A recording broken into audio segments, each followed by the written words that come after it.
Hello everyone, I'm Thomas, and I'm here to help you unwind and drift off tonight. I know many of you use this video to fall asleep, so before you get too cozy, don't forget to like the video and subscribe to my channel, Stories for Sleep. Also, let me know in the comments, where are you from, and what time is it as you're watching this. Now settle in, get comfortable, and let yourself relax. Friends, on the first day of kindergarten, my mother had elected to drive me to school. We were both nervous, and she wanted to be there with me all the way up to the moment I walked into class. It took me a bit longer to get ready in the morning due to my still mending arm. The cast came up a couple inches past my elbow, which meant that I had to cover the entire arm with a specially designed latex bag when I showered. The bag was built to pull tight around the opening in order to seal out any water that might otherwise destroy the cast. I had gotten really adept at cinching the bag myself. That morning, however, perhaps due to my excitement or nervousness, I hadn't pulled the strap tight enough, and halfway through the shower, I could feel water pooling inside the bag around my fingers. I jumped out and tore the latex shield away, but could feel that the previously rigid plaster had become soft after absorbing the water. Because there is no way to effectively clean the area between your body and a cast, the dead skin that would normally have fallen away merely sits there. When stirred by moisture like sweat, it emits an odor, and apparently this odor is proportionate to the amount of moisture introduced, because soon after I began attempting to dry it, I was struck by the powerful stench of rot. As I continued to frantically rub it with the towel, it began to disintegrate. I was growing increasingly distressed. I had put as much effort as a child could into his very first day of school. I had sat with my mom picking out my clothes the night before. I had spent a great deal of time picking out my backpack, and I had become exceedingly excited to show everyone my lunchbox that had the Ninja Turtles on it. I had fallen into my mom's habit of calling these children I hadn't yet met my friends already. But as the condition of my cast worsened, I became deeply upset at the thought that surely I wouldn't be able to apply that label to anyone by the time this day was over. Defeated, I showed my mom. It took 30 minutes to get most of the moisture out while working to preserve the rest of the cast. To address the problem of the smell, my mom cut slivers off a bar of soap and slid them down into the cast, and then rubbed the remainder of the soap on the outside in an attempt to cocoon the rancid smell inside of a more pleasant one. By the time we arrived at the school, my classmates were already engaged in their second activity, and I was shoehorned into one of the groups. I wasn't made very clear on what the guidelines of the activity were, and within about 5 minutes I had violated the rules so badly that each member of the group complained to the teacher and asked why I had to be in their group. I had brought a marker to school, hopes that I could collect some signatures or drawings on my cast next to my mother's, and I suddenly felt very foolish for having even put the marker in my pocket that morning. Kindergartners had the lunchroom to themselves at my elementary school, but some of the tables were off limits, so I didn't have to sit alone. I was self-consciously picking at the fraying ends of my cast when a kid sat across from me. "I like your lunchbox," he said. I could tell he was making fun of me, and I grew really angry. In my mind, that lunchbox was the last good thing about my day. I didn't look up from my arm, and I felt a burning in my eyes from the tears that I was holding back. I looked up to tell the kid to leave me alone, but before I could get the words out, I saw something that made me pause. He had the exact same lunchbox. I laughed. "I like your lunchbox too." "I think Michelangelo's the coolest," he said while miming nunchuck moves. I was in the middle of rebutting by saying that Raphael was my favorite when he knocked his open carton of milk off the table and onto his lap. I tried very hard to stifle my laughter since I didn't know him at all, but the struggling look on my face must have struck him as funny because he started laughing first. Suddenly, I didn't feel so bad about my cast and thought that this person would hardly notice now anyway. Just then, I thought to try my luck. "Hey, do you want to sign my cast?" As I pulled out the marker, he asked me how I broke it. I told him that I fell out of the tallest tree in my neighborhood. He seemed impressed. I watched him laboriously draw his name, and when he was done, I asked him what it said. He told me it said Josh. Josh and I had lunch together every day, and whenever we could, we partnered up for projects. I helped him with his handwriting, and he took the blame when I wrote fart on the wall in permanent marker. I would come to know other kids, but I think I knew even then that Josh was my only real friend. Moving a friendship outside of school when you are 5 years old is actually more difficult than most remember. The day we launched our balloons, we had such a good time that I asked Josh if he wanted to come to my house the next day to play. He said he did, and that he'd bring some of his toys.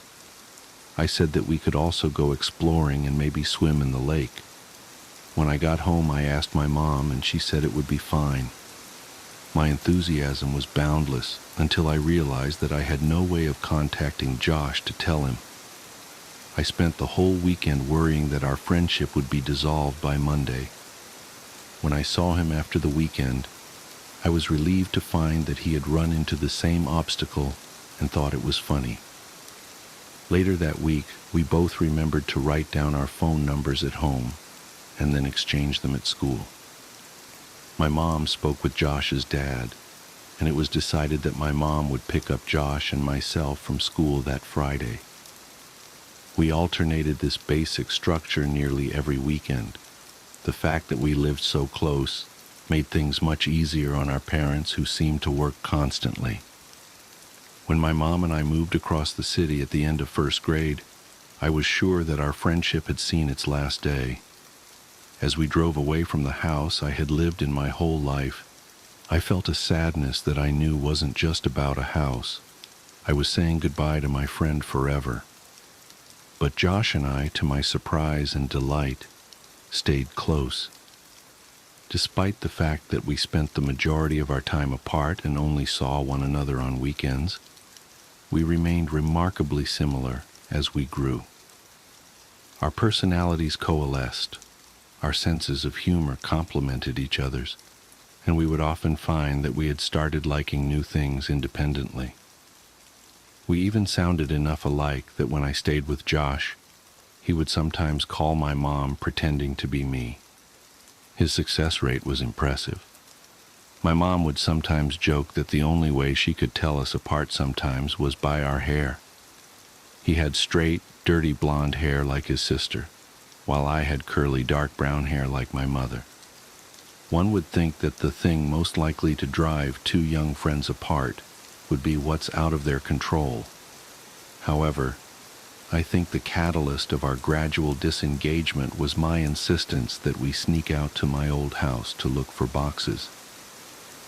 The next weekend I invited Josh over to my house, in keeping with our tradition of alternating houses. But he said that he wasn't really feeling up to it. We started seeing progressively less of one another over the next year or so. It had gone from once a week to once a month to once every couple months. For my 12th birthday, my mom threw a party for me. I hadn't made that many friends since we'd moved, so it wasn't a surprise party since my mom had no idea who to invite. I told the handful of kids I'd become acquainted with and called Josh to see if he wanted to come. Originally, he said that he didn't think he could make it, but the day before the party, he called me to say that he'd be there. I was really excited because I hadn't seen him in several months. The party went pretty well. My biggest concern was that Josh and the other kids wouldn't get along, but they seemed to like each other well enough. Josh was surprisingly quiet. He hadn't brought me a gift and apologized for that, but I told him it wasn't a big deal. I was just glad that he was able to make it. I tried to start several conversations with him, but they seemed to keep reaching dead ends. I asked him what was wrong. I told him that I didn't get why things had become so awkward between us. They were never like that before. We used to hang out almost every weekend and talk on the phone every couple days. I asked him what happened to us. He looked up from staring at his shoes and just said, "You left." Just after he said that, my mom yelled in from the other room that it was time to open presents. I forced a smile and walked into the dining room as they sang "Happy Birthday." There were a couple of wrapped boxes and a lot of cards, since most of my extended family lived out of state. Most of the gifts were silly and forgettable, but I remember that Brian gave me a Mighty Max toy shaped like a snake that I kept for years afterwards. My mom was insistent that I open all the cards that had been brought and thank each person who had given one, because several years before on Christmas, I had torn through the wrapping paper and envelopes with such fervor that I had destroyed any possibility of discerning who had sent which gift or what amount of money. We separated the ones that had been sent by mail and the ones that had been brought that day, so my friends wouldn't have to sit through me opening cards from people they had never met. Most of the cards from my friends had a couple dollars in them, and the ones from my family members contained larger bills. One envelope didn't have my name written on it, but it was in the pile, so I opened it. The card had a generic floral pattern on its face, and seemed to be a card that had been received by someone else who was now recycling it for my birthday, because it was actually a little dingy. I actually appreciated the idea that it was a reused card, since I'd always thought that cards were silly. I angled it so that the money wouldn't fall to the floor when I opened it, but the only thing inside was the message that had come printed in the card. "I love you." Whoever had given me this card hadn't written anything in it, but they had circled the message in pencil a couple times. I chuckled a little and said, "Gee, thanks for the awesome card, Mom." She looked at me quizzically and then turned her attention to the card. She told me it wasn't from her and seemed amused as she showed my friends, looking at their faces trying to discern who had played the joke. None of the kids stepped forward, so my mom said, "Don't worry, sweetheart. At least you know now that 2 people love you." She followed that with an extremely prolonged and excruciating kiss on my forehead that transformed the group's bewilderment into hysteria. They were all laughing, so it could have been any of them, but Mike seemed to be laughing the hardest. To become a participant rather than the subject of the gag, I said to him that just because he had given me that card, he shouldn't think that I'd kiss him later. We all laughed, and as I looked at Josh, I saw he was finally smiling. "Well, I think that gift might be the winner, but you have a couple more to open." My mom slid another present in front of me.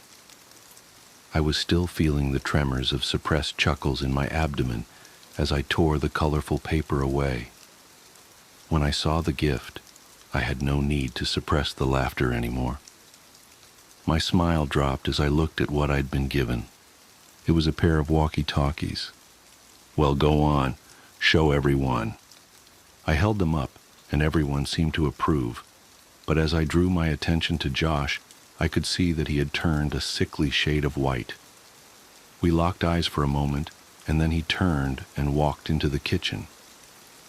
As I watched him dial a number on the corded phone attached to the wall, my mom whispered in my ear that she knew that Josh and I didn't talk as much, since one of the walkie-talkies had broken, so she thought I'd like it. I was filled with an intense appreciation for my mom's thoughtfulness, but this feeling was easily overpowered by the emotions resurrected by the returning memories I'd tried so hard to bury. When everyone was eating cake, I asked Josh who he had called. He told me he wasn't feeling well, so he called his dad to come get him. I understood that he wanted to leave, but I told him that I wished we could hang out more. I extended one of the walkie-talkies to him, but he put his hand up in refusal. Dejected, I said, "Well, thanks for coming, I guess. I hope I'll see you before my next birthday." "I'm sorry. I'll try to call you back more often." "I really will," he said. The conversation stagnated as we waited by my door for his dad. I looked at his face. Josh seemed genuinely remorseful that he hadn't made more of an effort. His mood seemed suddenly bolstered by an idea that had struck him. He told me that he knew what he'd get me for my birthday. It would take a while, but he thought that I would really like it. I told him it wasn't a big deal, but he insisted. He seemed in better spirits and apologized for being such a drag at my party. He said that he was tired, that he hadn't been sleeping well. I asked him why that was as he opened the door in response to his dad's honking in the driveway. He turned back toward me and waved goodbye as he answered my question. "I think I've been sleepwalking." That was the last time I saw my friend, and a couple months later he was gone. Over the past several weeks, the relationship between my mother and I has grown increasingly strained due to my attempts to learn the details of my childhood. It's often the case that one cannot know the breaking point of a thing until that thing fractures. And after the last conversation with my mother, I imagine that we will spend the rest of our lives attempting to repair what had taken a lifetime to build. She had put so much energy into keeping me safe, both physically and psychologically, but I think that the walls meant to insulate me from harm were also protecting her emotional stability. As the truth came pouring out the last time we spoke, I could hear a trembling in her voice that I think was a reverberation of the collapse of her world. I don't imagine my mother and I will talk very much anymore, and while there are still some things I don't understand, I think I know enough. After Josh disappeared, his parents had done all that they could to find him. From the very first day, the police had suggested that they contact all of Josh's friends' parents to see if he was with them. They did this, of course, but no one had seen him, or had any idea of where he might be. The police had been unable to turn over any new information about Josh's whereabouts, despite the fact that they had received several anonymous phone calls from a woman urging them to compare this case with the stalking case that had been opened about 6 years before. If Josh's mother's grip on the world loosened when her son vanished, it broke when Veronica died. She had seen many people die at the hospital, but there is no amount of desensitization that can fortify a person against the death of her own child.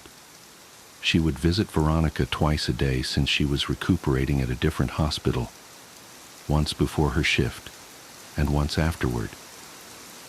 On the day Veronica died, her mother was late leaving work, and by the time she arrived at her daughter's hospital, Veronica had already passed. This was too much for her, and over the next couple weeks she became increasingly more unstable. She would often wander outside yelling for both Josh and Veronica to come home, and there were several times her husband found her wandering around my old neighborhood in the middle of the night, half-clothed and frantically searching for her son and daughter. Due to his wife's mental deterioration, Josh's dad could no longer travel for work and began taking construction jobs that were less well-paying, so he could be closer to home. When they began expanding my old neighborhood more about 3 months after Veronica died, Josh's dad applied for every position and was hired. He was qualified to lead the build sites, but he took a job as a laborer helping to build frames and clean up the sites and whatever else was needed. He even took odd jobs that would occasionally come up, mowing lawns, repairing fences, anything that to keep from traveling. They began clearing the woods in the area next to the tributary to transform the land into inhabitable property. Josh's dad was tasked with the responsibility of leveling the recently deforested lot, and this job guaranteed him at least several weeks of work. On the third day, he arrived at a spot that he could not level. Each time he'd drive over it, it would remain lower than all the surrounding land. Frustrated, he got off the machine to survey the area. He was tempted to simply pack more dirt into the depression, but he knew that would only be an aesthetic and temporary solution. He had worked construction for years and knew that root systems from large trees that had been recently cut down would often decompose, leaving weaknesses in the soil that would manifest as weaknesses in the foundations above. He weighed his options and elected to dig a little with a shovel in case the problem was shallow enough to fix without needing a machine that would have to be brought over from another site. And as my mother described where this was, I knew I had been at that spot both before the soil was broken and before it had been filled in. I felt a tightening in my chest. He dug a small hole about 3 feet down until his shovel collided with something hard. He smashed his shovel against it repeatedly in an attempt to gauge the thickness of the root and the density of the network when suddenly his shovel plunged through the resistance. Confused, he dug the hole wider. After about a half hour of excavating, he found himself standing on a brown blanket-covered box about 7 feet long and 4 feet wide. Our minds work to avoid dissonance. If we hold a belief strongly enough, our minds will forcefully reject conflicting evidence so that we can maintain the integrity of our understanding of the world. Up until the very next moment, despite what all sense would have indicated, despite the fact that some small but suffocated part of him understood what was supporting his weight, this man believed, he knew, his son was still alive. My mom received a call at 6 p.m. She knew who it was, but she couldn't understand what he was saying. But what she did comprehend made her leave immediately. Down here. Now. Son. Please, God. When she arrived, she found Josh's dad sitting perfectly still with his back to the hole. He was holding the shovel so tightly it seemed that it might snap, and he was staring straight ahead with eyes that looked as lifeless as a shark's. He wouldn't respond to any of her words, and only reacted when she tried to gently take the shovel from him. He dragged his eyes slowly to hers and just said, "I don't understand." He repeated this as if he had forgotten all other words, and my mother could hear him still muttering it as she walked past him to look in the hole. She told me she wished she had gouged her eyes out before she faced downward into that crater. And I told her that I knew what she was about to say and that she need not continue. I looked at her face, and it was expressing a look of such intense despair that it caused my stomach to turn. I realized that she had known of this for almost 10 years and was hoping that she'd never have to tell me. As a result, she never came up with a proper arrangement of words to describe what she saw, and as I sit here, I met with the same difficulty of articulation. Josh was dead. His face was sunken in and contorted in such a way that it was as if the misery and hopelessness of all the world had been transferred to it. The assaulting smell of decay rose from the crypt, and my mother had to cover her nose and mouth to keep from vomiting. His skin was cracked, almost crocodilian, and a stream of blood that had followed these lines had dried on his face after pooling and staining the wood around his head. His eyes lay half-lidded, facing straight up. She said by the look of him he had not been long dead, and thus time had not brought the mercy of degradation to erase the pain and terror that was now etched into his face. She said it was as if he had fixed his gaze right on her, his open mouth offering an all-too-late plea for help. The rest of his body, however, wasn't visible. Someone else was covering it. He was large and lay face down on top of Josh, and as my mother's mind stretched itself to take in what her eyes were attempting to tell her, she became aware of the significance of the way in which he laid. He was holding Josh. Their legs lay frozen by death, but entangled like vines in some lush tropical forest. One arm rested under Josh's neck, only to wrap around his body so that they might lay closer still. As the sun passed through the trees, its light became reflected by something pinned to Josh's shirt. My mother stooped to one knee and raised the collar of her shirt over her nose so that she might block out the smell. When she saw what had caught the sun, her legs abandoned her, and she nearly fell into the tomb. It was a picture. It was a picture of me as a child. She staggered backwards, gasping and trembling, and collided with Josh's father, who still sat facing away from the hole. She understood why he had called her, but she could not bring herself to tell him what she had kept from everyone for all these years. Josh's family never knew about the night I had woken up in the woods. She knew now that she should have told them, but to tell him now would help nothing. As she sat there resting her back against Josh's dad's, he spoke. "I can't tell my wife. I can't tell her that our little boy—" His speech staggered in fits as he pressed his wet face into his dirt-caked hands. She couldn't bear it. After a moment he stood up, still shuddering, and lumbered toward the grave. With a final sob he stepped down into the coffin. Josh's dad was a big man, but not as big as the man in the box. He grabbed the back of the man's collar and pulled hard. It was as if he intended to throw the man out of the grave in a singular motion, but the collar ripped and the body fell back down on top of his son. "You motherfucker!" He grabbed the man by the shoulders and heaved him back until he was off of Josh and sat awkwardly but upright against the wall of the grave. He looked at the man and staggered back a step. "Oh God. Oh God, no. No, no, no, please God, no." In a struggling but powerful movement, he lifted and pushed the corpse completely out of the ground, and they both heard the sound of glass rolling against wood. It was a bottle. He handed it to my mother. It was ether.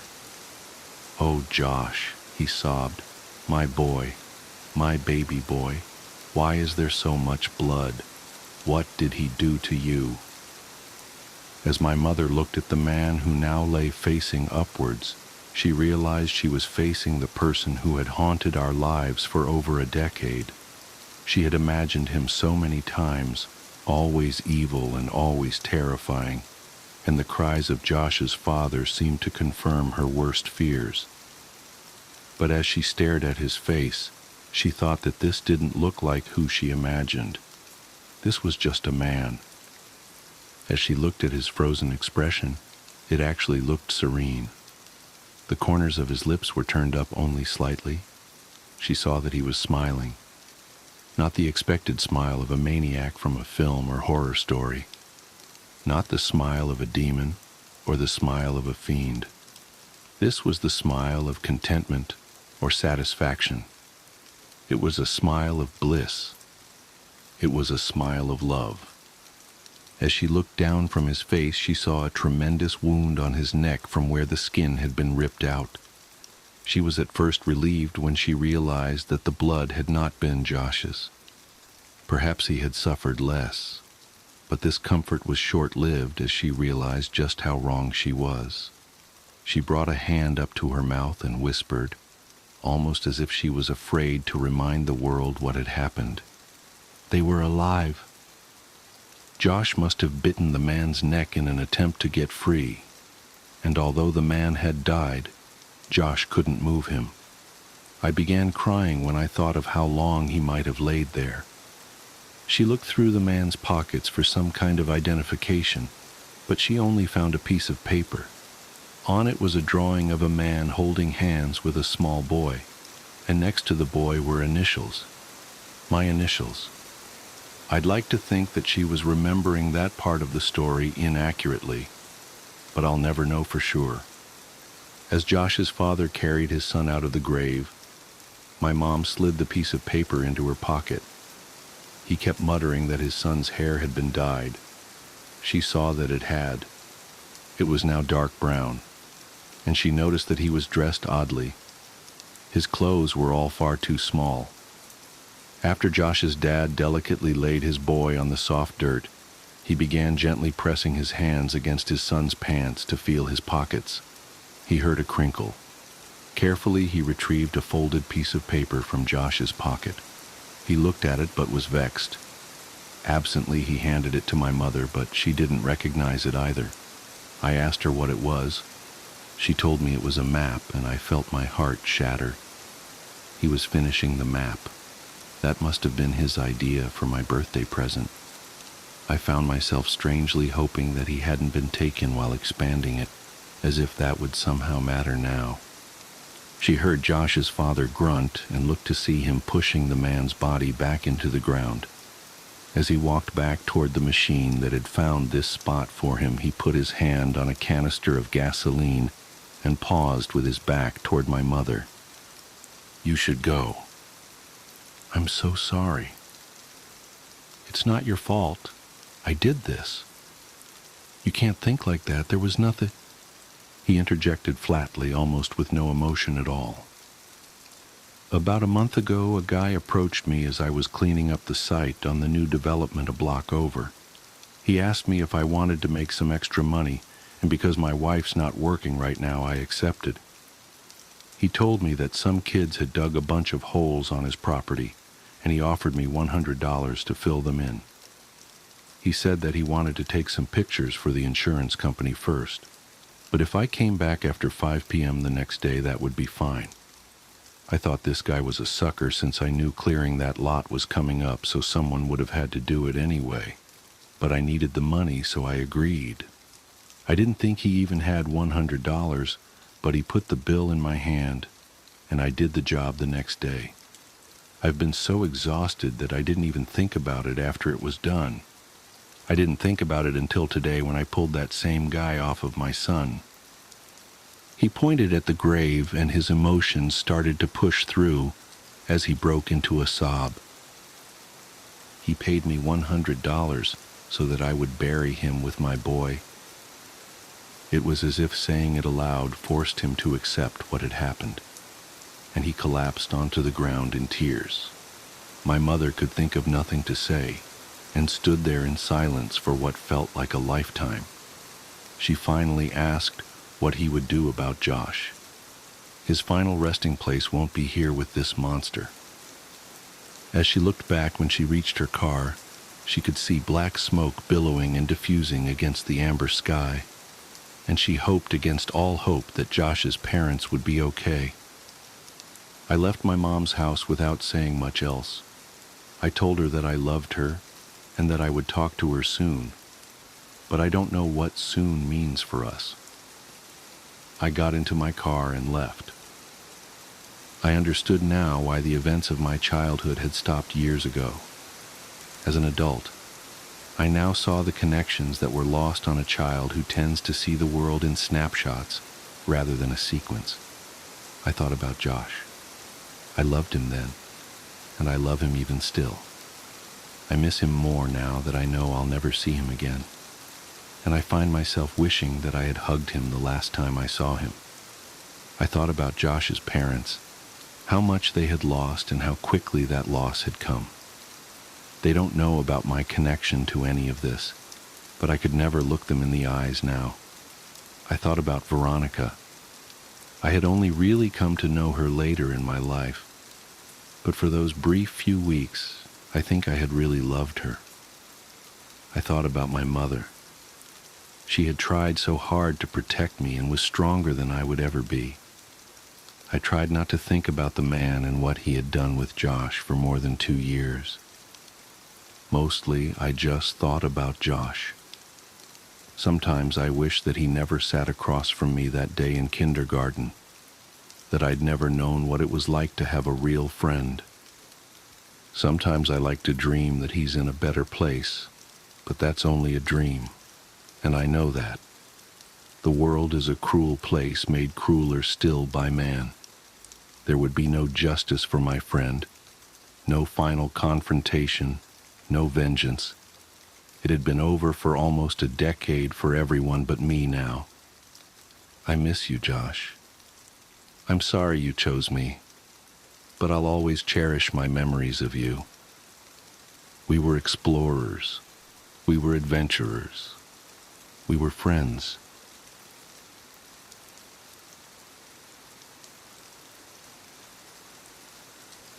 The Dollhouse Tapes.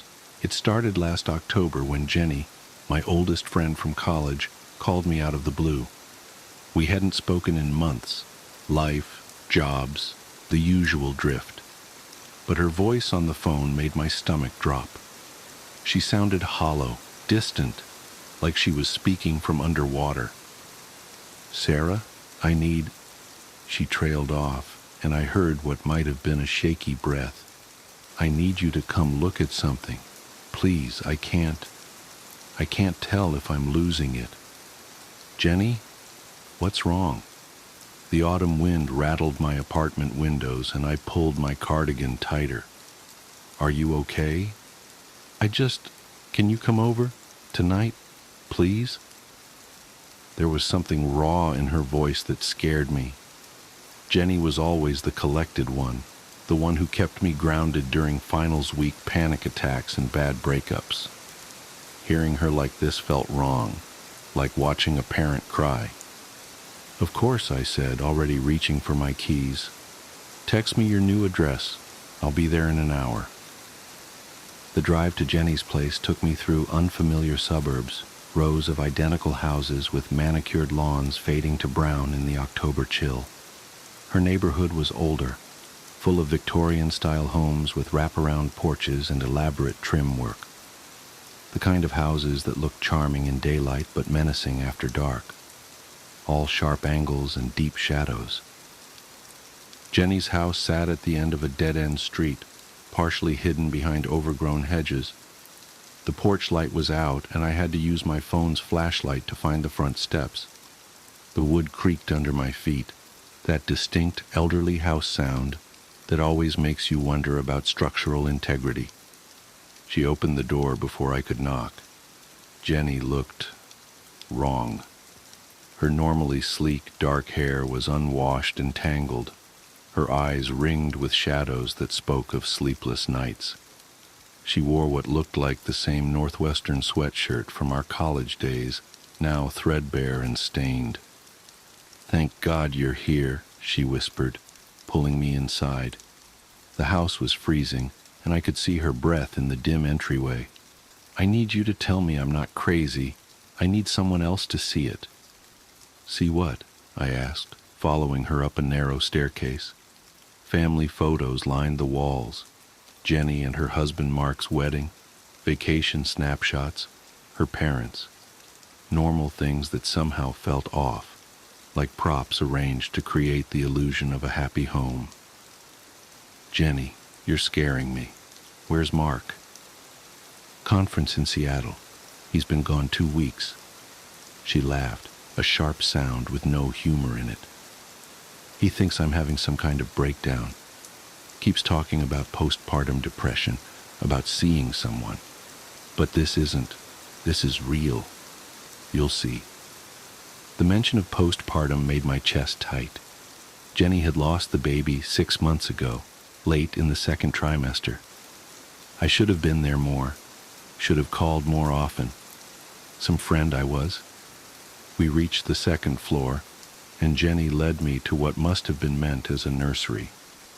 The walls were a soft yellow, but the room was empty except for a large dollhouse in the center of the floor. It was beautiful in an antique way, Victorian style, matching Jenny's actual house, with intricate gingerbread trim and tiny, perfect shutters. "Mark's mother gave it to us when we told her I was pregnant," Jenny said, kneeling beside it. "Family heirloom, supposedly. Been passed down for generations. She reached out with trembling fingers but stopped just short of touching it. "Watch." I knelt beside her, knees cracking against the hardwood floor. Up close, the dollhouse was even more impressive. Every detail was perfect, from the miniature door knocker to the tiny books visible through the windows. But something felt off. The proportions were slightly wrong, the windows a bit too tall, the doors at slightly odd angles.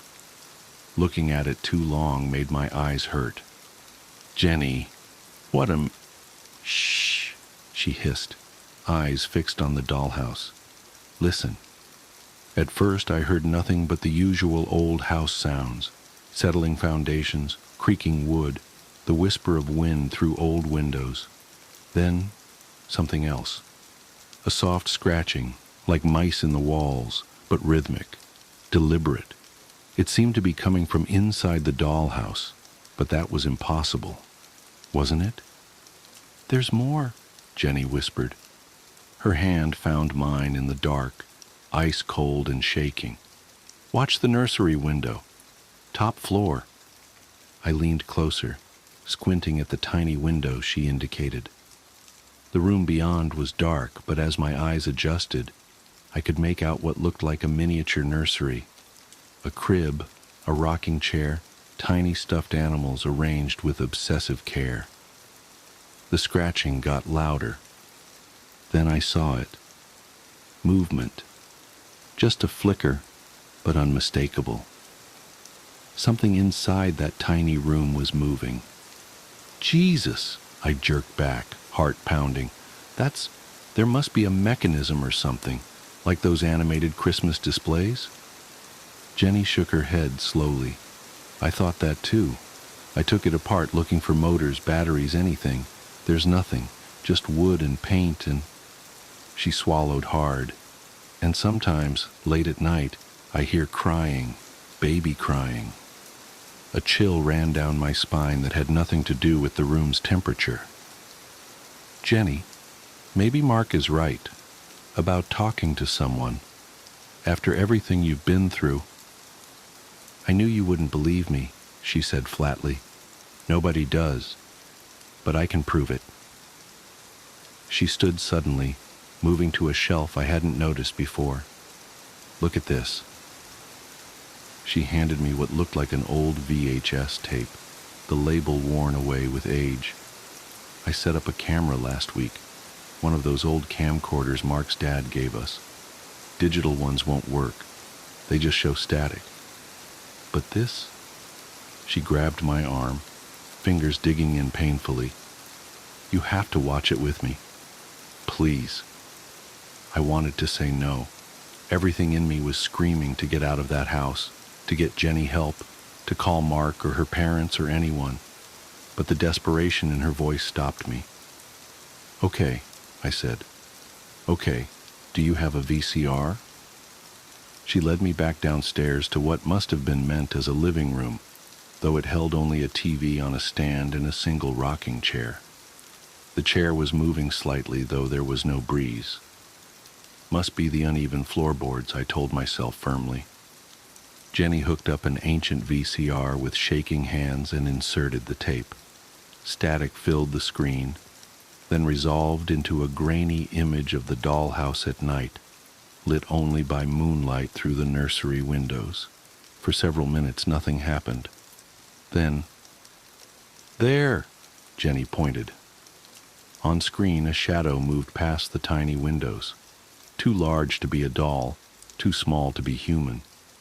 The image distorted, tracking lines rolling across the screen, but I could make out something rocking in that miniature chair, back and forth, back and forth.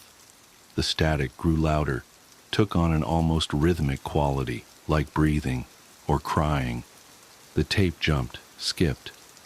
When the image stabilized, the camera was closer to the dollhouse, close enough to see inside that tiny room. Close enough to see— I'm not going to describe what I saw in that window. I can't.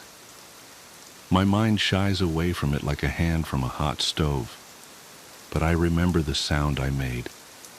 a thin, animal whimper of pure terror. Jenny just nodded. You see? You see it too? Her voice was eager, almost triumphant. I'm not crazy. It's real. The tape continued, but I couldn't watch anymore. I stumbled to the bathroom and threw up, my whole body shaking. When I came back, Jenny was rewinding the tape with methodical care. Jenny, I said carefully, we need to get rid of that dollhouse. Burn it, break it up, whatever. This isn't right. Don't you think I've tried? She laughed that horrible laugh again. Nothing works. Fire won't catch, tools break. And when I tried to throw it out, she pulled up her sleeve, revealing angry red scratches down her arm. It came back. It always comes back. Then we'll try harder. We'll figure something out. I pulled out my phone. I'm calling Mark. He needs to come home. No, Jenny knocked the phone from my hand with surprising strength. He'll just try to have me committed again, like after the baby. She wrapped her arms around herself, rocking slightly. I have to figure this out. There has to be a reason. A connection. What do you mean, a connection? She took a deep breath. I found something. In Mark's mother's attic when we were cleaning out her house last month. Look. She retrieved a manila envelope from a drawer and spread its contents on the floor. Newspaper clippings mostly, yellowed with age. They told fragments of a story, missing children, spanning decades. All from this area, all from families who had owned the doll house. It's not just a coincidence, Jenny whispered. It can't be. And look at this one. She pointed to the oldest clipping from 1947. The photo showed a young woman being led away by police, her face twisted in anguish. Behind her, barely visible, was the dollhouse. The woman could have been Jenny's twin. I dream about her sometimes, Jenny said softly. She lost a baby too. Late term. But she found a way to get it back. Through the dollhouse somehow. Only it wasn't really her baby that came back. Jenny, stop! My voice was shaking. We need to get you help. Real help. She wasn't listening. I hear it at night. Crying. Coming from the nursery. The real nursery. But when I go look, there's nothing there. Just the empty room and that damn rocking chair moving by itself. Her voice dropped to a whisper. Sometimes I think if I just went in the dollhouse, if I could make myself small enough. Stop it! I grabbed her shoulders. Listen to yourself. This isn't the answer. Whatever this thing is, it's feeding on your grief. You can't let it. For a moment, I thought I'd gotten through. Then her face hardened. You don't understand. You can't. Just go. I shouldn't have called you. I'm not leaving you alone with that thing. Get out! She screamed, shoving me toward the door. Get out! Get out! Get out! I stumbled backward, caught off guard by her strength. As I fell, my elbow knocked against something, the VCR. The tape ejected with a mechanical shriek, and I grabbed it without thinking. Jenny lunged for it, but I was faster. I ran, taking the porch steps 2 at a time, her screams following me into the night. I drove home in a daze, the tape burning a hole in my passenger seat. I tried calling Jenny the next morning. No answer. Same the next day, and the next. I called Mark, but it went straight to voicemail. Finally, I drove back to the house, heart pounding the whole way. The police were already there. They found Jenny in the nursery. The official report says she died of exposure, hypothermia, despite all the windows being closed and the heat being on. The temperature in that room was 30 degrees below the rest of the house, and they never figured out why. The dollhouse was gone, no sign of it anywhere. But they found something else, something that didn't make it into the official report. My friend on the force told me later, voice shaking. In the corner of the nursery, they found tiny footprints in the dust, baby-sized, leading to the wall, then stopping. Like something very small had been walking there. And on the rocking chair, the real one, life-sized, they found a single perfect scratch mark. Too big for a doll, too small for a human hand. I still have the tape. I know I should destroy it, but I can't bring myself to. Sometimes late at night, I swear I can hear it calling to me from the drawer where I keep it. A soft scratching sound, like tiny fingers on wood. And sometimes, in my dreams, I see Jenny. She's in a beautiful Victorian nursery, rocking a baby that isn't quite right. She looks up at me through the window and smiles, but her face isn't quite right either, like a doll's face, painted on. She's still rocking. Always rocking. I guess I should mention I'm pregnant. Just found out last week. And yesterday I got a package. No return address. Inside was a beautiful antique dollhouse. I haven't opened it yet. But sometimes, late at night, I hear crying. Death has come. My dad was a strong man, the kind who could weather any storm. But cancer, stage 4 esophageal cancer, was the storm he couldn't beat. Watching him wither away, confined to his bed, was like witnessing a mountain crumble, one stone at a time. It was during those last few weeks, as my family and I cared for him in his bedroom, that things started happening. Things that I still struggle to make sense of. It began with a feeling, a subtle creeping unease that seemed to hang in the air. My mom felt it first. She'd tell me she couldn't shake the sensation of being watched, even when she was alone. I brushed it off, chalking it up to stress and exhaustion. We were all running on fumes after all. But then I felt it too. One evening, as I stood in my parents' room, talking to Dad, I got the unmistakable sense that something was behind me. You know that prickling awareness at the nape of your neck, like someone is just out of sight? That's what it felt like. I froze mid-sentence, my words trailing off as a shiver rippled down my spine. "Are you okay?" my dad asked, his voice rasping and weak. I didn't answer right away. My eyes darted to the doorway that led to the living room. That's when I saw it. A figure, about 4'6", jet black from head to toe, was peeking around the corner. Its head tilted slightly, almost curious.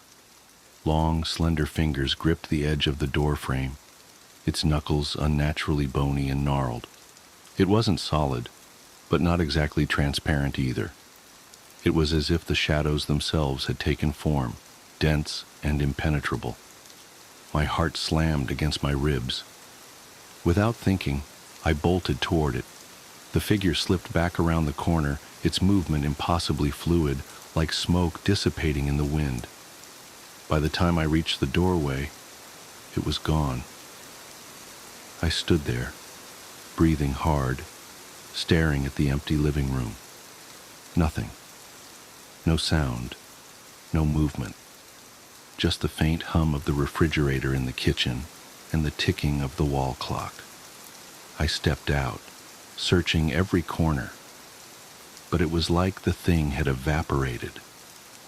When I returned to my dad's room, he was watching me with a puzzled expression. "What's going on?" he asked. I hesitated, unsure of how to explain. Finally, I blurted it out. I saw something. I don't know what it was, but it was standing in the doorway. His brows furrowed, and for a moment, I thought he'd tell me I was imagining things. Instead, He gave me a look that I'll never forget, a mix of fear and resignation.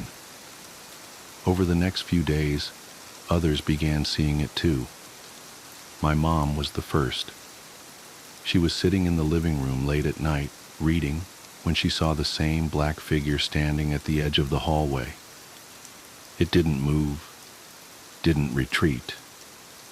It just stood there, watching her. She said she felt paralyzed, unable to look away until it finally faded into the darkness. My cousin, who stayed over to help with Dad's care, swore she saw it peering into the kitchen one morning as she made coffee. It always seemed to appear in the periphery, never in full view, as though it thrived in the edges of our awareness. By this point, we were all on edge. Sleep came sparingly, and every creak of the house set our nerves alight. My dad, strangely enough, never saw it. He would listen quietly as we recounted our experiences, but he never seemed surprised. One night I pressed him about it. "Do you think it's real?" I asked. "This thing?" He looked at me with tired eyes. "I don't know what it is, but I think it's here for me." His words hit me like a punch to the gut. The final days were the worst. The figure appeared more frequently, as though it was circling closer, its presence heavier and more oppressive. My mom started hearing whispers at night, faint and unintelligible, like a conversation just out of earshot. Once, she woke to find the figure standing at the foot of her bed, its featureless head tilted as if studying her. She screamed, and it vanished. The night my dad passed, the house was eerily silent. I was sitting by his bed, holding his frail hand, when the room grew cold, unnaturally cold, the kind of chill that sinks into your bones. I glanced at the doorway, and there it was again. This time, it didn't retreat. The figure stood motionless, its form darker than the shadows around it. I couldn't move, couldn't breathe. It felt as though the air had been sucked from the room. Then, slowly, it lifted a hand and pointed at my dad. Tears streamed down my face as I whispered, "Leave him alone." The figure didn't respond. It simply lowered its hand and stepped back, disappearing into the hallway. Moments later, my dad took his final breath. After he passed, the figure vanished. None of us saw it again, and the house felt lighter, as though a weight had been lifted. My mom moved out a few months later, unable to bear the memories that lingered in every corner. To this day, I don't know what we saw. Was it a manifestation of death, come to collect my father? A hallucination born of grief and exhaustion? Or something else entirely? Something darker and more inexplicable? All I know is that it was real, too real to ignore or dismiss. Even now, years later, I sometimes wake in the middle of the night, convinced I feel that same cold chill. And every time I can't help but glance at the doorway, half expecting to see it standing there, watching, waiting. Because deep down, I know it wasn't just here for him. One day it'll come for me too. A package marked, "Return to Sender." My neighbor is one of those annoying wannabe YouTube personalities. Over the years, I've seen him cough out cinnamon, lay flat on the hood of his car as it slowly creeps down the driveway, and douse himself in lukewarm water, all the while screaming epic win, epic fail, or epic maintenance of the status quo for all I know. It can get tiring to watch him go about his shenanigans in the pursuit of viral fame. So when he knocked on my door the other day, told me he was going away for a few weeks, and asked that I get his mail, honestly, it was a relief. I can't explain the peace of mind I had, knowing I didn't have to brace myself for any of his stupidity for a while. I was always afraid his stunts would wind up bleeding over into my life. Things were pretty normal for the first couple of days. He received a few bills, a bit of spam, and what I could only assume was a birthday card. Then, one evening, I got home to find a cardboard box waiting on his front porch. In big red letters was written, "Return to sender." I'm no small fry, but I admit I had trouble lifting the box on my own. It was really freaking heavy. Lugging it across the road to my house was even harder, and I quickly realized there was no way I was going to drag it up the stairs and through my front door. I decided I'd leave his package in my garage. It wasn't like I kept my car in there. The garage door was a piece of shit that refused to open without a good thug and a whack. It was less trouble just leaving the car in the driveway than it was to fight with the garage door every morning and night. In hindsight, I should have set the package down while I struggled to open the tricky door, but you know how it is when you've got a good grip on something. No point in setting it down if you don't have to. It was as I kicked the door for a third time that I lost my grip on the package and it fell to the ground. I heard a light crack inside. Shit, I cursed. I hoped I hadn't broken anything important, but figured I just wouldn't tell my neighbor about it and let him assume the break happened en route. Hands free, I finally managed to get the garage door unstuck, and boy did it screech in protest as it rolled up and over me. I dragged the box the rest of the way, setting it in the corner for whenever my neighbor would come back to claim it. And then I forgot all about it. Until a few days passed, that is. I'm not sure exactly how long it took for the smell to waft in from the crack under the garage-to-house door, but it came in slow progression.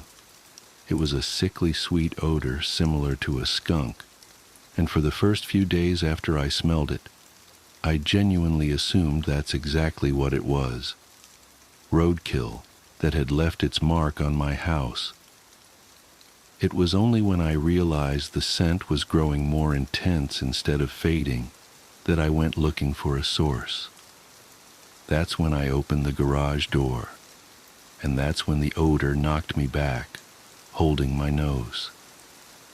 The culprit wasn't hard to identify. The only change in my garage was the box in the corner.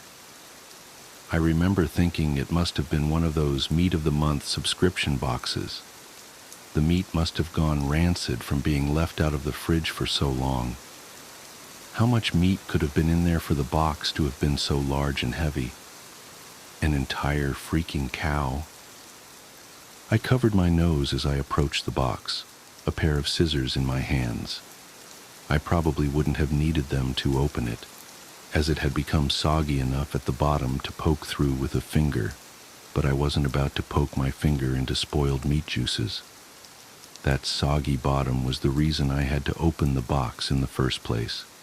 If I tried to drag it out whole, everything would spill onto the floor. I was going to have to dump the pieces of meat one garbage bag at a time and take them down to the dumpster, a process I wasn't looking forward to. My scissors tore through the tape along the top of the cardboard box. I thought the smell couldn't get any worse, but as I flipped the flaps open, I discovered a whole new gamut of stink. It was like opening a burning oven, but instead of a heat wave, I was met with waves of piss, sweat, shit, and putrefaction. It was so bad that I staggered back and had to force down the puke, begging to guzzle out of me. I don't think I could have handled that scent mingling with the horrors coming out of the box. I'm not ashamed to admit I ran out the door for a breath of fresh air, but in the short time I'd spent in the garage, the smell had become so ingrained in the fabric of my clothes that it clung to me like a shadow. Nothing I tried could keep the smell out of my nostrils. Not air fresheners, not a face mask, not 3 showers and a change of clothes. Every second that box lay open in my garage was another second the smell was allowed a foothold into my home. I had to bite the bullet. I returned to the garage, the flaps of the box still open as though inviting me to look. I was prepared, a clothespin pinning my nostrils shut, a garbage bag in one hand, the strongest cleaner I could find in the other, and long rubber gloves to keep my skin from having to touch what was inside. But, as it turns out, I needed none of those things. I wouldn't have to touch or clean the contents of that box. I would only have to suffer the nightmares every night. You see, there was meat in that box, but it didn't come from a cow or a pig. No, it was worse than that. It was my neighbor, dead, still in one piece, but dead. I called the cops, and naturally they took me in for interrogation. It's kind of hard not to suspect the man with a corpse in his garage after all. Thankfully, they soon realized I wasn't involved. My DNA might have been all over that box, the smell might have left a mark throughout my house, but there was one piece of irrefutable evidence in my neighbor's own hands that proved my innocence: a vlogging camera. They showed me the footage only once. I'm not sure if they were allowed to, or if they felt so bad for me they figured it couldn't hurt. Either way, I saw it.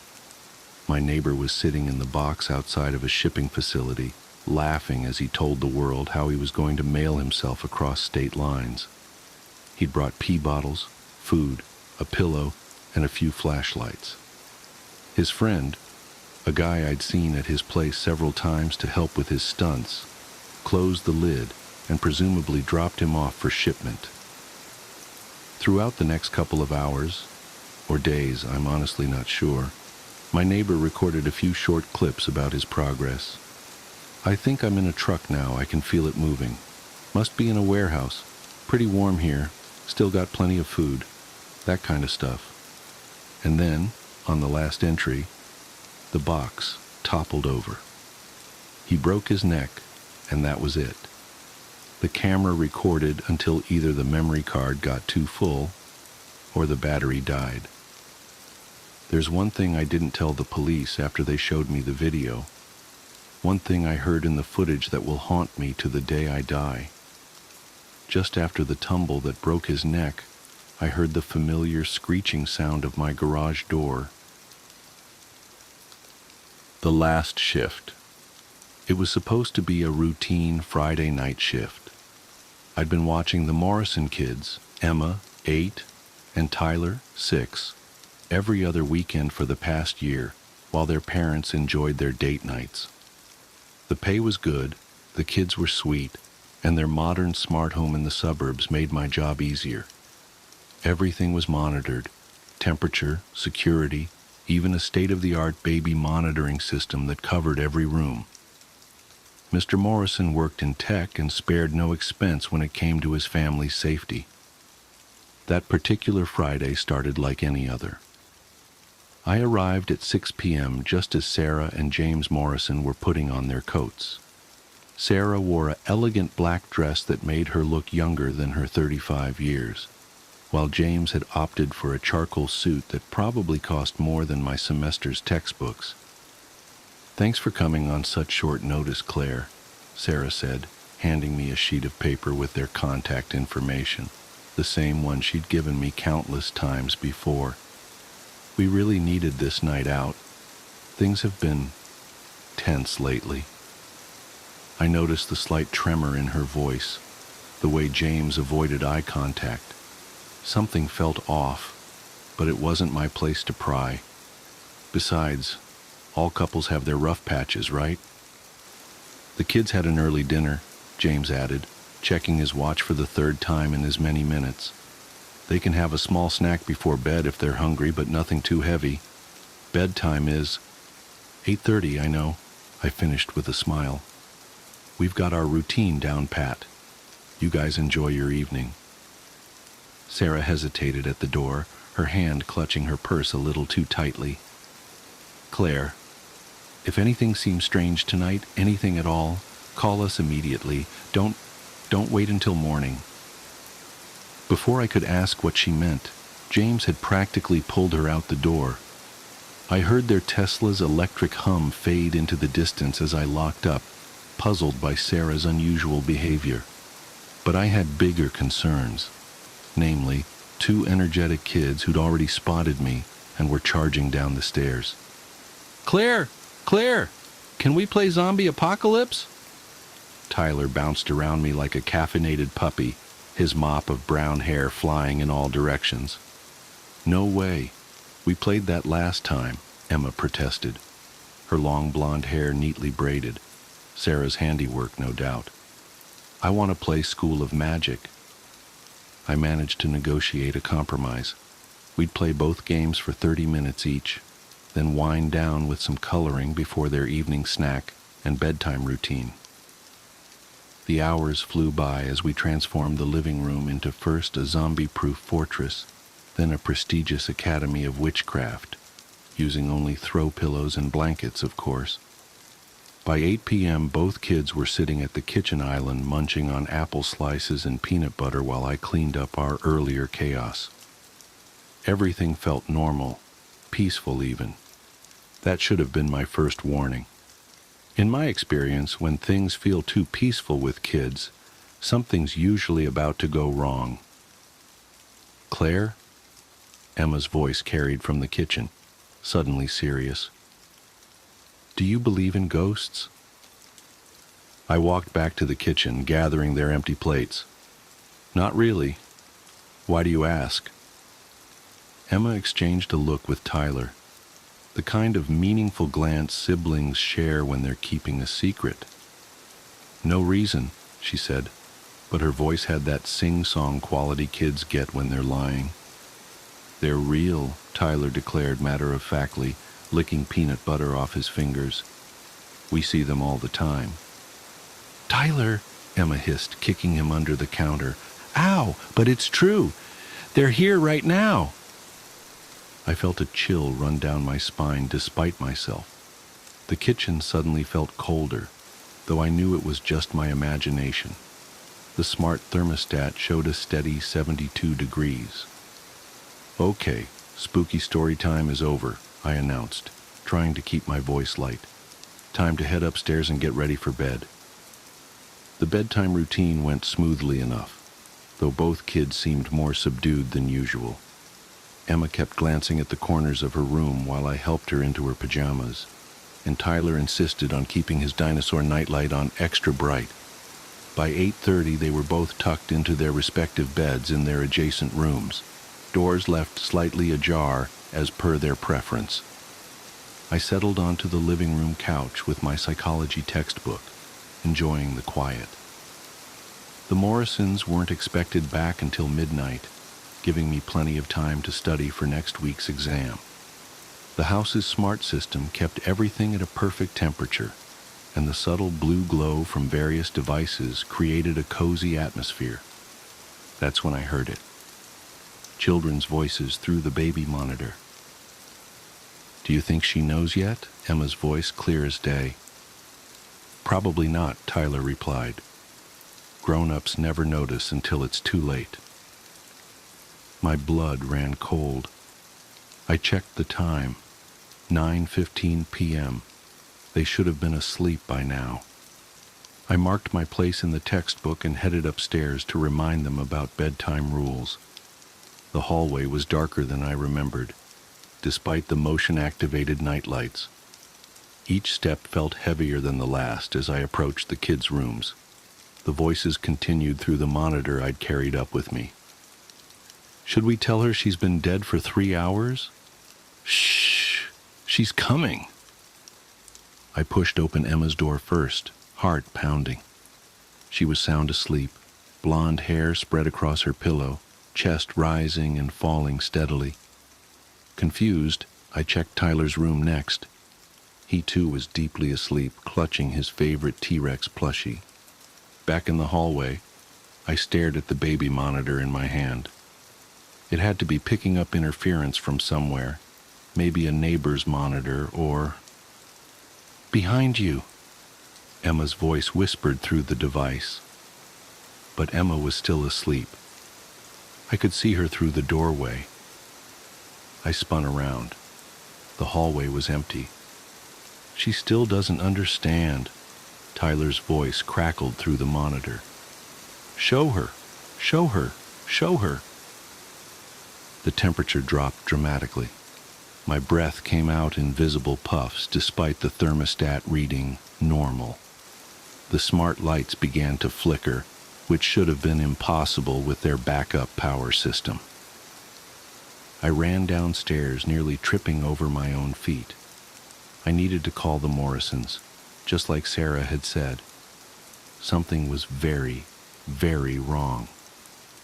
I grabbed my phone from the coffee table, but it was dead, completely drained despite having been at 85% just minutes ago. The house phone. I needed to find the house phone. It won't work, Emma's voice came from everywhere and nowhere. Nothing works after you're dead. Stop it, I shouted into the empty house. This isn't funny. We're not trying to be funny, Tyler's voice replied, closer now. We're trying to help you understand. The smart home display on the wall suddenly flickered to life. Security camera footage began playing, but not from tonight. I recognized myself arriving earlier, but something was different. In the footage, as I walked up to the front door, a dark figure followed close behind me. Something tall and wrong, with too many angles, its form shifting and twisting like smoke. What is this? I whispered, unable to look away. Watch, both children said in unison. The footage continued. I saw myself letting the kids chase me around the living room, but now I could see other things moving in the background, dark shapes sliding along the walls, reaching, grasping. In one frame, something looked directly at the camera, and I felt my sanity begin to slip. It had too many eyes, all blinking at different times, all focused on me. It followed you home last week, Emma's voice explained. It chose you then. Tonight was just collection time. I'm not dead, I screamed, but even as the words left my mouth, I noticed something odd about my hands. They looked wrong, like they weren't quite solid anymore. Check the mirror, Tyler suggested softly. I stumbled to the downstairs bathroom, flicking on the light with trembling fingers. The mirror showed nothing, not a blur, not a shadow, nothing at all where I should have been standing. It's okay, Emma said, and suddenly she was there beside me, but not the sleeping Emma upstairs. This Emma was different, more translucent, more knowing. The first few hours are the hardest. That's why we stayed, to help others like you. Others? I managed to whisper. Tyler appeared on my other side, equally translucent. So many others. This house, it attracts them, the dark ones. They follow people home, people like you who can't see them, not until it's too late. Your parents, I said, suddenly understanding Sarah's strange behavior, her warning. They know? Emma nodded. They bought the house cheap 3 years ago, after the previous owners all died in their sleep. Mom and Dad figured it out pretty quick, but they can't leave. None of us can. We're all connected now. The real us are upstairs sleeping, Tyler added. These are just our ghost forms. We can switch back and forth. But you don't have a body to go back to anymore. I wanted to deny it, to run screaming into the night, but deep down, I knew they were telling the truth. It explained everything. The cold spots, the drained phone, my missing reflection. What happens now? Now you have a choice, Emma said, taking my hand. Her touch felt like a cool breeze. You can stay here with us, help warn others when we can, or you can move on to whatever's next. But if you stay, you should know. They're always hunting, always looking for more. As if on cue, I saw movement in the mirror, a writhing mass of darkness, eyes and teeth and things I couldn't comprehend. I understood then what had really happened to me, why I couldn't remember anything between arriving at the house and starting to hear the voices. "Time to choose, Claire," Tyler said quietly. "They're getting hungry again." I looked at my transparent hands, at the children's sympathetic faces, at the growing darkness in the mirror. In the distance, I heard a car pulling into the driveway, the Morrisons returning home. They'd find my body slumped on their couch, another mysterious death to add to the house's history, another police investigation that would go nowhere because how do you explain the unexplainable? I made my choice. That was 3 years ago. The Morrisons still live here, and I've helped Emma and Tyler warn dozens of others since then. Sometimes we succeed, sometimes we don't. Tonight there's a new babysitter coming, young, confident, skeptical of the supernatural, just like I was. As I watch her walk up the driveway, I notice the familiar dark shape following close behind her, its many eyes blinking in anticipation. Emma and Tyler's ghost forms appear beside me, ready to begin our usual routine. We have 3 hours until she joins us. 3 hours to try to make her understand. I just hope this time she listens. But even as I think this, I know she won't. They never do, not until it's too late. That's the thing about death. You never see it coming, even when dead children try to warn you through a baby monitor. And the truly terrifying part? This isn't just happening in our house. Look behind you, right now. Those shadows you see in the corner of your eye, they're not shadows at all. And if you're reading this, they've already chosen you. You have 3 hours. Good luck. Sarah Morrison closed the leather-bound journal and placed it back on the dusty shelf. 3 years of meticulous documentation, of trying to understand what lived in her house, what hunted in her house. She glanced at the security camera feed showing the new babysitter walking up the driveway. "Should we warn her?" James asked, adjusting his tie. Sarah shook her head, touching the silver pendant around her neck, the one that kept them safe, kept them alive, kept them human. "You know the rules, dear. They need to feed. Better a stranger than—" She left the thought unfinished, but they both knew. Better a stranger than their children. That was the deal they'd made. The price of survival. In the security footage, the new babysitter rang the doorbell, unaware of the writhing darkness behind her, unaware of the 3 ghostly figures watching from the window.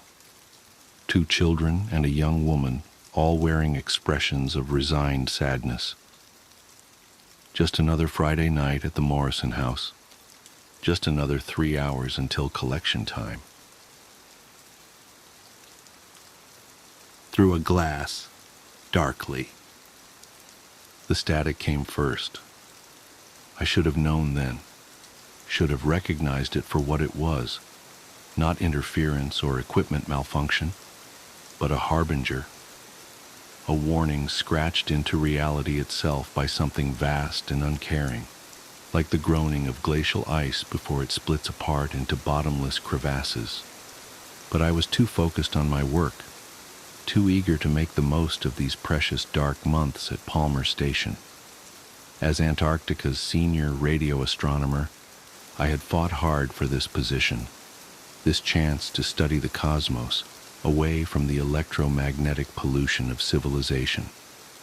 The perpetual night of winter solstice meant uninterrupted observation time, and the station's isolation promised pristine data. Even the aurora australis, usually an impediment to astronomical observation, had been unusually subdued this season. Until tonight, The phantom static had started as a barely perceptible hiss in my headphones around 0200 hours. I adjusted frequencies, checked connections, ran diagnostics. Nothing. The interference persisted, a soft susurration, like distant waves or whispered voices just below the threshold of comprehension. I rubbed my eyes, feeling the familiar ache of too many hours staring at screens.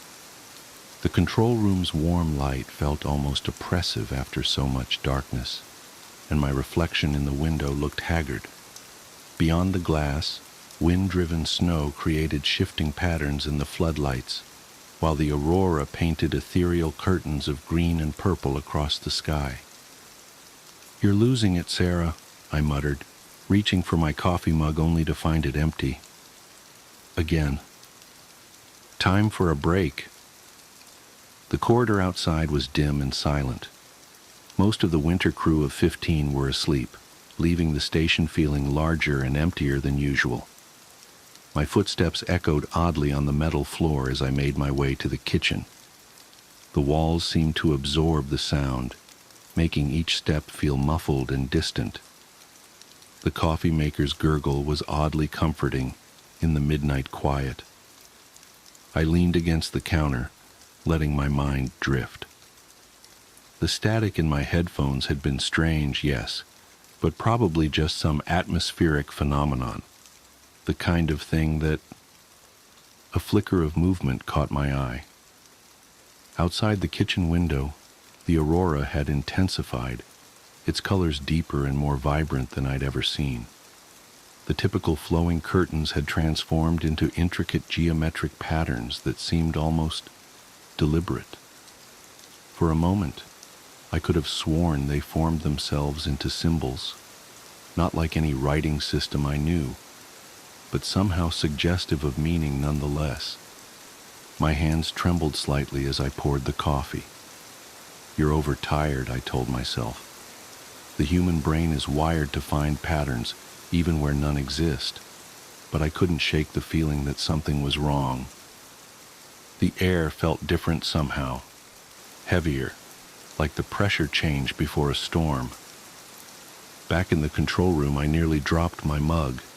The static had grown louder, even though I'd left my headphones on the desk. It seemed to be coming from the equipment itself now, a harsh electronic keening that set my teeth on edge. The monitors flickered with interference patterns that shouldn't have been possible with our digital systems. "Dr. Anderson?" The voice made me jump. Mike Rodriguez, one of our maintenance technicians, stood in the doorway. His face looked pale in the blue light of the screens. "Sorry to bother you, but have you noticed anything weird with the electrical systems?" I set down my coffee carefully, trying to keep my voice steady. "What kind of weird?" "Power fluctuations, equipment turning on by itself. And there's this sound." He trailed off, glancing nervously at the radio telescope controls. "You hear it too?" Relief and dread mingled in my chest. "How long?" "Started about an hour ago in the mechanical room. I thought it was just interference from the aurora, but..." He stepped into the room, lowering his voice. "I've never seen the lights act like this, and the temperature sensors are going crazy, showing impossible readings, like negative hundreds of degrees in some sections, way past what our thermometers can actually measure." I pulled up the environmental monitoring system. He was right. The temperature graph showed wild fluctuations, with some sensors registering temperatures that would have instantly frozen the air solid. Others showed no reading at all, as if those sections of the station had simply ceased to exist. "This isn't possible," I whispered, more to myself than to Mike. "The equipment must be malfunctioning." "All of it? At once?" His voice cracked slightly. "And what about the telescope? Are you getting any weird readings from..." The lights went out. For a moment we stood in total darkness. Then the emergency systems kicked in, bathing everything in dim red light. The static had stopped, leaving a silence so complete it felt like a physical presence. "I'll check the backup generators," Mike said, already moving toward the door. "Maybe the storm—" "Wait." I grabbed his arm. Through the window I could see that the regular floodlights were still on, illuminating the swirling snow. "The main power's still working. It's just in here." As if in response, the radio telescope's control panel lit up, not with its usual operational displays, but with a single line of text: "Signal acquired." My heart seemed to skip several beats. "That's not possible," I said again, but the words felt hollow. "The telescope's powered down, and even if it wasn't, it doesn't have text display capabilities like that." Mike leaned closer to the screen, his breath fogging the glass. "What signal?" Before I could answer, every monitor in the room came to life simultaneously. The same two words appeared on each screen in the same stark green text. Below them, numbers began to scroll. Coordinates, I realized with growing horror. But not any astronomical coordinate system I recognized. The values made no sense, extending to impossible decimal places, describing positions that couldn't exist in three-dimensional space. The static returned, louder than before.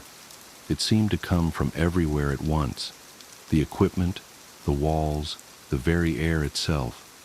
Within it, I could almost make out words, concepts that slithered at the edges of comprehension. My head began to throb as my mind tried to process patterns it was never meant to understand. "We need to shut it down," I managed to say, fighting back a wave of nausea. "All of it. Now." Mike nodded and moved toward the main power distribution panel. His hand had barely touched the switch when every screen in the room went black. The static cut off abruptly, leaving only the sound of our breathing and the distant howl of the wind. For 3 heartbeats, nothing happened. Then the screens flickered back to life, showing a single image that made my blood run cold. It was a view from the telescope's main camera, a view that should have been impossible, since I had personally powered down and secured the instrument hours ago. The image showed a section of the night sky, but wrong somehow. The familiar stars were missing, replaced by an absolute darkness that seemed to pulse with its own terrible life. As we watched, that darkness began to move, to flow like liquid, forming shapes that hurt to look at directly. "Sarah?" Mike's voice seemed to come from very far away. "What are we seeing?" I couldn't answer. My scientific mind was screaming that this was impossible, that the laws of physics didn't allow for what I was seeing.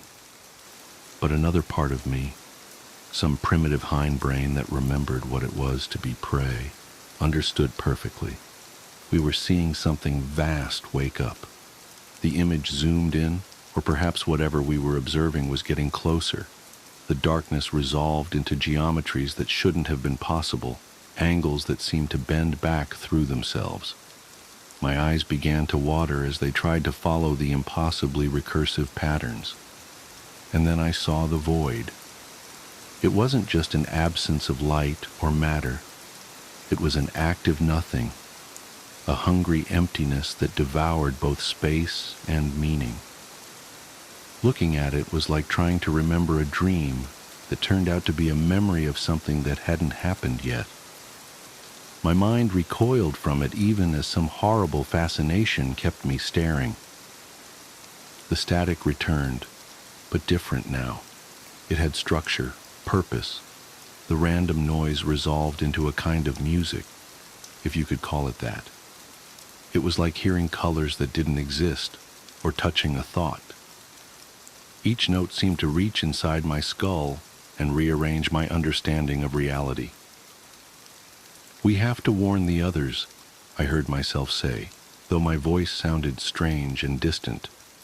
"We need to—" The window exploded inward.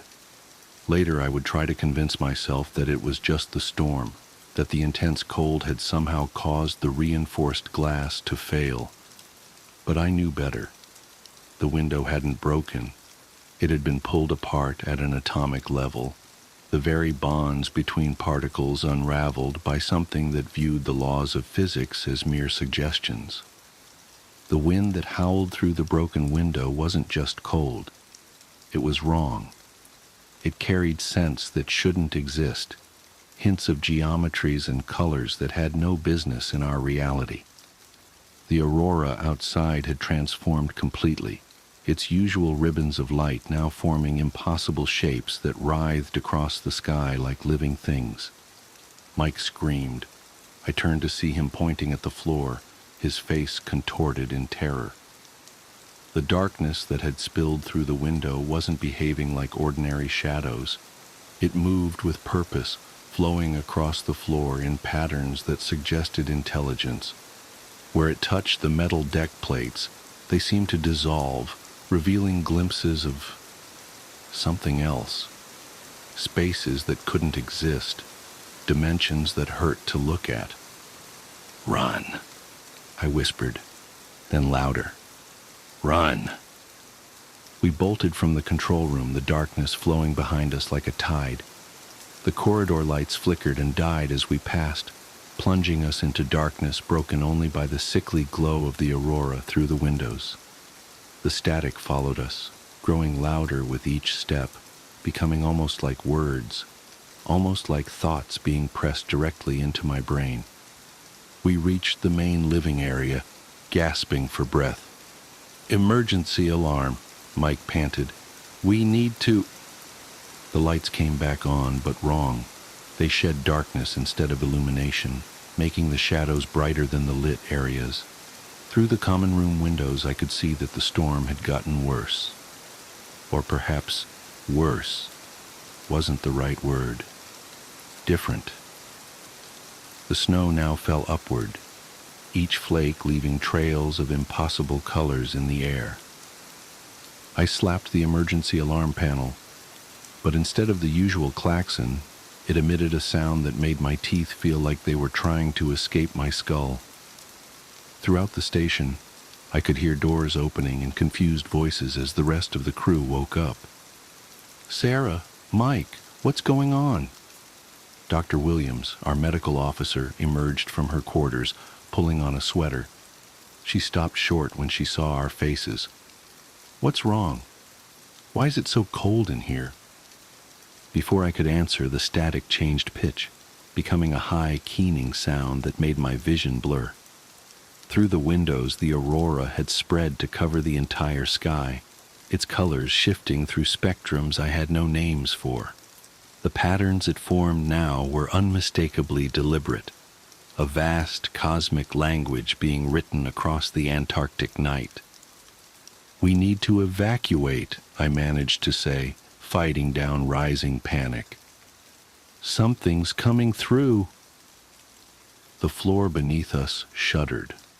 Not like an earthquake, more like reality itself was having a seizure. I watched in horror as the metal began to ripple like water, forming patterns that matched the ones in the sky. The walls seemed to breathe, expanding and contracting in ways that shouldn't have been possible. More of the crew had emerged now, their confused questions turning to screams as they saw what was happening. The darkness from the control room had followed us, seeping under doors and through ventilation ducts. Where it touched people, they changed. Not physically at first, but something in their eyes suggested they were seeing things human minds weren't equipped to process. "The emergency shelter," I shouted over the growing chaos. "We need to—" The ceiling disappeared. One moment it was there, and the next, nothing. Not a hole, not an opening to the storm outside, but an absence so complete it hurt to look at. Through it, I caught a glimpse of something vast moving against the aurora-lit sky. My mind tried to make sense of what I was seeing, and failed utterly. It was like trying to comprehend the size of the universe by looking at a grain of sand, except the sand was alive and made of angles that couldn't exist in Euclidean geometry. The static had become a roar now, drowning out all other sounds. Within it, I could finally understand what I was hearing, the thoughts of something so ancient and vast that galaxies were like motes of dust to it. It wasn't malevolent exactly. We were simply too insignificant for it to consider our existence meaningful, like an astronomer inadvertently destroying a microbe colony while adjusting their telescope. The telescope. Understanding hit me like a physical blow. We hadn't been observing the cosmos. Something in the cosmos had been observing us, and now it had noticed us noticing it. The Faraday cage. I grabbed Mike's arm, pointing toward the laboratory section. It's electromagnetically shielded. Maybe it can block whatever this is. A few of us managed to make it to the lab, sealing the heavy door behind us. The static was muted here, though I could still feel it buzzing in my bones. Through the small reinforced window, I watched in horror as the reality distortion spread through the station. Walls folded in on themselves like origami, revealing spaces that couldn't exist. People ran, or tried to, some of them moving sideways through dimensions I couldn't perceive. "What's happening?" Dr. Williams demanded, her medical training warring with the impossible things she was seeing. "Sarah, you're the physicist. Explain this." I laughed, the sound edged with hysteria. Physics? Physics stopped working the moment that thing noticed us. We're seeing, I don't know, reality from its perspective. Our universe is just a flat painting to it, and now it's reaching down to touch the canvas. The walls of the Faraday cage creaked ominously. In the corner, delicate laboratory equipment began to melt, the metal and plastic flowing together in ways that violated every law of thermodynamics. The air itself felt thick, as if gravity was becoming more of a suggestion than a law. Through the window I saw the aurora transform one final time. The entire sky became a vast eye, its pupil a void that reflected nothing, absorbed everything. Looking into it, I understood with terrible clarity just how insignificant we were. Not just humanity, but our entire concept of existence. We were like characters in a two-dimensional drawing suddenly being noticed by the artist. The static peaked, becoming a sound that wasn't a sound, more like the universe itself screaming as something vast reached down and began to fold it into shapes it was never meant to take. The Faraday cage wouldn't hold. Nothing would hold. Reality itself was coming undone, and all we could do was watch. In those final moments, as the walls of our shelter began to dissolve into geometries that Euclid never dreamed of, I had one last coherent thought. We had built our telescopes and pointed them at the stars, hoping to understand our place in the cosmos. But some questions have answers that human minds were never meant to comprehend. Some doors, once opened, can never be closed again. The static consumed everything, and in it, I heard the voice of the void, not in words, but in concepts that rewrote my understanding of existence. And I understood finally that the horror wasn't in being noticed by something vast and uncaring. The true horror was in realizing that we had always been noticed, had always been watched, and what we thought of as reality was merely the surface tension on an infinite ocean of things we were never meant to comprehend. The last thing I saw before my mind mercifully broke was the telescope array outside, its dish pointed at that terrible eye in the sky. It wasn't receiving signals anymore. It was sending them. We had built a beacon without knowing it, and now something had answered our call. The void opened wide, and Antarctica's long night became eternal.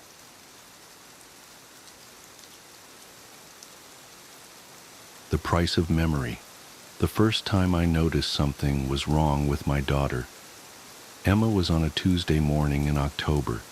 She was sitting at the kitchen table, methodically arranging her Cheerios into perfect concentric circles, when she looked up at me with those big brown eyes and asked, "Daddy, why do you keep calling me Emma?" I laughed, thinking it was some kind of game. "Because that's your name, silly." She shook her head slowly, her expression unnervingly serious for a 7-year-old. "No, it's not. My name is Sarah." That was the beginning. I dismissed it as a phase. Kids play pretend all the time, right?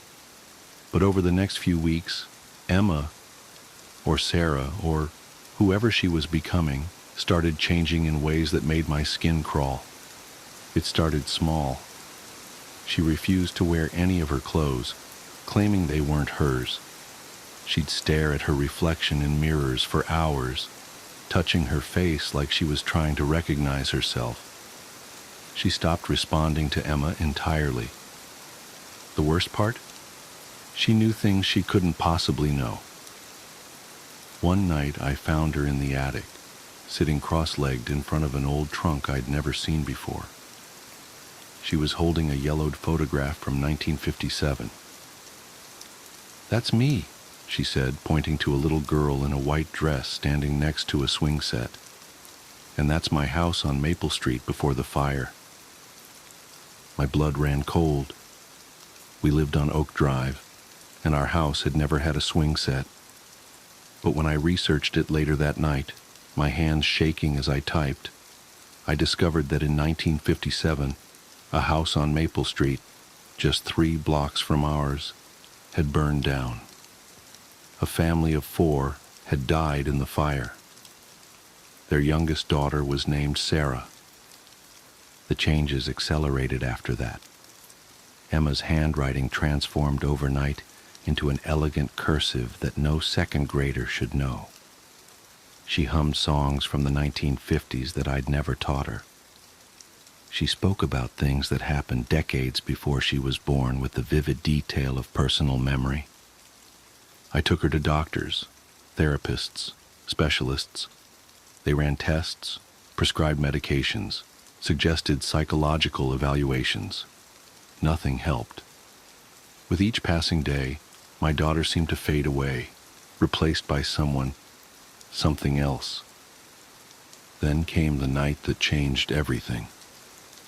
I woke up at 3:17 a.m. to the sound of piano music drifting up from our living room. We didn't own a piano.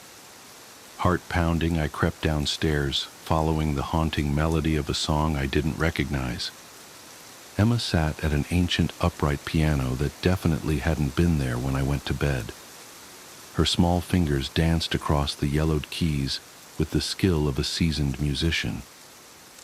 She wore a white nightgown I'd never seen before, her long dark hair falling in waves down her back. "Sarah?" I whispered, the name feeling foreign on my tongue. She stopped playing but didn't turn around. "You finally understand, don't you, Mr. Collins?" "My name isn't Collins, it's Martinez." "Where's Emma?" I asked, my voice breaking. "Emma's gone," she said simply. "She let me in and now she's gone. Children are so much more accepting of us than adults. They don't fight the transition like grown-ups do." "Us?" The word felt like ice in my mouth. She turned then, and I staggered backward. Her face was Emma's, but her eyes were ancient, filled with a darkness that no child's eyes should hold. "We're the ones who got interrupted," she said, her voice carrying an accent I couldn't place. "The ones who didn't get to finish. Some of us were taken by disease, others by accident, some by violence. But we all had one thing in common. We weren't done. We had so much left to do, to experience, to be. I wanted to run, to scream, to wake up from this nightmare, but I couldn't move. Emma was perfect, she continued, running her fingers along the piano keys without pressing them. So young, so full of potential. All that blank canvas, just waiting to be filled. She was lonely, you see. After her mother died, she felt incomplete. That's when I found her. The mention of Julie, my late wife, snapped me out of my paralysis. "What did you do to my daughter?" I demanded. Emma smiled, and it was the most terrifying thing I'd ever seen. "I didn't do anything she didn't allow. She welcomed me, just like the others welcomed us." "Others?" She gestured toward our front window. Outside, in the pre-dawn darkness, I saw lights on in houses up and down our street. And in every window there were children, dozens of them, all standing perfectly still, all staring toward our house, all wearing white. "You see, Mr. Collins," she said, turning back to the piano, "there are so many of us waiting, and so many lonely children willing to share their space. It's happening everywhere. A great restoration, a second chance for those of us who were interrupted."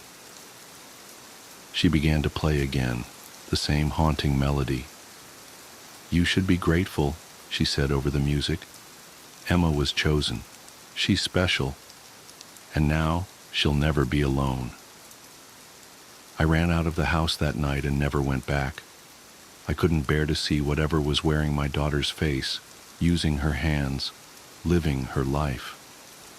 The police found nothing wrong, of course. The piano had vanished. The other children denied standing in their windows.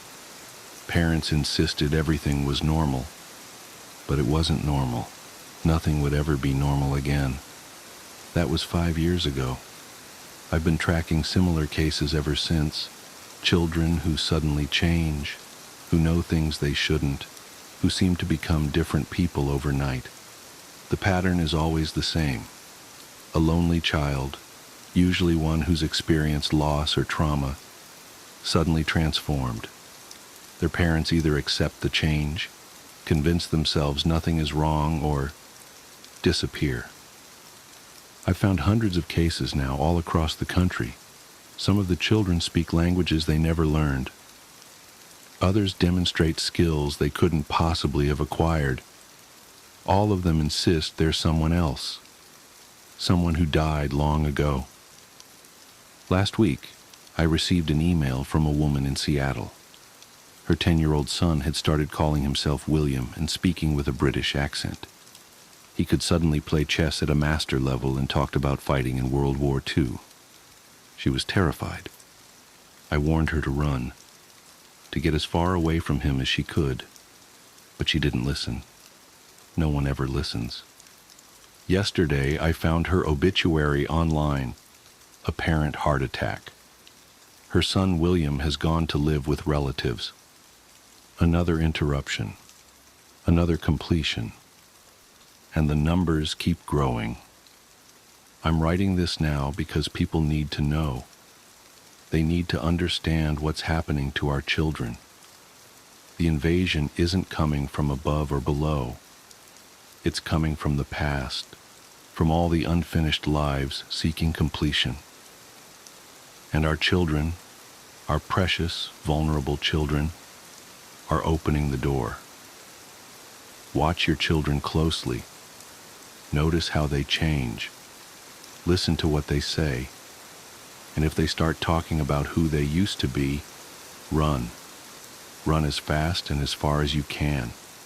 Because by the time they start calling themselves by a different name, it's already too late. I know this because last night I saw Emma again.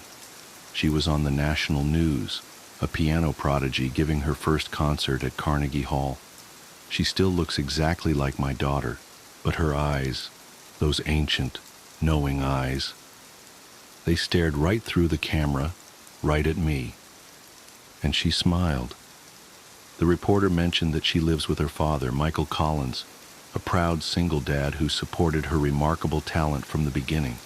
He looks exactly like me, stands like me, even has my laugh. But his eyes are wrong too. They found me, you see. They found me because I knew too much, asked too many questions. And now, someone else is living my life, raising my daughter who isn't my daughter, while I'm here, in this new body, writing this warning. I don't know how much longer I'll be able to remember who I really am. The old memories are fading, replaced by new ones that don't belong to me. Soon, I'll probably forget I ever had a daughter named Emma. I'll forget I was ever anyone else. But before that happens, I need you to understand something. This isn't a story. This isn't fiction. This is a warning. Look at your children. Really look at them. Are they still yours? Are you still you? And if you're reading this, Emma, Sarah, whoever you are now, I want you to know that I remember. I remember the way you used to laugh. I remember how you loved strawberry ice cream and hated green peppers. I remember how you used to crawl into my bed during thunderstorms. I remember you, Emma, the real you. I remember. Who am I again? The following was found scrawled on the back of the last page. Hello, Mr. Martinez. Or should I say, Mr. Thompson? Don't worry about Emma. She's happy now. We're all happy now. And soon everyone will be exactly who they were meant to be. Won't that be wonderful? Note from the editor. This manuscript was found in a rented room in Boston, Massachusetts.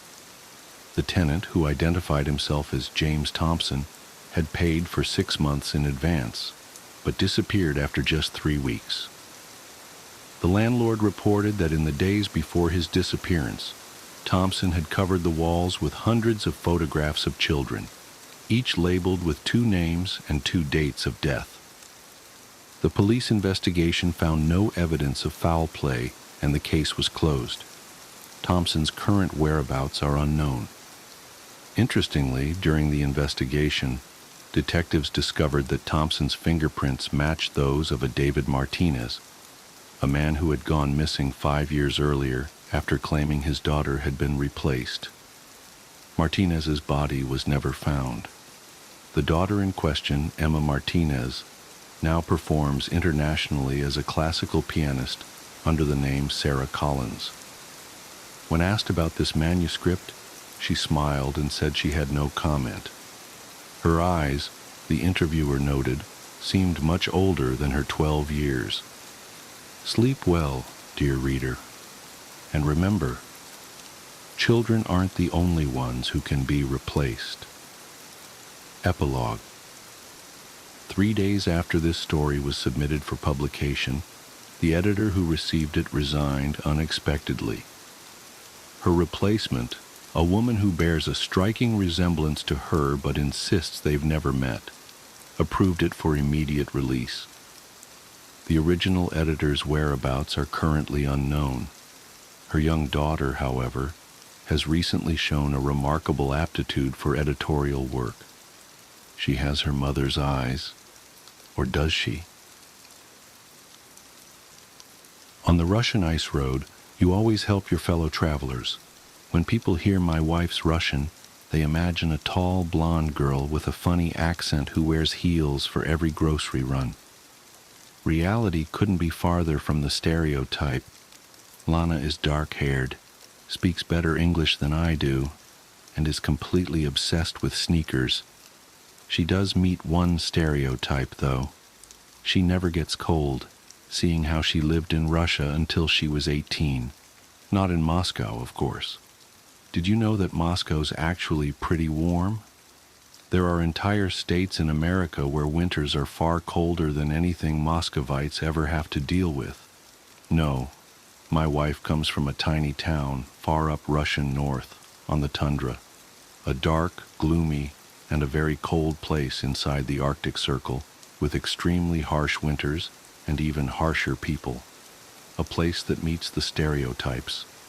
I've met my in-laws all of 2 times, including our wedding, both times as they traveled to the States.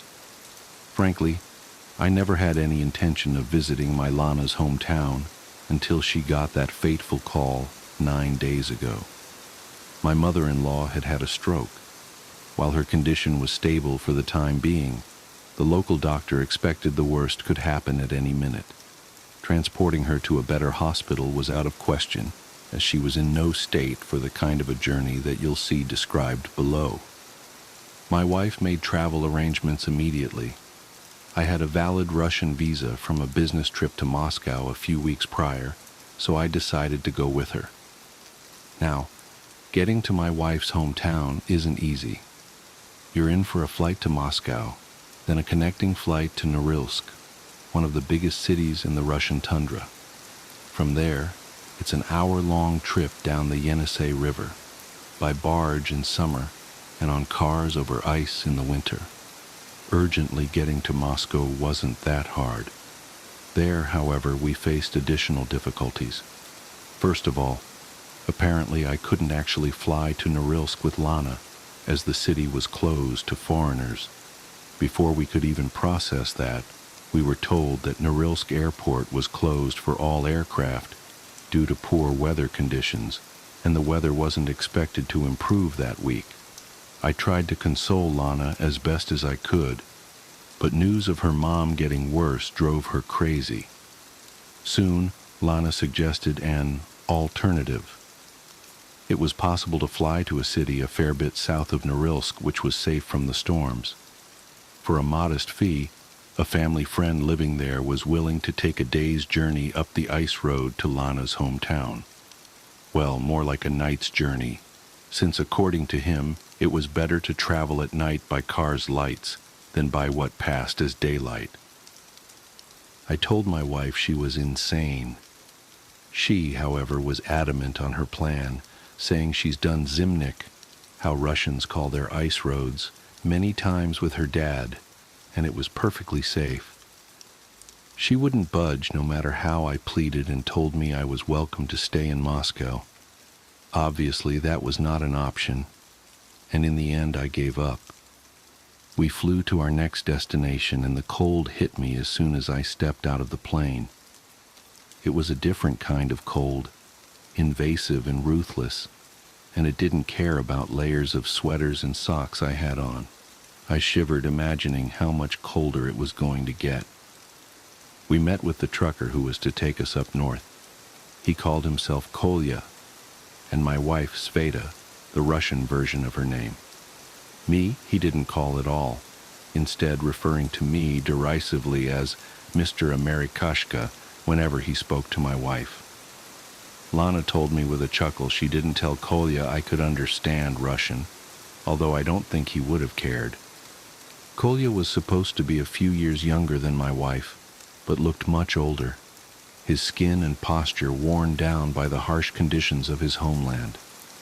He laughed at our American shoes and coats and said he would pack extra jackets, woolen socks, and valenki for us, just in case. His brother helped load his truck, which looked like it had seen the fall of the Soviet Union, and then Kolya sat down to enjoy a shot of vodka, one for the road. My wife saw me blanch at that. "This isn't New York, or even Moscow," she said quietly. "People here are a bit behind in terms of DUI. Don't worry, he won't drink enough to get impaired. He's seen that kill people on the road." Well, indeed, the first shot was the last, and Kolya hopped into the truck. He offered my wife the shotgun seat, which, as far as I understood Russian macho culture, was basically equivalent of throwing a glove in my face. Whatever, as long as he got us there. The road was a dark stretch of ice and packed snow powdered by the fresh snow that had fallen that morning. Snowdrifts bordered both sides of the roads and leaked onto its surface a fair bit. Otherwise, it was the same barren, flat surface for miles. In the first couple of hours, we saw a few cars going the opposite way to us. Then a car going in the same direction as us overtook us and disappeared in the darkness ahead at surprising speeds. It was a freaking tiny, rusted-through Subaru. I gave up on understanding Russians then and there. Shortly after the Subaru guy, it started snowing. Just a bit at first, then more and more. Kolya didn't seem bothered, and I tried to stay calm as well, which I managed mostly successfully until the wind joined in. Unlike the snow, it started hard from the get-go. Have you ever heard wind howling and become unsettled by the sound? Now imagine the same, but in the depths of a black night lit only by your car's headlights. Except for your own vehicle, the world around is silent and devoid of life, frozen until the spring. Not that you can see much through the thick snow that is now the wind's plaything, flurrying around the car, blanketing the windows. Our pace slowed to a crawl as Kolya swore colorfully in Russian. Maybe stop and wait it out, I suggested nervously. We can't, Lana said without bothering to ask our driver. If we stop, there's a good chance the car won't start up again, and we are stuck here waiting for someone to pick us up. And it's been empty today. The realization we were at a very real risk of freezing to death hit me like a ton of bricks. I leaned back into my seat and closed my eyes, wordlessly praying for the best. The only response was the wind howling, and it sounded so strange. It would start low and quiet, and then get louder and louder until a yowling crescendo, then cut off abruptly. Then start again. And the sound came from different directions, each starting at a different time, like a pack of wolves howling. I opened my eyes to obvious tension in the car. Lana and Kolya were both hunched forward, peering intently through the glass for all the good it did them. Kolya glanced back at me. "Don't worry, be happy," Kolya proclaimed with a horrible Russian accent. "It is all okay. Don't worry, America." He was lying. I might have been useless on the ice road, but I was a criminal defense lawyer, and a good one at that. And Kolya was a bad liar. There was sweat beading on his face and neck, and his voice was forced. He was very much scared, and that made me scared too. Kolya murmured something to my wife, too quick and quiet for my distracted mind to decipher. She nodded. "What was that?" "There's a village maybe half an hour up the road if we keep this pace. We get there and settle down until the morning." "I see. Sorry about the delay." In reality, I was extremely happy to hear that. "Bad wind, huh?" Lana grabbed my hand, quick and sudden as a snake. "Don't mention the wind." Another sound came through the storm, a long, tinny wail that sent shivers down my spine. It took me a few moments to recognize the familiar sound of the wind whistling through walls and chimney, and then another moment to realize there were no walls around for the wind to whistle. I opened my mouth to comment, and my wife's grip tightened on my arm. In that moment, I knew to keep it quiet. We drove in tension-filled silence as a cacophony of sounds erupted through the storm. Wails and shrieks, howls and cries. No way, no wind was producing all of that. The sounds grew closer, grew louder. I grabbed my wife's hands as we both stared desperately ahead. Through the flurry, we barely made out something, a large, dark shape reflecting our lights, or maybe piercing the darkness with lights of its own. Kolya swore and swerved to the side. We were passing another car stuck in the snow. Its blinkers flashed. "Stop," Lana said, sudden and harsh. "What?" Kolya asked in Russian. "You insane?" "Stop," my wife repeated. "On the ice road you help. That's the rule, remember?" Kolya gave her a long, hard look that I didn't like at all. "That's the rule on the road," he echoed, and hit the brakes, slowing the car without actually stopping. I opened the door and peered outside. The driver of the stuck vehicle was already running towards us. I recognized the car itself as the Subaru that passed us earlier. "Thank God you people were," the driver began. "Get in, idiot," Kolya shouted, and the guy shut up and jumped in. He was just a kid, no older than 20, with dark red hair and a patchy little beard. He looked cold and terrified. "Thank God," he repeated in a hushed whisper. "I was sure they'd get me." "They?" I asked, confused. Kolya and Lana turned to look at the kid in unison, and their looks could kill. I mean the wind and snow," the kid corrected quickly. I had a sudden abrupt feeling that it was too late for that, even as I still had no clue what was going on. We drove on, and the interplay of howls and shrieks outside the car became unbearable in the silence. "What's your name, dude?" I asked him in my best Russian. He blinked. Sergei Molchanov. My parents are... Anyway, it doesn't matter. I shouldn't have been driving, but I wanted to make it to my girlfriend's birthday, and...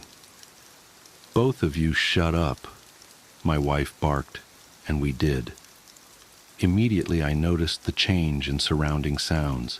They were much louder now. The highest pitch shrieks rang in my ears.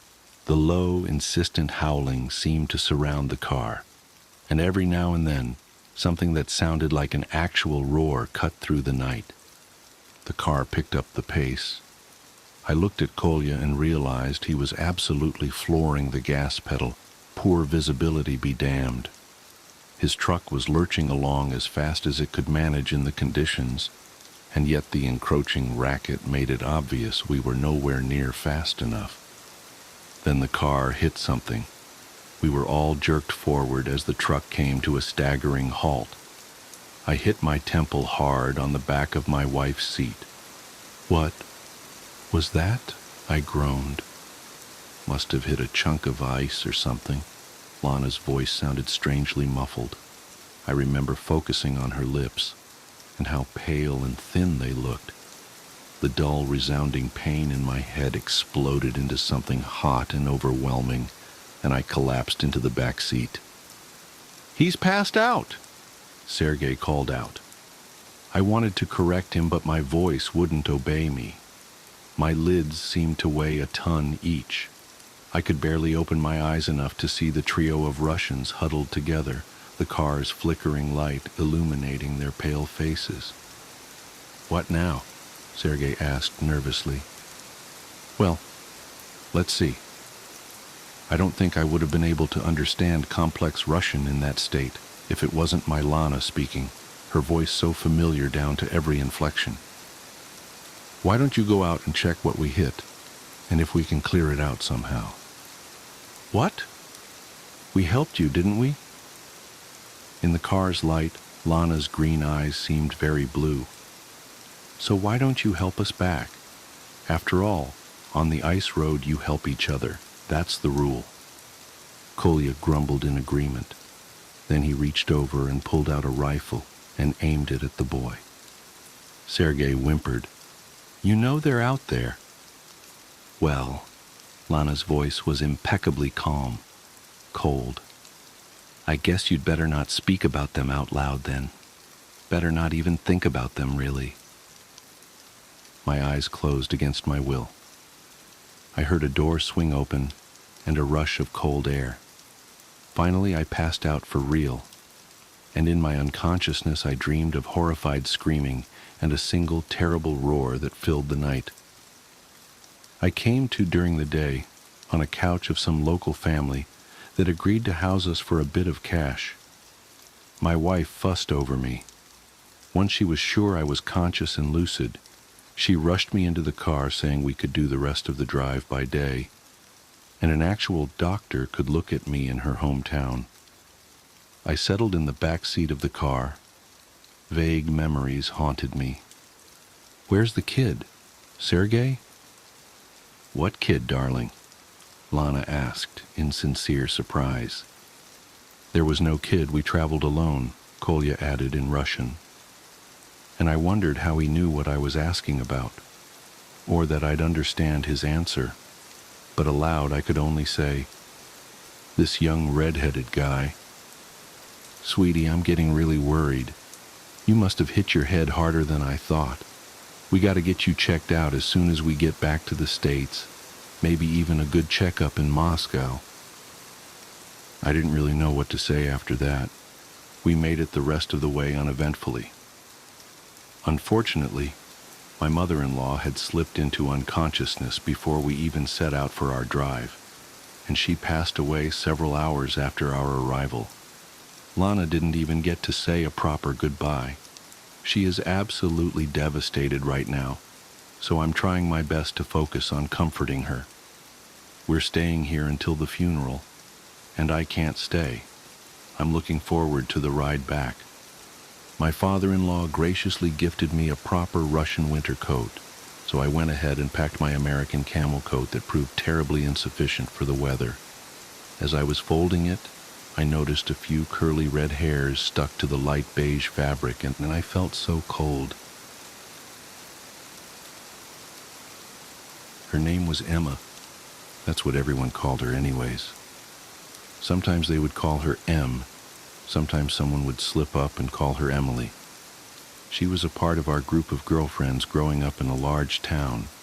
Not quite big enough to be a city, but big enough that there was still privacy between neighbors. We called ourselves the Unbreakable Six because there was me, Summer, Mel, Nina, and Jules. And there was Emma. Emma started off as a practical joke by the other girls in the 4th grade. It was probably Jules that started it. She was always playing pranks of people. In high school, she even got suspended once for going too far and had to babysit for hours to buy that girl a new cell phone. Or maybe it was Summer, who always seemed too busy with music and band to think of such an elaborate prank. Or maybe it was Mel and Nina, who were best friends and could have lived without us, always conspiring together like they were twin sisters.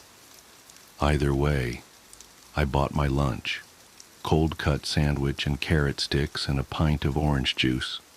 I couldn't stand milk. It would account for how short I ended up being, and walked over to our lunch table. Jewel looked excited, waving me over to them. "Lotta, look."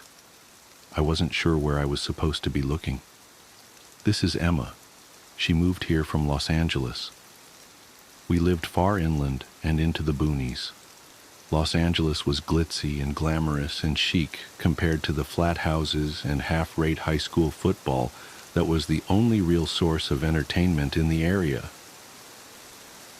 What?" "Los Angeles, dummy," Jules said, rolling her eyes. "She's not in our class. She's in Miss Lark's, but she's the same grade as us. Isn't that cool?" I still wasn't sure where I was supposed to be looking. I sat down with my tray uneasily, wondering what I was supposed to see. "Who?" Summer jabbed me in the side. "You're being rude," she hissed quietly. Summer was all about rules and manners. "Say hi to Emma."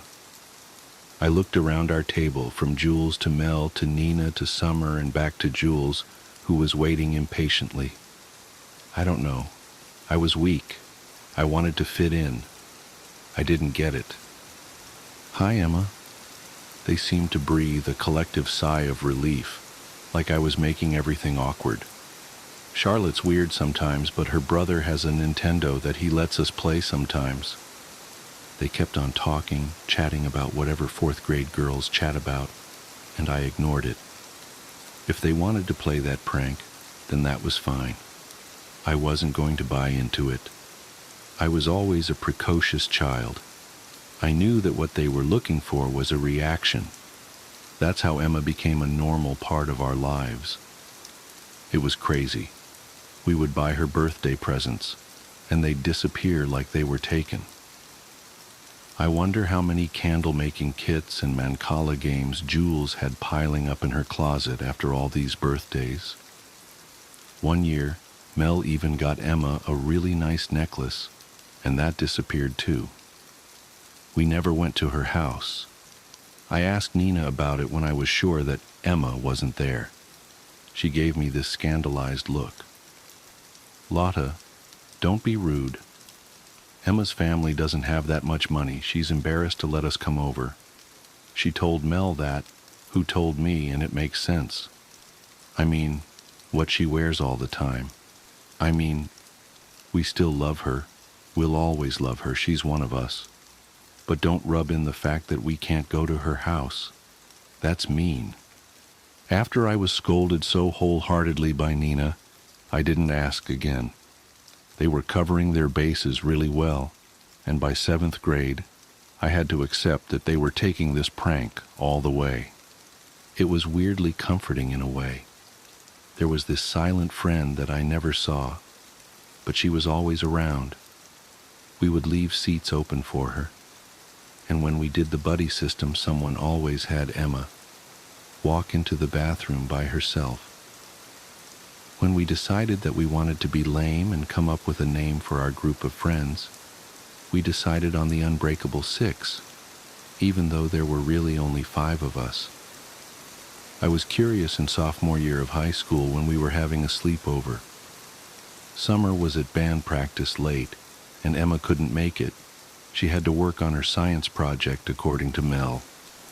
So I asked Jules, the likely mastermind behind it all, if you were going to write a story about Emma, like her biography, how would you describe her, down to every detail? Jules loved stuff like that. She wanted to be a writer someday. Well, she's taller than you, which isn't hard. I threw a pillow at her that she dodged deftly. She's medium build. Jules dropped her voice to a whisper. Even though she gained a little weight recently, but we're not going to tell her, and she's still beautiful. And she has green eyes and brown hair, and she's got freckles. She hates getting her picture taken. She's nice, but quiet, and she dances really beautifully. I mean, you've seen her, right? Of course, that time a few months ago when we turned on some music and danced around together to practice dancing at homecoming, so we didn't look weird or do it wrong. We stopped after a while and oohed and awed at empty space for a while. I didn't ask any more questions. I knew that they would keep up the charade for as long as they could manage. It was in our senior year of high school that it happened. I don't know why it set me off. Not really. It was something little. Something stupid. We were hanging out in Nina's pool, even though it was still too cold to swim. Teeth chattering and goosebumps rising on our skin, we were waiting for the jacuzzi to heat up to jump in. The cold sunlight cast a long shadow, and the wine coolers we snuck earlier was making that shadow seem menacing. It was annoying for me for reasons I can't place. "Look at Emma, Lotta," Jules called. She wolf whistled and hooted, over the top like Jules always is. "Hot mama, look at that booty." I didn't know where to look, like always. Like for the past 9 years of my life, I didn't know where to look. Since the 4th grade at our lunch table, dancing in Summer's living room, homecoming, football games, at the park, in class, anywhere, I didn't know where to look, because Emma wasn't there. That's when I snapped. "F Emma," I screamed. "And F all of you. Have you been waiting for this? The moment I completely lose my F mind, well, here it is." I waved my arms around, manic and furious. Emma isn't real. Emma isn't F real. I looked at their confused faces. "Oh, you're going to keep this up? I hate you guys. You've always done this. Made me the butt of your stupid prank for almost 10 years, guys. 10 years. I slipped a little on the wet concrete, but regained my balance. "F you, I hate you so much." Tears welled in my eyes. Years and years of pent-up frustration finally spilling over. Emma was some stupid prank that got out of hand, and I can't believe that none of you ever had the balls to tell me that it was a stupid prank. No, it had to keep going. You had to keep laughing behind my back. It's not fair. Summer was furious. Lotta, don't be this way. Emma is right there and you're being a bitch. Why are you doing this? Are you mad? Mel spoke up in a tiny voice. Lotta, you look hot too. I mean, you look good in your bathing suit too. Yeah, but don't take out your anger on Emma, God, Nina said, rolling her eyes. Nina walked over to the side of the pool and reached out a hand like she was rubbing someone's back. It's okay, Emma. Lotta is just under a lot of stress right now, figuring out where she wants to go for college. Shut up, I howled miserably. Stop it, stop it, stop it. Emma isn't real. She's not there. How could you guys do this to me? They were starting to look scared. They were really invested in this prank. I wondered what the end game was. When were they going to start laughing? When were they going to jump up and say, "Gotcha"? I had enough of this. If they wanted to play charades, then let's play charades. The next part was a blur. I don't remember it, not even now. But I walked over to where Emma was and I kicked at the air. I heard a scream, and I slipped on the slick, wet concrete and hit my head. There was blood everywhere. There was so much screaming, but I kept on kicking and punching and fighting until I blacked out completely. I came to a day later in the hospital. My parents were there, and so were my friends. They were pale and tired and miserable looking.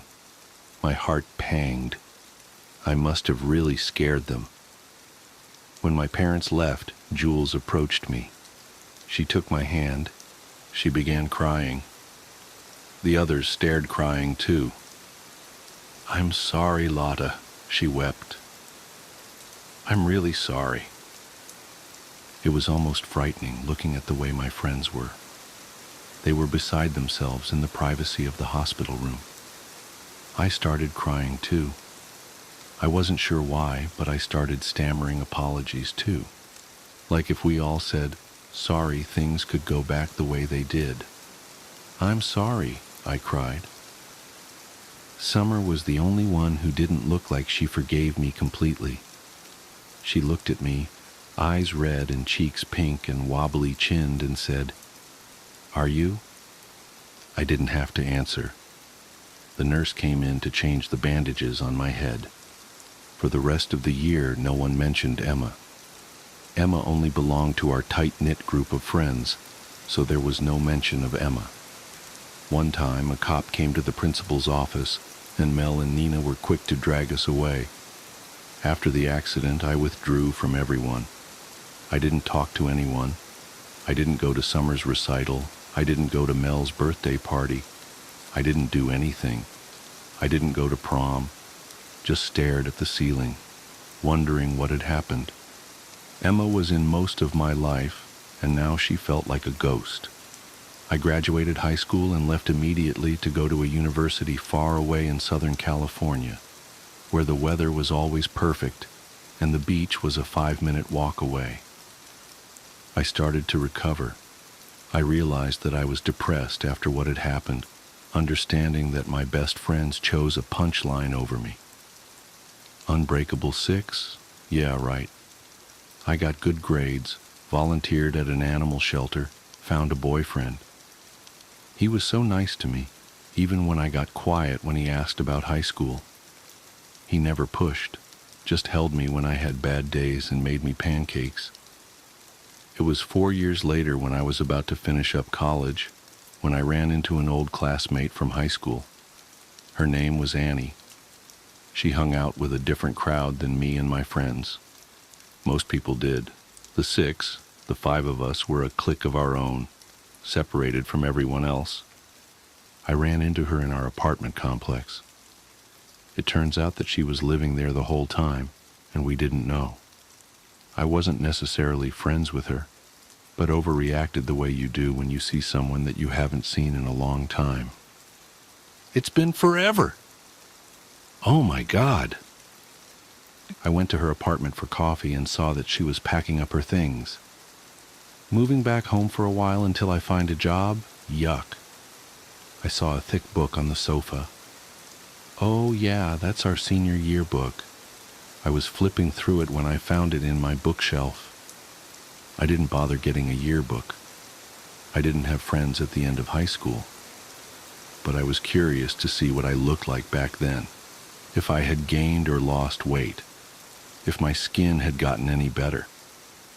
I opened up the first page and was instantly confused. For Emma, I read aloud from the first page. It was a dedication. My mind raced. Was there someone named Emma in our year? Yeah, it's really sad what happened to her, Annie said, handing me a mug of hot coffee. I flipped through the yearbook, looking for a trace of Emma. Then I found it. My heart stopped, mouth going dry. My hands shook as I held the yearbook, looking at the photograph. It was a picture of the Unbreakable Six.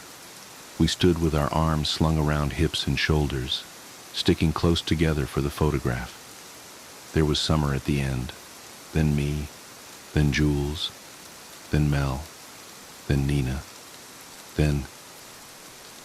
I had never seen this girl before in my life. Never. But there she was. I can't even remember getting this picture taken. She was right there at the end. Green eyes, brown hair, muffin top, shy smile, threadbare shirt and ripped jeans, looking straight at the camera like the rest of us. She looked as normal as can be, just another teenage girl. Annie looked over my shoulder. Oh, there you all are. What did you call yourselves again? What happened to her? I couldn't even touch her photograph, just let my shaking finger hover over her face. Annie fell quiet. Well, I guess you might not really remember that well after your head injury. And you just kind of faded away from everything, stopped doing much at all. But Emma disappeared, out of nowhere. The cops came by once to ask questions, but her parents were both poor and junkies, so no one really cared. Just another girl that disappeared. I left Annie and went back to my apartment, the one I shared with my boyfriend. He took one look at my face and started boiling some water for tea, grabbed a blanket to throw over my shoulders. I pulled away from him, locked myself in my room. I stared at the ceiling. I was 18 again, lost and confused. The girl's green eyes haunted me. Emma's eyes haunted me. I went on Facebook and found my old friends, my best friends, and I told them, please meet me back at home. It's important. I returned back to our big town little city, went to the newest Starbucks, and waited. They trickled in, one by one. Jules, small-time blogger who works at an Italian restaurant until she made it big. Summer, brown and freckled from band camp, coaching kids for their field shows. Nina, the hot librarian at their old high school. Mel, her belly swollen with her second child, wedding ring secured to her left hand by her high school sweetheart. My friends were not the same, and neither was I. I cut to the chase. I couldn't spare a moment for small talk. What happened to Emma? They exchanged uneasy glances. They knew this was coming. Nothing, Jules said with finality. Emma wasn't real. She was just a trick, Nina said softly. She was a prank. I figured they might pull this shit. I reached into my bag and slammed the yearbook down on the table, making our drinks rattle and one fall over, spilling tea onto the ground. No one moved to try to pick it up. They stared at the yearbook instead. Emma was real, I finally whispered. Emma was real. What happened to her? Nothing. Cut the crap, Jules, Summer snapped. She turned to me. Lotta, you killed Emma that day by the pool. You went nuts and kicked her and kept kicking her when you slipped and fucked up your head, and you bashed her head and she fell in the pool and it was too late to save her and we had to worry about you and... Summer! Jules shrieked, swatting her in the arm. I was silent, absorbing what Summer said. Mel spoke up in a tiny voice. Lotta, we weren't going to let you go to jail. I looked up at my friends, tears running down my cheeks. Why? Nina reached across the table and took my hand. She squeezed it, hard. Because we're the unbreakable six. We don't break because one went crazy and another's dead. I excused myself to the restroom and wept for what seemed like hours. It couldn't have been that long, but there were angry knocks on the door from other patrons who needed the restroom.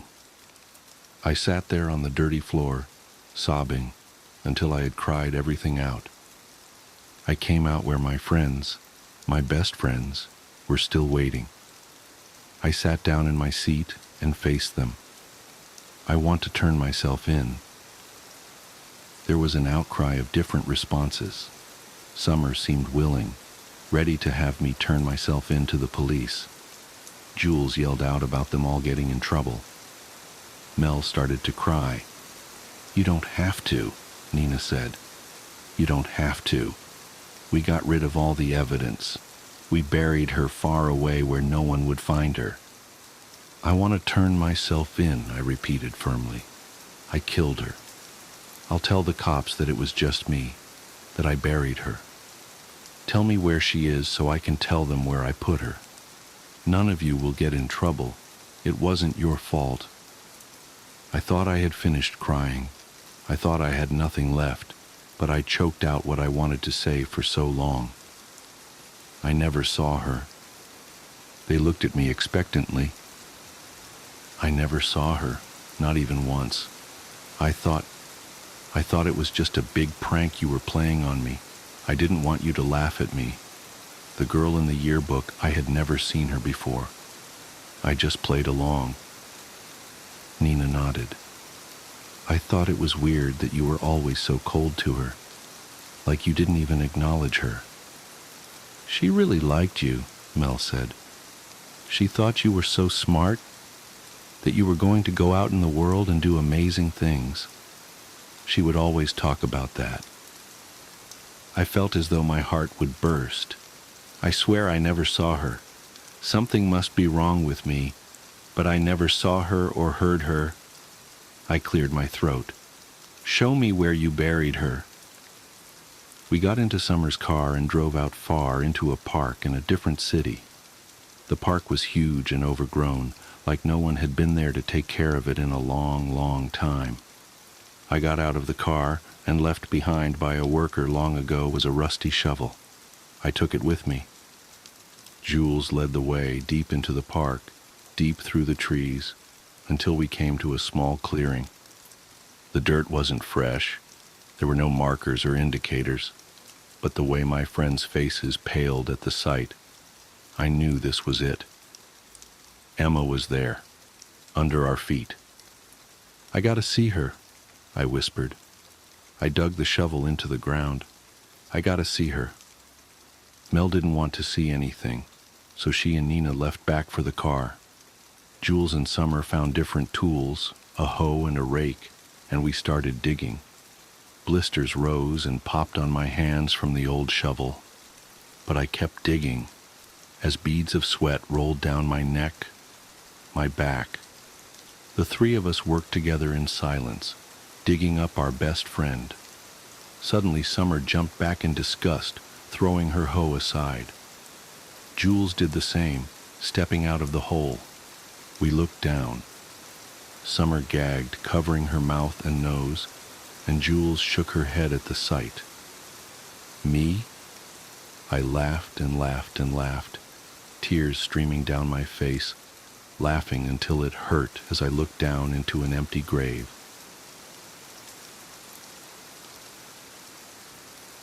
The security camera. The first time I saw my husband's double, I thought it was a glitch. I had just installed our new security system that afternoon, one of those fancy setups with motion detection, night vision, and smartphone connectivity. David thought I was being paranoid, but after the string of break-ins in our neighborhood, I wasn't taking any chances.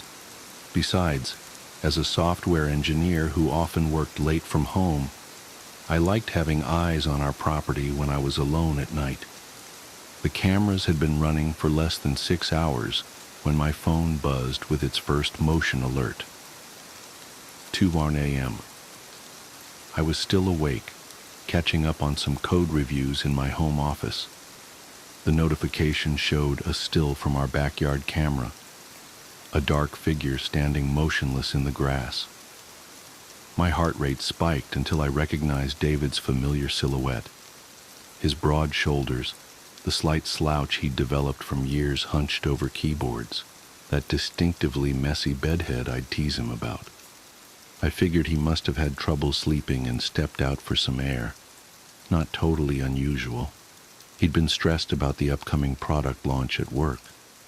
I was about to dismiss the alert when something made me pause. The figure was completely still. Not the natural shifting of weight or subtle movements you'd expect from someone standing outside. Just perfectly, unnaturally motionless. That's when I realized he wasn't looking around the yard or up at the stars. He was staring directly at our second-floor bedroom window. Our bedroom window, where I could see the warm glow of our bedside lamp still burning. The lamp I always left on because David liked having some light when he got up to use the bathroom. A cold weight settled in my stomach. I pulled up the live feed from the indoor security camera I'd installed in our bedroom. There was David, curled up under the covers on his side of the bed, chest rising and falling in the peaceful rhythm of deep sleep. I looked back at the yard camera. The figure was still there, still staring. I closed my laptop and crept upstairs, my bare feet silent on the carpet. Our bedroom door was slightly ajar, just as I'd left it.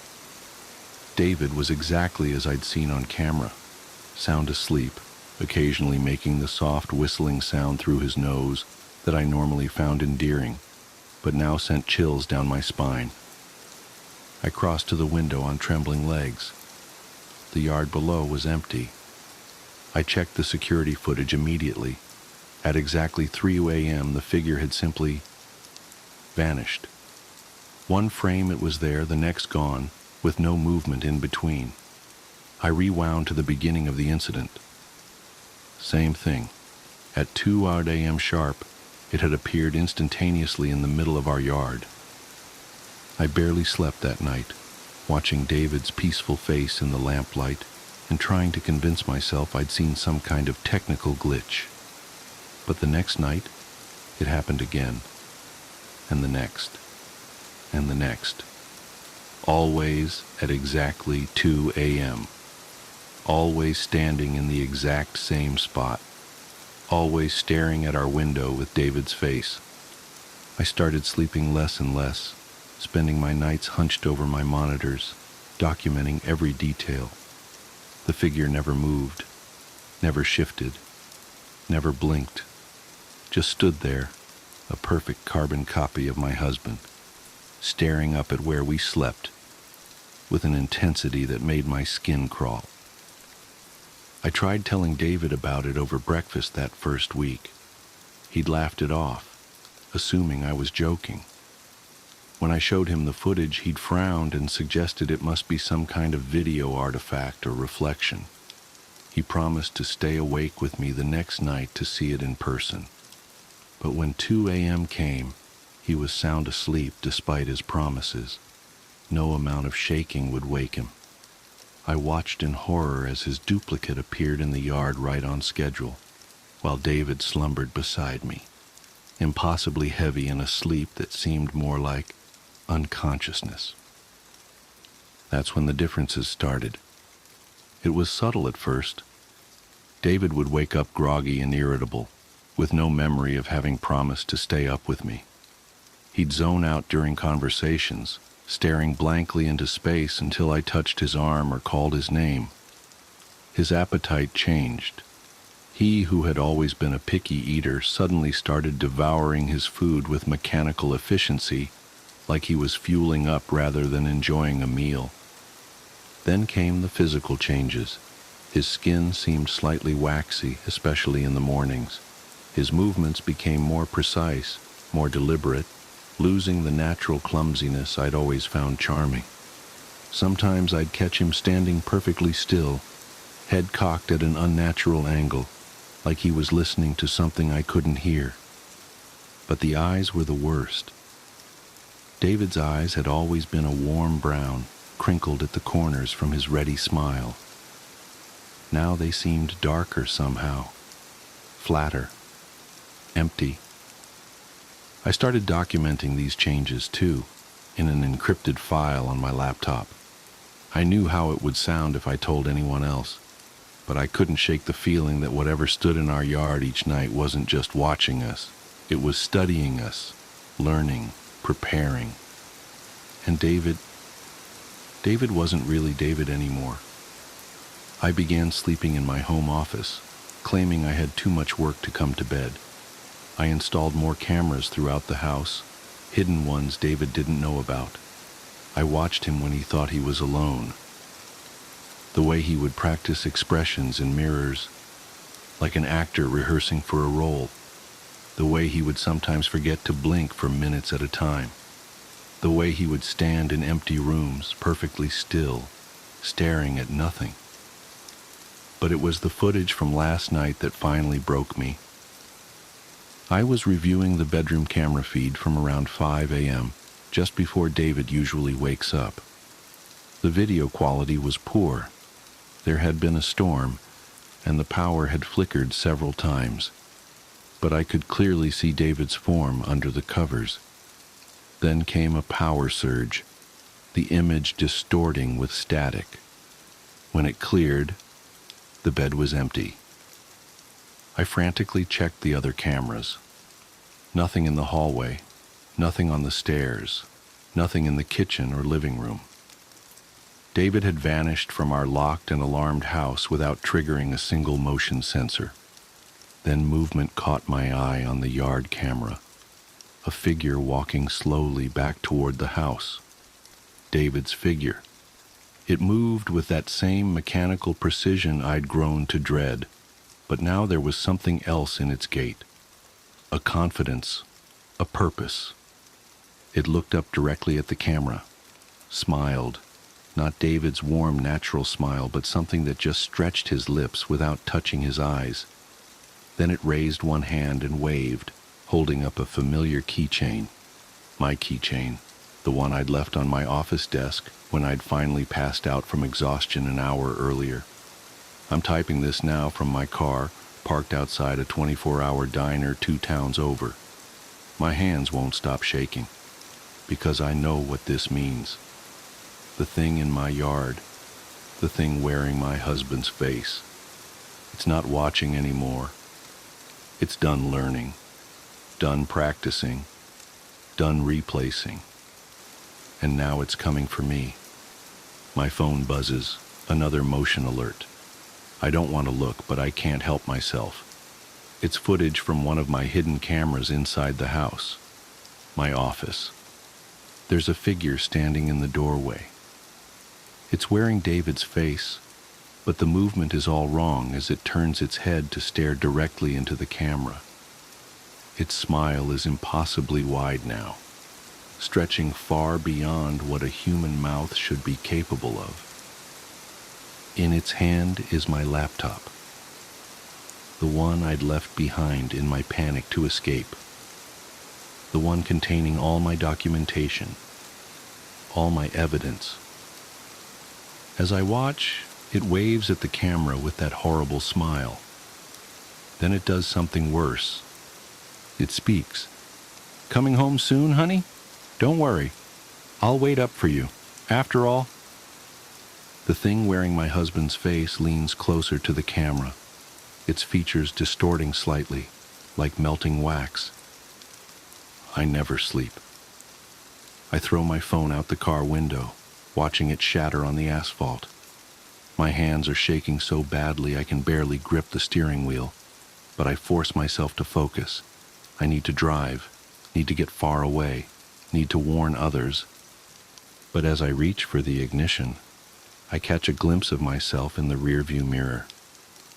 Have my movements always been this precise? Has my skin always had this waxy sheen? When was the last time I blinked? I look closer at my reflection, at the thing wearing my face, now smiling, and I begin to scream. Boxes. I spent the summer before my first year of elementary school learning how to climb trees. There was one particular pine tree right outside my house that seemed almost designed for me.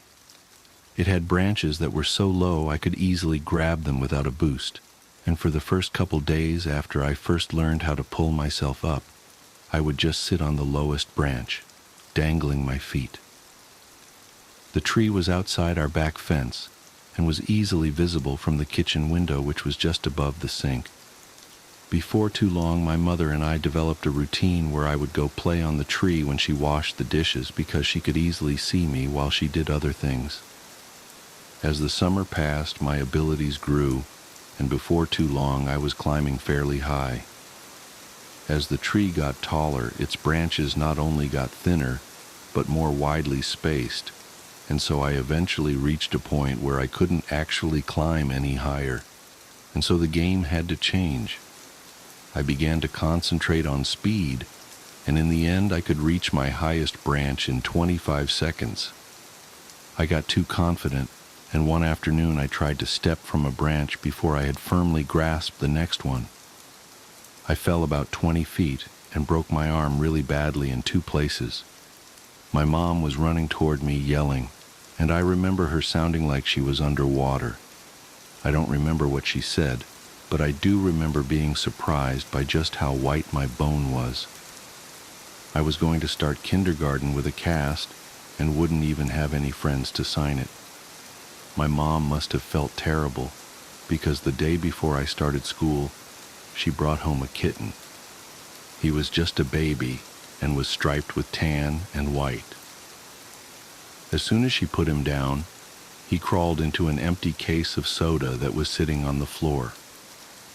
I named him Boxes. Boxes was only an outside cat when he escaped. My mom had him declawed so he wouldn't destroy the furniture. So as a result, we did our best to keep him inside. He'd get out every now and then, and we'd find him somewhere in the backyard chasing some kind of bug or lizard, though he could hardly ever catch one because he had no front claws. He was pretty evasive, but we'd always catch him and carry him back inside. He'd scramble to look back over my shoulder. I told my mom that it was because he was planning his strategy for next time. Once inside, we'd give him some tuna fish, and he came to learn what the sound of the can opener might signal. He'd come running whenever he heard it. This conditioning came in handy later because toward the end of our time in that house, Boxes would get out much more often and would run under the house into the crawl space where neither of us wanted to follow because it was cramped and probably crawling with bugs and rodents. Ingeniously, my mom thought to hook the can opener to an extension cord out back and run it right outside the hole that Boxes had gone through. Eventually he would emerge with his loud meows, looking excited by the sound, and then horrified at how we could run such a cruel ruse on him. A can opener with no tuna made no sense to Boxes. The last time he escaped to under the house was actually our last day in it. My mom had put the house on the market and we had begun packing our things. We didn't have much, and we stretched the packing out a while, though I had already packed up all my clothes at my mom's request. My mom could tell I was really sad about moving and wanted the transition to be smooth for me, and I guess she thought that having my clothes in the box would reinforce the idea that we were moving, but things wouldn't change that much. When Boxes got out as we were loading some things into the moving van, my mom cursed, because she had already packed the can opener and wasn't sure where it was. I pretended to go look for it so I wouldn't have to go under the house, and my mom, probably completely aware of my little scam, moved one of the panels and crawled in. She came out with boxes pretty quickly and seemed pretty unnerved, which made me feel even better about getting out of it. My mom made some phone calls while I packed a little more, and then she came into my room and told me that she had spoken to the realtor and we were going to start moving into the other house that day. She said it like it was excellent news, but I had thought we had more time in the house.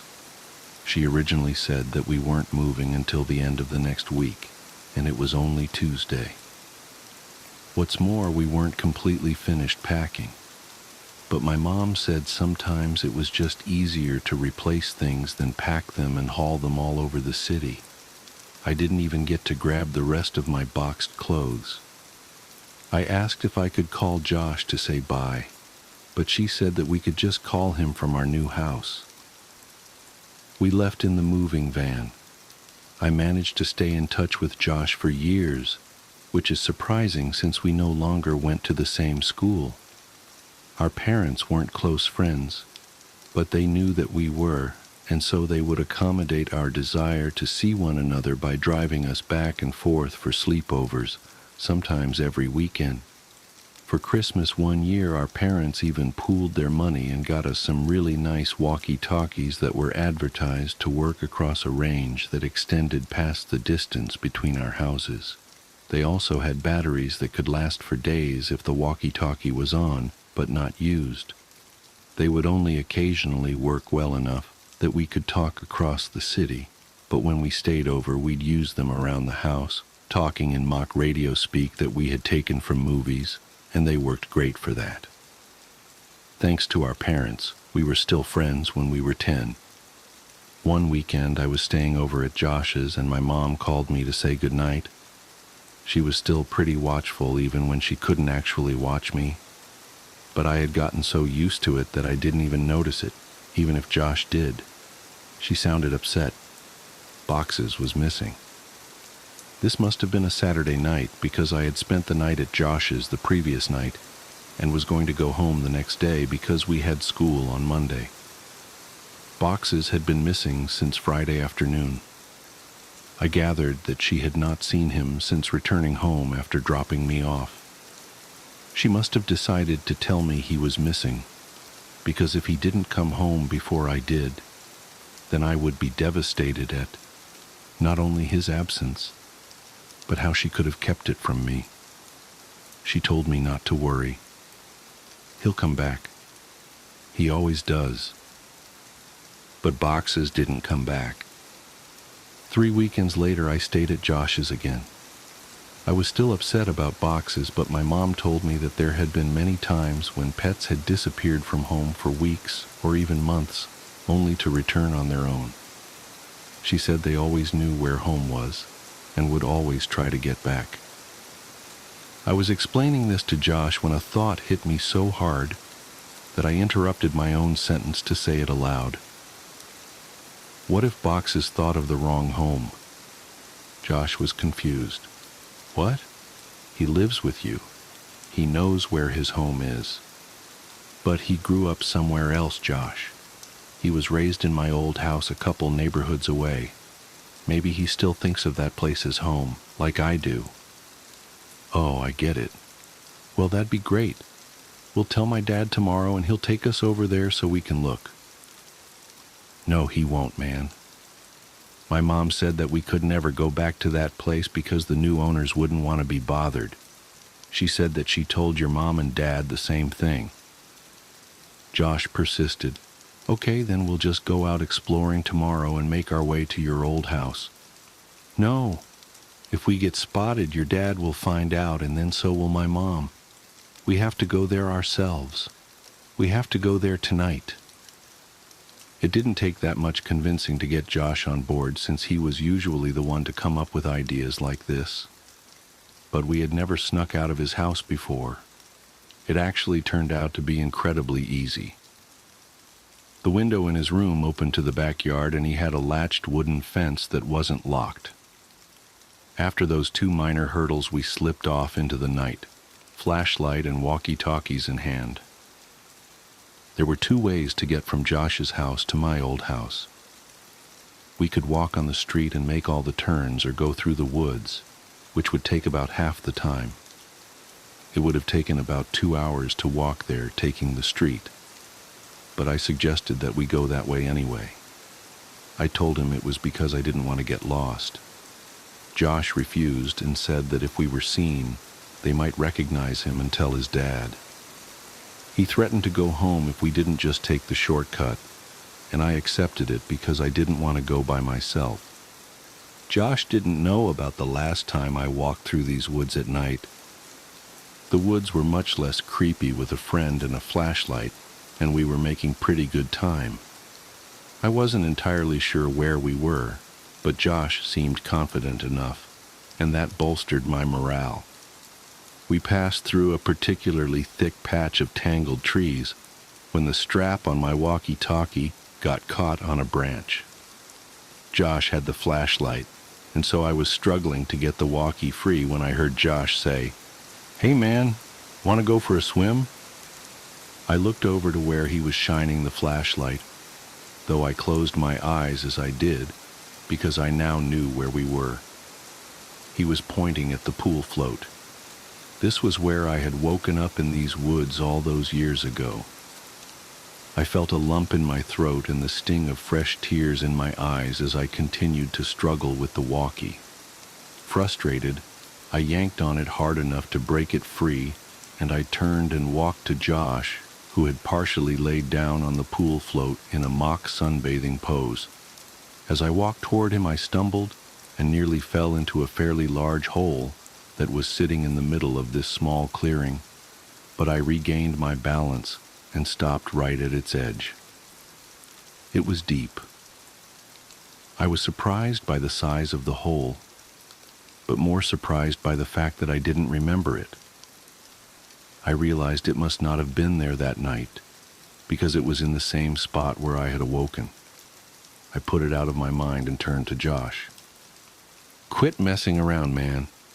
You saw I was stuck over there, and you were just laying here joking around on this float." I punctuated the sentence with a kick to an exposed part of the float. A screeching rose from it. Josh's smile inverted. He suddenly looked terrified and was struggling to get off the float, but he couldn't in a quick manner due to the awkward way he had been laying on it. Each time he would fall back on the float, the screeching would intensify. I wanted to help Josh, but I couldn't move myself any closer. My legs wouldn't cooperate. I hated these woods. I picked up the flashlight that he had thrown in his thrashing and shined in on the float, not knowing what to expect. Finally, Josh got off the float and rushed next to me, looking at where I was shining the light. Suddenly, there it was. It was a rat. I started laughing nervously, and we both watched the rat run into the woods, taking the screeches with it. Josh lightly punched me in the arm, the smile slowly returning to his face, and we continued walking. We quickened our pace and made it out of the woods faster than we thought we would, and we found ourselves back in my old neighborhood. The last time I had rounded the bend ahead, I had seen my house fully illuminated, and all the memories of what transpired came flooding back. I felt a skipping in my heart as we were finally turning the corner and about to face the full view of my house, remembering last time how incandescent it was. But this time all the lights were off. From a distance I could see my old climbing tree, and as my mind traced the steps of causality backward, I realized that I wouldn't back here this night if that tree hadn't grown, and I was briefly in awe of how all events were like that. As we got closer, I could see that the lawn looked terrible. I couldn't even guess when it had last been mowed. One of the shutters had partially broken loose and was rocking back and forth in the breeze, and overall the house just looked dirty. I was sad to see my old home in such a state of disrepair. Why would my mom care if we bothered the new owners if they cared so little about where they lived? And then I realized there were no new owners. The house was abandoned, though it looked simply forsaken. Why would my mom lie to me about our house having new people in it? But I thought that this was actually a good thing. It would be easier to look around for boxes if we didn't have to worry about being spotted by the new family. This would make it much quicker. Josh interrupted my thoughts as we walked through the gate and up to the house itself. "Your old house sucks, dude," Josh yelled as quietly as he could. "Shut up, Josh. Even like this, it's still nicer than your house." "Hey, man. Okay. I think boxes is probably under the house. One of us has to go under and look, but the other should stay next to the opening in case he comes running out." "Are you serious? There's no way I'm going under there. It's your cat, man. You do it." "Look, I'll game you for it, unless you're too scared," I said, holding my fist over my upturned palm. "Fine, but we go on shoot, not on 3. It's rock, paper, scissors, shoot, not 1, 2, 3. I know how to play the game, Josh. You're the one who always messes up. And it's 2 out of 3. I lost. I wiggled loose the panel that my mom would always move when she had to crawl under here for boxes. She only had to do it a couple of times since the can opener trick usually worked, but when she had to do it, she hated it, especially that last time. And as I looked into the darkness of the crawl space, I had a greater appreciation for why. Before we moved, she said that it was actually better that boxes ran under here, despite how hard it could be to get him out. It was less dangerous than him jumping over the fence and running around the neighborhood. All that was true, but I was still dreading doing this. I grabbed the flashlight and the walkie and began to crawl in. A powerful smell overtook me. It smelled like death. I turned on my walkie. "Josh, are you there? This is Macho Man, come back." "Josh, cut it out. There's something wrong down here." "What do you mean?" "It stinks. It smells like something died." "Is it boxes?" "I really hope not." I set down the walkie and moved the flashlight around as I crawled forward. Looking through the hole from the outside, you could see all the way back with the right lighting, but you had to be inside to see around the support blocks that held the house up. I'd say that there was about 40% of the area that you couldn't see unless you were actually in the crawl space. But even inside, I discovered that I could only see directly where the flashlight was pointing. I realized that this would make scouting around the place much more difficult. As I moved forward, the smell intensified. The fear was growing in me that boxes had come here and something had happened to him. I shined the flashlight around but couldn't see much of anything. I wrapped my fingers around a support block to pull myself forward, and as I did that, I felt something that made my hand recoil. Fur. My heart sank, and I prepared myself emotionally for what I was about to see. I crawled slowly so I could prolong what I knew was coming, and I inched my eyes and the flashlight past the block to see what was on the other side. I staggered back in horror. "Jesus Christ!" escaped my trembling mouth. It was a hideous and twisted creature, badly decomposed. Its skin had rotted away on its face, so the teeth appeared to be enormous, and the smell was unbearable. "What is it? Are you okay? Is it boxes?" I reached for the walkie. No, it's not boxes." "Well, what the hell is it then?" "I don't know." I shined the light on it again and looked at it with less fear in my vision. I chuckled. "It's a raccoon." "Well, keep looking. I'm going to go into the house to see if he might have made it in there somehow." "What?" "Number Josh, don't go in there. What if Boxes is down here and runs out?" "He can't." I put the board back. I looked and saw that he was telling the truth. "Why'd you do that?" "Don't worry, man. You can move it easy." This makes more sense. If boxes ran out and I missed him, then he'd be gone. If he's down there, then grab him tight and I'll come move the board. And if he's not, then you can move it yourself while I look in the house. Some of his points were good, and I doubted he'd be able to get in anyway. "Okay, but be careful and don't touch anything. There's a bunch of my old clothes still in boxes in my room. You can look in there to see if he crawled in one. And make sure to bring your walkie." "Roger that, good buddy." I realized that it would be pitch black in there. The power would have been turned off since no one was paying the bill. With any luck, he'd be able to see from the street lights that might cast some light inside. Otherwise, I'm not sure what he'd do.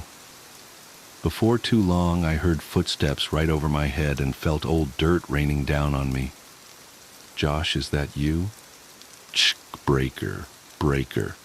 This is Macho Man coming back for the big tango foxtrot. The eagle has landed." "What's your 20, Princess Jasmine?" "Over." "Asshole." "Macho Man, my 20 is in your bathroom looking at your stash of magazines. Looks like you've got a thing for dudes' butts. What's the report on that?" "Over." I could hear him laughing without the walkie, and I started laughing too. I had the footsteps fade away a little. He was on his way to my room. "Man, it's dark in here." "Hey, are you sure you had boxes of clothes in here?" "I don't see any." "Yeah, there should be a couple boxes in front of the closet. There aren't any boxes in here. Let me check to see if you maybe put the boxes in the closet before you left." I started thinking that maybe my mom had come back and gotten the clothes and just given them away because I had outgrown a lot of them. But I remembered leaving the boxes there. I didn't even have time to close the last one up before we left. While I was waiting for Josh to tell me what he found, I kicked out my leg, which had started falling asleep because of the position I was in, and it hit something. I looked back and saw something really strange. It was a blanket, and all around it there were bowls. I crawled a little closer to it. The blanket smelled moldy, and most of the bowls were empty, but one had something that I recognized still in it. Cat food. It was a different kind than we gave to boxes, but I suddenly understood. My mom had set up a little place for boxes to encourage him to come here instead of running around the neighborhood. That made a lot of sense, and it seemed even more likely that boxes would have come back to this place. "That's so cool, Mom," I thought. "I found your clothes." "Oh, cool. Where were the boxes?" "Like I said, there are no boxes. Your clothes are in your closet. They're hanging up." I felt a chill. This was impossible. I had packed all my clothes. Even though we weren't supposed to move for another 2 weeks when we left, I remember packing them and thinking that it was stupid for me to have to get clothes out of the box and put them back in. I had packed them, but someone had hung them back up. Why, though? Josh needed to get out of there. "That can't be right, Josh. They're supposed to be in boxes. Stop messing around and just come back outside." "No joke, man. I'm looking at them. Maybe you just thought that you left them." "Ha ha. Wow. You sure like to look at yourself, don't you?" "What? What do you mean?" "Your walls, man. Ha ha. Your walls are covered in Polaroids of yourself. There are hundreds of them. What did you hire someone to?" Silence. I checked my walkie to see if I had switched it off somehow. It was fine. I could hear footsteps but couldn't tell exactly where Josh was going. I waited for Josh to finish his sentence, thinking that his finger had just slipped off the button, but he didn't continue. He seemed to be stomping around the house now. I was just about to radio him when he came back. "There's someone in the house." His voice was hushed and broken. I could hear he was on the verge of tears. I wanted to respond, but how loud was his walkie turned up? What if the other person heard it? I said nothing and just waited and listened. What I heard were footsteps, heavy, dragging footsteps, and then a loud thud. Oh, God! Josh! He had been found, I was sure of it. This person had found him and was hurting him. I broke out in tears. He was my only friend next to boxes. And then I realized, what if Josh told him I was under here? What could I possibly do? As I struggled to compose myself, I thankfully heard Josh's voice through the walkie. He's got something, man. It's a big bag. He just threw it on the floor. And, oh God, man. The bag, I think it just moved. I was paralyzed. I wanted to run home. I wanted to save Josh. I wanted to go for help. I wanted so many things, but I just lay there, frozen. As I lay unable to move, my eyes focused on the corner of the house that was right under my room. I moved my flashlight. My breath hitched at what I saw. Animals, dozens of them, all of them dead. They lay in piles all around the perimeter of the crawl space. Could boxes be among these corpses? Was this what the cat food was for? Seeing this broke my shock, as I knew I had to get out of there, and I scrambled to the board. I pushed on it, but it wouldn't budge. I couldn't move it because it was wedged in there, and I couldn't get my fingers around it since the edges were outside. I was trapped. God damn you, Josh, I whispered to myself. I could feel thunderous footsteps above me. The house was shaking. I heard Josh scream, and it was matched by another scream that wasn't full of fear. As I continued pushing, I felt the board move, but I knew it wasn't me who was moving it. I could hear footsteps above me and in front of me, and shouting and screaming, filling the brief silences between the footsteps. I moved back and held my walkie ready to try to defend myself, and the board was thrown to the side and an arm shot in and grabbed for me. Let's go, man. Now. It was Josh. Thank God. I scrambled out of the opening holding the flashlight and the walkie. When we got to the fence, we both jumped it, but Josh's walkie fell. He reached for it and I told him to forget it. We had to move. Behind us I could hear yelling, though they weren't words, only sounds. And we, perhaps foolishly, ran for the woods to get back to Josh's quicker and be somewhat harder to follow. The whole way through the woods, Josh kept yelling, "My picture! He took my picture!" But I knew the man already had Josh's picture from all those years ago at the ditch. I suppose Josh still thought those mechanical sounds were from a robot. We made it back to Josh's house and back into his room before his parents woke up. I asked him about the big bag and if it really moved, and he said he couldn't be sure. He kept apologizing about dropping the walkie at the house, but obviously that wasn't a big deal. We didn't go to sleep and sat peering out the window waiting for him. I went home later that day, as it was about 3 a.m. already. I told my mom the basics of this story a couple days ago. She broke down and was furious about the danger I put myself in. I asked her why she made all those things up about bothering the new owners to stop me from going. Why did she think the house was so dangerous? She became irate and hysterical, but she answered my question. She grabbed my hand and squeezed it harder than I thought her capable of, and locked her eyes to mine, whispering as if she was afraid of being overheard. Because I never put any fucking blankets or bowls under the house for boxes, you weren't the only one to find them. I felt dizzy. I understood so much now. I understood why she had looked so uneasy after she brought boxes out from under the house on our last day there. She found more than spiders or a rat's nest that day. I understood why we left almost 2 weeks early. I understood why she tried to stop me from going back.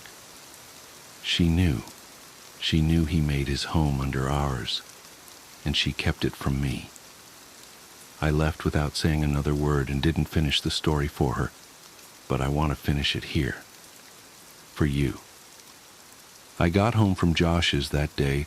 I threw my stuff on the floor and it scattered everywhere. I didn't care, I just wanted to sleep. I woke up around 9 p.m. to the sound of boxes meowing. My heart leapt. He had finally come home.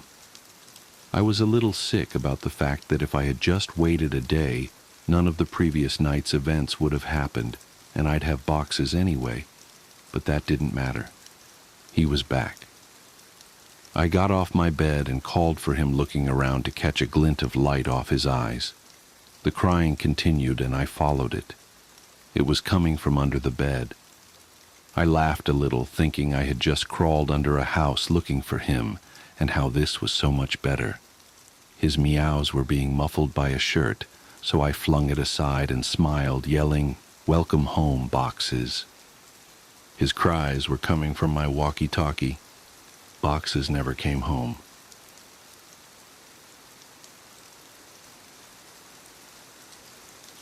Room 733. The suicide room. That's what they called room 733, as if I didn't have enough to worry about on my first day as a freshman. We had assigned to dorm room 734, which it turns out wasn't one of the nice add-on rooms in the South Hall. No, we found ourselves in the older wing of the building on the 7th floor. I wasn't too bummed out, though. At least they'd honored my request to room with my best friend. Lydia and I spent most of the morning moving ourselves in. By the time our resident advisor came by, I was taping up posters and Lydia was reading. "Hi, girls. I'm Beth," chirped the bubbly blonde girl as she bounded into our room. "I'll be your RA this year." "Hi," I nodded at her. "Wow, you girls really work fast," she said, taking in our made beds and hung up clothes. Beth picked up a drawing of Cthulhu that Lydia had done over the summer. She turned it sideways, studying it. "Is this the Kraken from Pirates of the Caribbean?"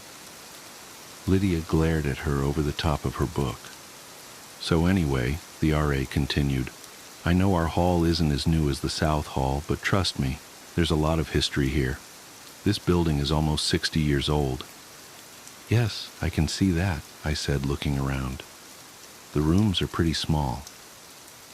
"Well, people were smaller in the 50s. Beth shrugged. "Really?" Lydia said flatly. "Yep, really." Beth pursed her lips and just continued to stand there while the room filled with awkward silence. "So," I said, "the corner room next to us, 733, is it? It looks a lot bigger than our room. Is anyone assigned to that room, or could we maybe—" "Oh, you don't want that room," Beth interrupted. "There were a couple suicides in there. A hanging and a jumper, if I remember right. They're not assigning anyone to that room. Anyway, I'd just like to remind you that this is an all-girls floor, and guys are not allowed up here after 11. Before we could reply to her, Beth clapped her hands and with a quick, "Well, nice meeting you," she skipped out of the room. Lydia dropped her book on the bed and stared out into the hall. I hate her. Did you hear that bomb she dropped? I'm going to call her dumbshit Beth.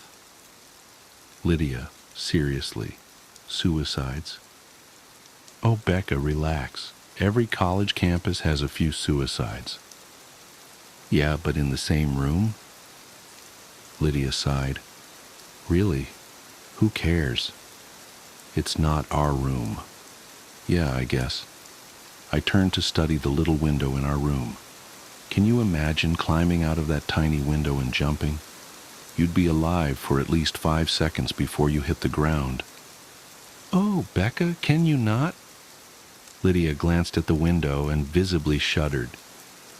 You know I hate heights, and just talking about that shit is raising my blood pressure.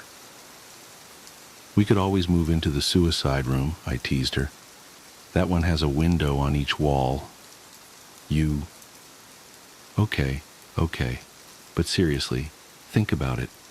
It would take a lot of commitment to squeeze out of that tiny window. Yeah, well, remember, people were apparently smaller back then. Lydia mumbled as she pushed her bed further away from the window. Since Lydia was an outgoing and friendly person, we made friends at lightning speed. There were a lot of parties in those first few weeks, at one of which Lydia inevitably met a guy. I'd known the girl since we were in diapers, so I fully anticipated her having a boyfriend by the end of September. His name was Mike, and he wasn't anything special. Just your standard frat pledge douche canoe. After about a month on campus, the novelty of college started wearing off. Lydia and I found our stride, and we spent more weekends studying than drinking. Midterms were coming up in a couple weeks, and I was determined to maintain a 4.0 GPA throughout my freshman year. One night in early October, I was woken up by a loud, grinding sound. I sat up in bed and strained to hear it again. Lydia was also wide awake and listening. Slam. What the? She mouthed to me. It wasn't unusual for there to be noise in the hallways since other people came in at all hours of the night. But this sound had definitely come from next door, the corner room. Grind. Is that? Yeah, Lydia whispered. That's the window next door. At Lydia's insistence, we kept our window closed at all times. However, there was no mistaking the sound of the window in room 733 being opened and closed again at regular intervals. Slam. Who's in there? Lydia shrugged. Is someone with us? Is this like initiation? Lydia raised her eyebrow at me. Initiation to what? I don't know. College? Maybe they're hazing the freshmen? Grind. It opened. Who is hazing freshmen? I shrugged. Slam. It shut. Becca, I love you, but that was stupid. I threw a pillow at her. Well, whoever it is, go tell them to knock it the off. Me? I'm not risking being thrown out a window. Grind. Well, I'm not doing it. I'm an art major. You're a political science major. You go lay down the law. That. Then call dumb shit Beth. Isn't this the kind of nonsense she should deal with? Slam. I'm not calling her. Don't you put that evil on me? Fine, Lydia whispered loudly. Then we'll just have to ignore it. I have class at 7:30, I whispered. Grind. Then do something. Ugh. I got out of bed and stomped to the door, threw it open dramatically, and went down the hall to pound on the door to room 733, which simply said, supply room. People are trying to sleep. Please stop, I said when there was no answer. Slam. Dude, seriously. I sighed. I stepped back from the door and immediately noticed problem. Room 733 was padlocked shut from the outside. I hurried back to my room. What happened? Lydia asked. I'm not going anywhere near that room again. It's locked from the outside. I don't know how anybody could get in there. So, you're saying it's a spooky ghost? She laughed. No, I'm saying there is creepy shit going on inside a room colloquially called the suicide room. Lydia scoffed and rolled over to go back to sleep. You should have been a drama major. We didn't hear the window next door again that night, but the next morning you could clearly see from outside that both windows in the corner room were now wide open. I watched the windows on room 733 for an entire week, but they remained open. Occasionally at night, I thought I could hear a noise next door, like marbles dropping and rolling across the floor. Since it never woke Lydia up, I didn't bother to say anything. One afternoon, I was alone in the dorm editing notes on my laptop. I had my headphones in, but the music wasn't loud enough to cover the noise of someone knocking on the door. "Come in," I said without looking up from the screen. A moment went by, and then I heard the knocking again. I jerked my earbuds out and slammed the laptop closed. I turned around. "Come." What the? The door to the hallway was wide open. I'd left it open on purpose since Ian, a junior I was dating, was supposed to be stopping by. I heard the knocking again from behind me and literally jumped out of my chair. It had come from the other side of the room, the closet door. It was the closet that shared a wall with room 733. "Lydia, you're not funny." "Nothing." "Lydia, I swear to God I will punch you in your face." Silence. I walked over to the closet door and grasped the handle. "Lydia, you're a what?" Her voice came from the doorway behind me. I let go of the doorknob and stumbled back, wide-eyed. Lydia threw her stuff on the bed and turned to me, crossing her arms. "I'm a what?" "I thought you were hiding in the closet," I said lamely. "What? Why?" "Because someone was knocking on the door." "Jesus, Becca." Lydia rubbed her forehead and walked over to the closet, throwing open the door. There was nothing there but clothes and boxes. She made a swipe of her arm as if to say, "What now?" "I swear, Becca, there's no one here." I know what I heard. We glared at each other until our little standoff was interrupted by the timely arrival of Ian. He immediately sensed the tension in the room. "Hi, ladies. What's new?" I gave my roommate a hostile look. "There's strange shit is going on in that room next door. But that's not new." "Which room? 735 question mark, or the empty one?" "The empty one," Lydia emphasized. 733. "Yeah, I'm not surprised. That's the suicide room." "Right. We heard about the deaths." I sat down on my bed. "Yeah, it's pretty fucked up. 3 suicides all in one dorm room." "3?" Lydia raised her eyebrow. "We were told there were 2. Well, there were a couple people in the 70s and then some guy about 10 years ago. He jumped out the window." Lydia and I both shuddered. Although she was much worse, we were both terrified of heights. A falling death was about the worst thing I could think of. "I will admit that 3 suicides in the same dorm room is disturbing," Lydia said in an apologetic tone. "Yeah, I heard there's something in that room," Ian said. "Like what?" "No one knows, but every year someone has a new theory. Usually right around Halloween something gets published in the campus paper. Whatever is in there, though, it ain't friendly." "So, has anyone ever killed themselves in the neighboring rooms, like this one?" "Nah, just 733. Honestly, I was surprised when I heard they were opening the North Hall this year. They told us we were the biggest incoming freshman class in 20 years, I said absent-mindedly. "Yeah, I heard that too. You know you could request a room change." Ian sat down on the bed next to me and I leaned against his shoulder. "Yeah, but they wouldn't keep us together," Lydia cut in. "Becca and I have been best friends for 15 years. We can't room with other people. So should we just keep living here, next to Satan?" I glanced at the closet door again. Lydia shrugged.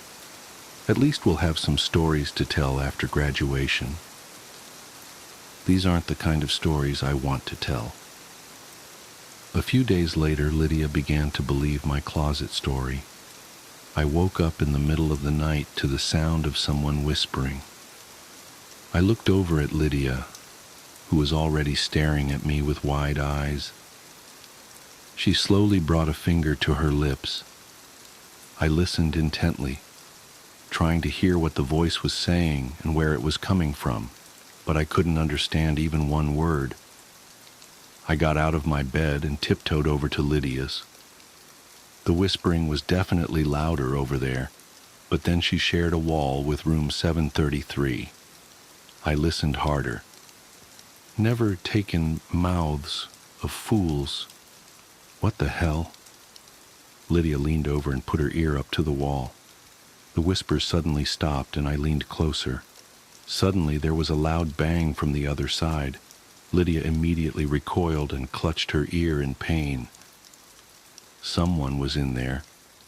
Suddenly more angry than scared, I again threw open our door and stomped over to the supposedly empty supply room. I banged on the door loudly, not caring who else I woke up at this point. "Are you kidding me?" I yelled at the door. "This shit isn't funny anymore. Come out of that room, you asshole." Silence. And then the doorknob started to turn. I don't know what I'd expected to happen, but it wasn't that. I backed up so far from the door that I ran into the opposite wall. When the handle had turned all the way down, something started to push from the other side. The door groaned loudly, but the locks held. I held my breath until the pressure on the door subsided and the handle slowly returned to its normal position. I noticed Lydia peeking her head out of our room. She held up her hands as if to say what happened. "Someone thinks they're funny." I answered her out loud. She shook her head and disappeared back into our room. I knelt down on the floor and brought my head down to the carpet, peering under the door crack. It was the first time I had seen into the corner room. Room 733 was definitely a supply closet. There were chairs stacked along one wall and bed frames along the other. A few rotting mattresses were piled under one of the windows, and a thick layer of dust covered everything in the room. The windows were absolutely huge, which was something you couldn't really tell by looking up at the building. They were open as always, and I could definitely see how someone could easily climb through them to the outside ledge. The room didn't look like it had been disturbed in a couple of decades, which sent a shudder racking through my body. The moonlight, which had been providing enough light to see into the room, suddenly vanished, and I saw only pitch black inside. I blinked rapidly, trying to adjust my night vision. I squeezed my eyes shut, and when I opened them, a large yellow eye was looking back at me, only a few inches away from my face on the other side of the door. I screamed and woke up half the dorm. There was no denying that things were escalating. The next morning, Lydia and I put in dorm change requests with resident services and hoped for the best. In the meantime, we agreed to never be alone in our dorm room at night. Either we both spent the night at home, or neither of us did. We started spending most nights with our respective boyfriends. I told Ian everything that had happened, and he suggested I maybe talk to the campus Paranormal Society. I hesitantly made an appointment, and Lydia and I met with a small, cleanly dressed kid named Craig and 4 of his colleagues the following Tuesday. We told them everything we could remember, every incident, no matter how small. Craig and the 4 other members of the Paranormal Society sat quietly and took notes for half an hour. It wasn't until we finished that anyone spoke. "Is that all?" Craig asked. "Yes," I said slowly. "Would you mind waiting out in the hall for a few minutes so that I may confer with my colleagues?" "Sure," Lydia smiled indulgently and stood up. "Whatever you need." The door had barely shut behind us when Lydia snorted and rolled her eyes. "Let's go." Go where? I asked. Are you serious? Lydia, come on. We need help. I am freaking out. We haven't stayed one night in our dorm since Thursday, so this isn't something we can just brush off. Okay. She threw her hands up. Let's hear what they have to say, and then we can go over to resident services and check on our move requests. We loitered out in the hallway for another 15 minutes before Craig came out and asked us to come back and take a seat. With all the pomp and circumstance of a meeting of Parliament, Craig cleared his throat and made his diagnosis. What you're dealing with, ladies, is a very angry ghost. Is that your professional opinion, Craig? Lydia said. I shot her a look.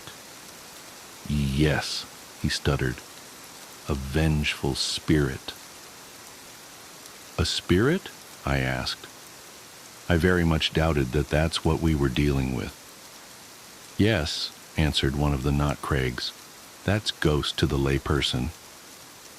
Jesus Christ, Lydia groaned and rubbed her temples. Mistaking Lydia's frustration with despair, Craig rushed right into his speech. Don't be afraid, ladies. We're going to take care of you. It's true that spirits can be quite a headache if you don't know how to exorcise them, which is why it's good you came to us. Suicides almost always result in angry ghosts. They need revenge. Revenge on whom? I asked. On other students. Perhaps this particular spirit was bullied into taking his own life, and now seeks to torment others.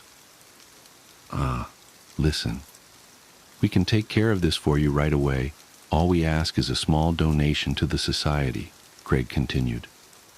We honestly didn't realize that room was having this much activity. It's really very exciting. Great. Well, thank you for your time, Lydia said, as she grabbed my hand and pulled me out of my chair. Sir, do you want to set something up for this weekend? Craig asked. Tell you what, we'll call you. Lydia hurried me out of the room wearing a weary look, and we didn't speak again until we were almost to the admin building. That was a waste of time, she said. Look, I'm not disagreeing with you, but Becca, tell me you didn't honestly buy into that. So you don't think it's I was having trouble even saying the word. It sounded so ridiculous. Ghost? Well, I don't know, but neither do they. That guy had no idea what the he was talking about. I pulled my hood lower over my eyes as we stepped into line at the resident services desk. Let me put it this way, Lydia continued. They're playing Ghostbusters, and we're living The Exorcist. Fine, I sighed. Then what do you want to do? Just keep sleeping at Mike and Ian's until we get reassigned? I just want this to end. Lydia crossed her arms and stared straight ahead. We all wanted this to end. Even if living next to that room wasn't scary, it was sure as hell distracting. All right. Well, I mean, we're probably safe during daylight hours, so as long as we don't spend nights there, we should be okay. Our room is only ghost adjacent after all, and our new assignments will come through soon. I checked my watch. It's almost 2. Shit, really? I gotta go. Mike got accepted to Sigma Chi and he's getting initiated today. Oh yeah, I forgot he rushed. The girl at the desk waved us forward. I hadn't even realized we'd reached the front of the line. Let me know what they say, Lydia said as she ran out the door. The girl at the desk eyed me suspiciously as I approached. Hi, You're the girl trying to move out of 734 in Riley, aren't you? She'd caught me off guard. Yeah, one of them. How'd you know?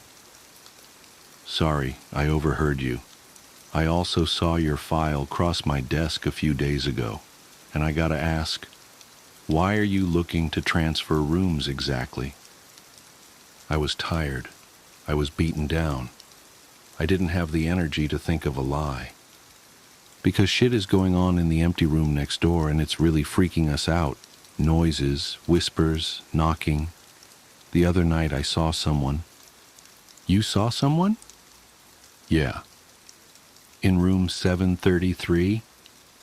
Yeah, I looked under the door. There was definitely someone in there. The girl narrowed her eyes at me for a moment, and then nodded for no particular reason. Well, your rooms aren't ready yet, but I've pushed them through as a priority. For right now, you're stuck, though. There just isn't anywhere else to put you. I sighed. I'd figured as much. I'm Alice, she continued. And look, I've actually done a lot of research on the Riley suicides, and I think I can help you. Or at the very least, offer some insight. Really? I asked hesitantly. Absolutely. I'm in Taylor Hall, room 310. I'll be back to my dorm by 4 today. Thanks. We just came from the Paranormal Society on campus. Ugh, say no more. Alice rolled her eyes. Yeah, so I'll definitely see you at 4. Great, Alice said, and smiled. I was early to Taylor, but then so was she. I told our story for the second time that day, and Alice wasn't afraid to interrupt with questions, though her queries didn't betray her thoughts. When I was finished, she leaned back in her chair and sighed deeply. I can't believe it, she shook her head. I'd always heard rumors, but I honestly doubted any of it was true. I can assure you, everything I've told you is absolutely true. And how is it now, when you're there? We aren't ever there at night, but during the day we've heard scratching on the wall, really quiet whispering, and sometimes we still hear the window opening and closing in broad daylight.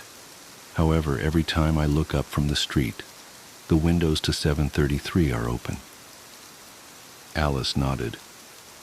Well, for the record, I don't think you're in any danger. As much as it sucks, you guys are simply a casualty. You just need to stay out of room 733. I snorted. Are you kidding? I would never go in there. I believe that you believe that, but this thing, whatever it is, it's tricky, manipulative, a liar, and it's smarter than you. I'll try not to be offended by that. You shouldn't be. What do you think it is? Something very old and very evil. I regarded her skeptically and then let my eyes wander around the room.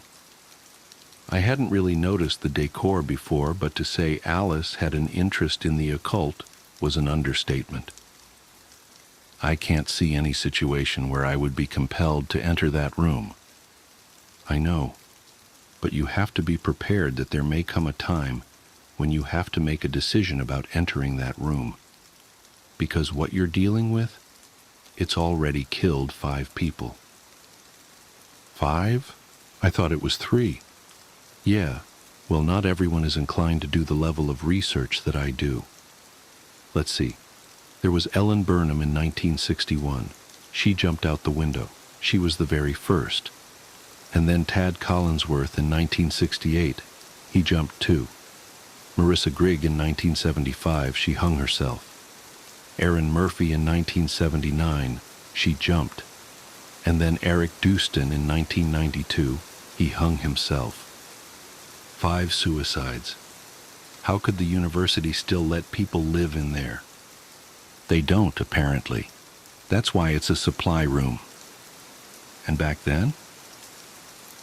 Well, every few years, once everyone who would remember had graduated, the room would be reassigned. This was before the internet, you know, and the incoming freshmen were clueless.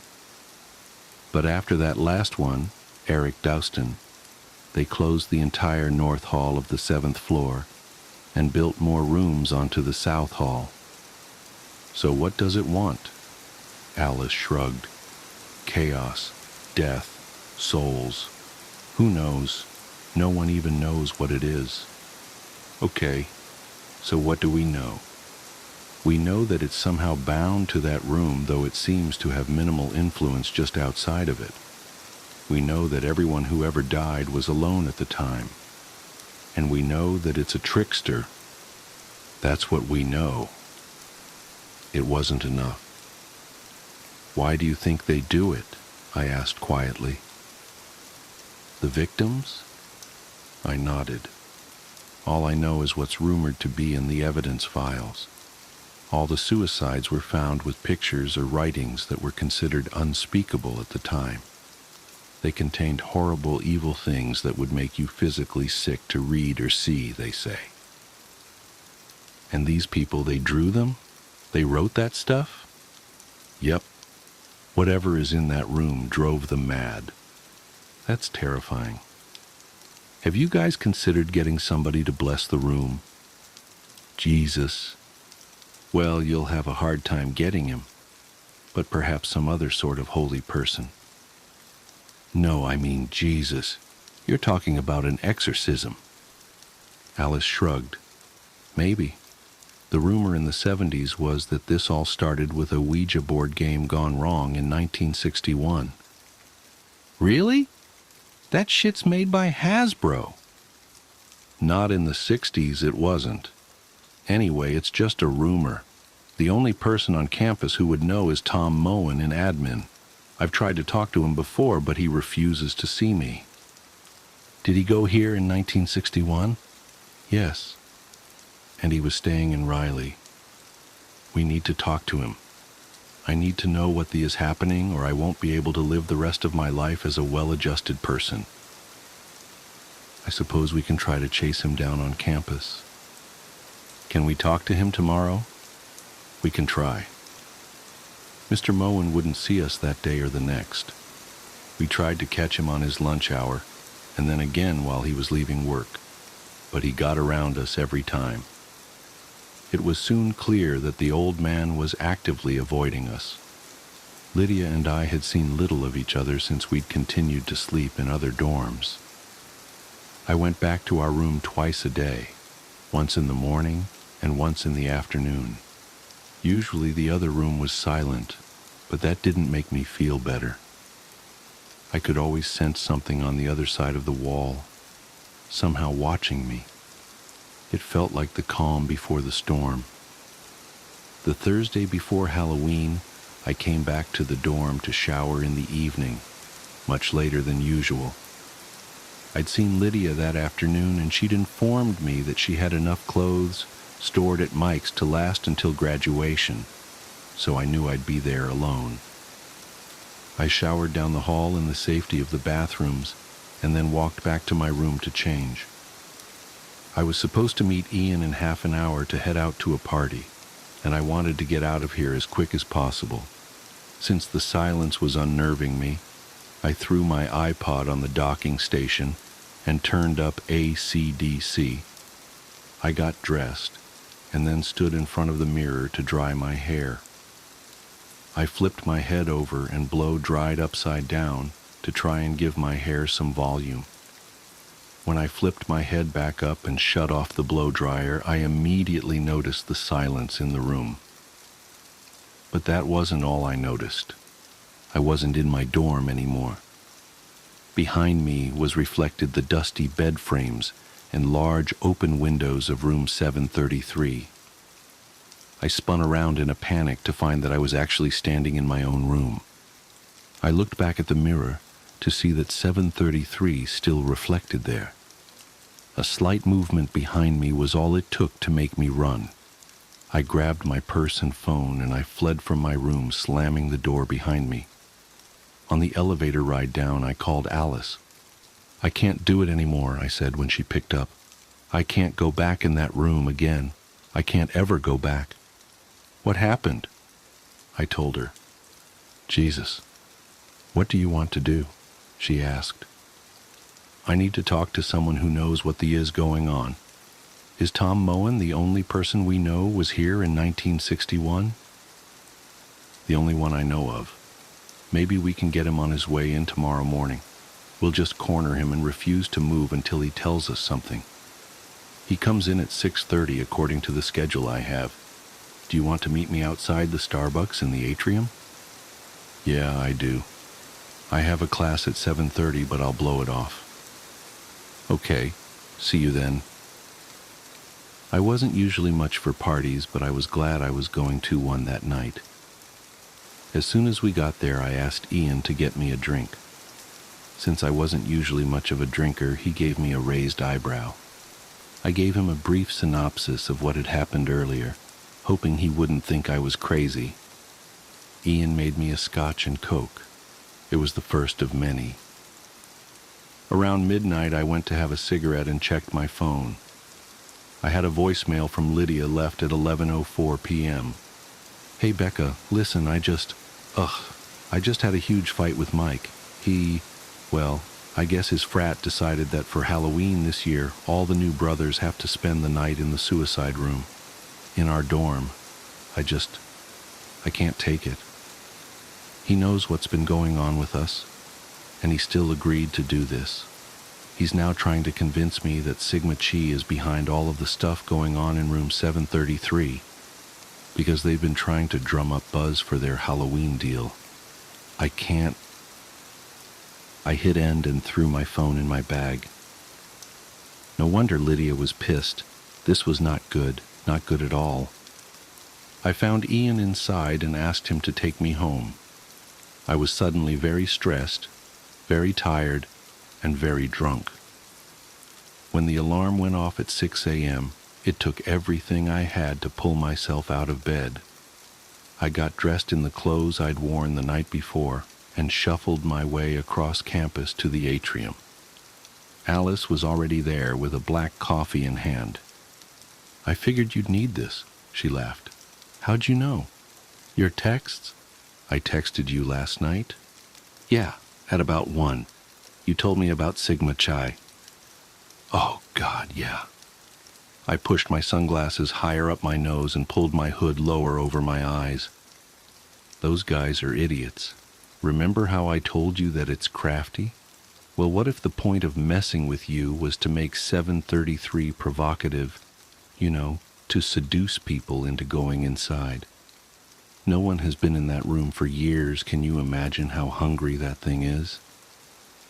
"Do you think they're really at risk?" I asked as I sat down on the steps to the admin building. "Yeah. In fact, the only thing they have going for them is that all those suicide victims were alone at the time of their deaths. So it'll be less powerful with all of them there? Theoretically, we would know a lot more if we knew what it was. And we can't know what it is without knowing how it got here. And that is why we need Moen." "What time is he supposed to get here?" "Actually, 20 minutes ago," Alice said grimly. It was another half an hour before we resigned ourselves to the fact that Mr. Moen had snuck around us as usual. We went to the front office hoping to beg again for an appointment with him anyway. The woman at the admin desk regarded us coldly. "Tom isn't coming in today. Or any other day for that matter. He quit yesterday. Looks like you won't be harassing him anymore." "We weren't harassing him," I said. "We just desperately needed to talk to him." "We still do," added Alice. "Well, you won't get any of his personal information from me," she said snidely, and walked away. "What the do we do now?" I asked Alice. "Without Tom Moen, there's nothing left to do." "Alice, I can't go back into that room." "Well then, I guess it's good your transfers came through." "They did?" "Yep. I got the notice when I checked my work email this morning. You're going to Morton, and Lydia is going to Tinsley." "Oh, thank God." "I thought you'd be happy about that." I also convinced my boss not to assign anyone else to room 734. The only thing is you won't be able to move until Monday. I can last through the weekend, especially now that the end is in sight. I have to tell Lydia. I opened my phone to pull up Lydia's number, but my attention was caught by the red 1 badge over the voicemail logo. I hit play. It was the rest of the message from last night. "Even look at his dumb face anymore, so I'm going to head home. Don't worry about me, I'll be okay. I'm drunk enough to sleep through any bullshit from next door." I'm just so pissed off right now. I would honestly rather deal with dumb shit Beth than Michael. My parents must be siblings because I'm that retarded Benson. Let's hang out tomorrow. Love you. The message ended. God damn it. Alice gave me a questioning look. Lydia spent the night in our dorm. Alice cringed. She's safe though, right? As long as she doesn't go into 733. She won't. I thought of the always open large windows of the corner room. If nothing else, the mere thought of those would keep Lydia the hell out of that room. Good. Well, since we have nothing else to do you want to go look for theology books in the library? It's pretty much the only thing open right now. Sure, I shrugged. I didn't have another class until 10. The little old lady who sat behind the library's checkout desk must have been 1,000 years old. Miss Stapley's eyes were small and watery, and her skin looked like it was melting off of her skull. Still, she was nice and knowledgeable, and she sent us in the right direction for books on demonology, though she gave us a curious look as she did. There wasn't much. We read everything we could, but it either wasn't relevant or wasn't in English. We returned to her desk 30 minutes later. Do you have anything on the occult? The occult? Her voice trailed off. Yes, I do. Over there to the left of the reference section. Okay, thanks. Sorry, I'm too hungover to use the Dewey Decimal System, I said.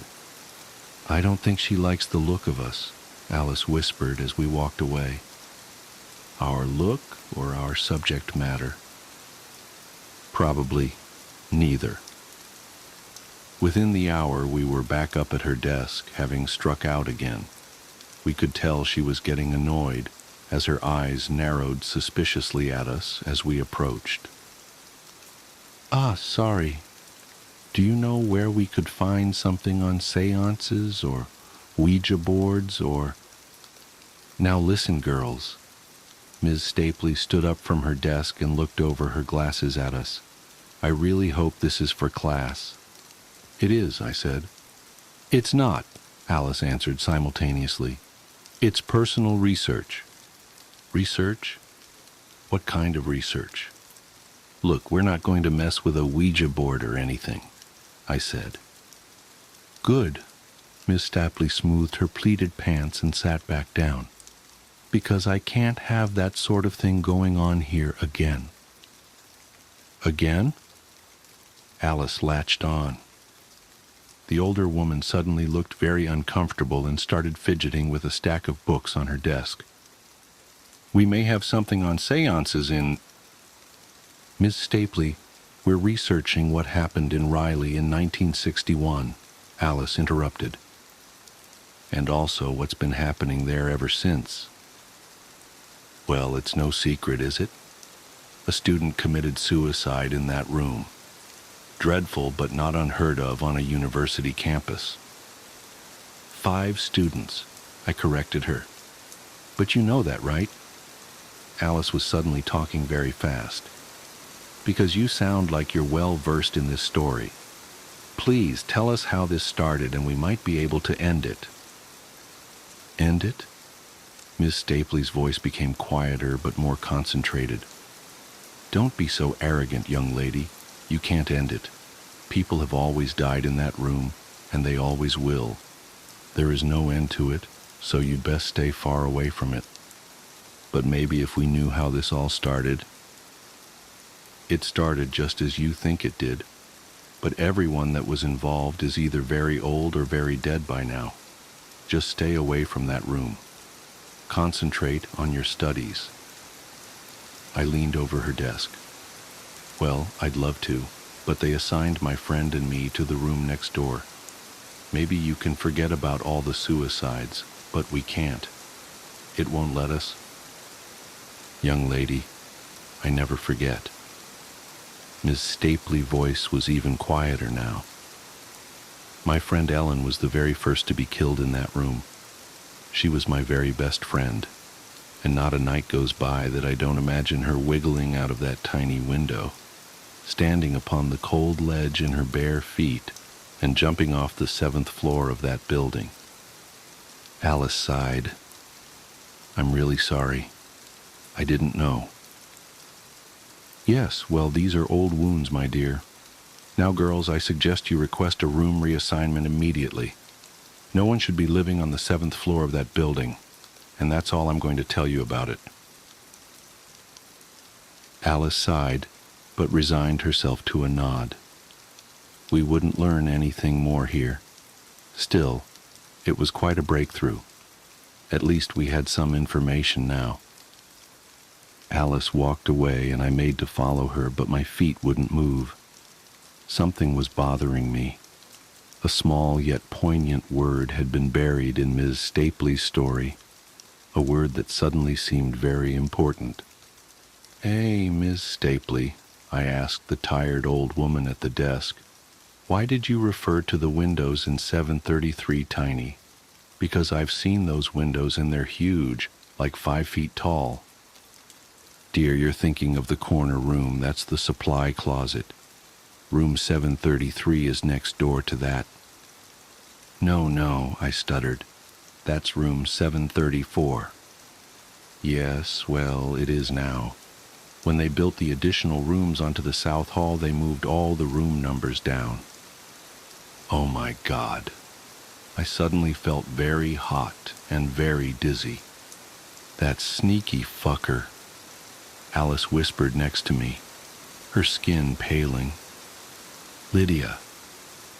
We took off across the campus at a dead run, witnessed only by the few bleary-eyed students on their way to morning classes. When Riley finally came into view, I stumbled on the pavement as my blood turned to ice.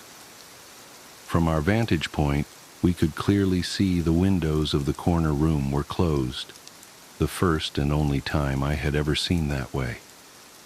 And the window to my room was open. We ran into the lobby, pushing past several latte-sipping, Ugg boot-wearing freshmen who had just gotten off the elevator. I hit 7 and watched the doors close more slowly than they ever had before. I leaned against the wall, trying to steady my breathing. "Alice, how did this happen?" I don't know. "She's been in there all night, Alice. In our room. Alone." Alice shook her head but had nothing to say. When the doors finally opened on floor 7, we saw a quiet, deserted hallway. I ran toward my room with Alice right behind me. Rounding the corner, I threw open my door, hoping it wasn't locked. And it wasn't. Lydia looked back at me, and for one breathless moment, cruel glimmer of hope crossed over her tear-streaked face. But it was too late. The next second, she leaned forward so slightly, and she was gone. She screamed the entire way down.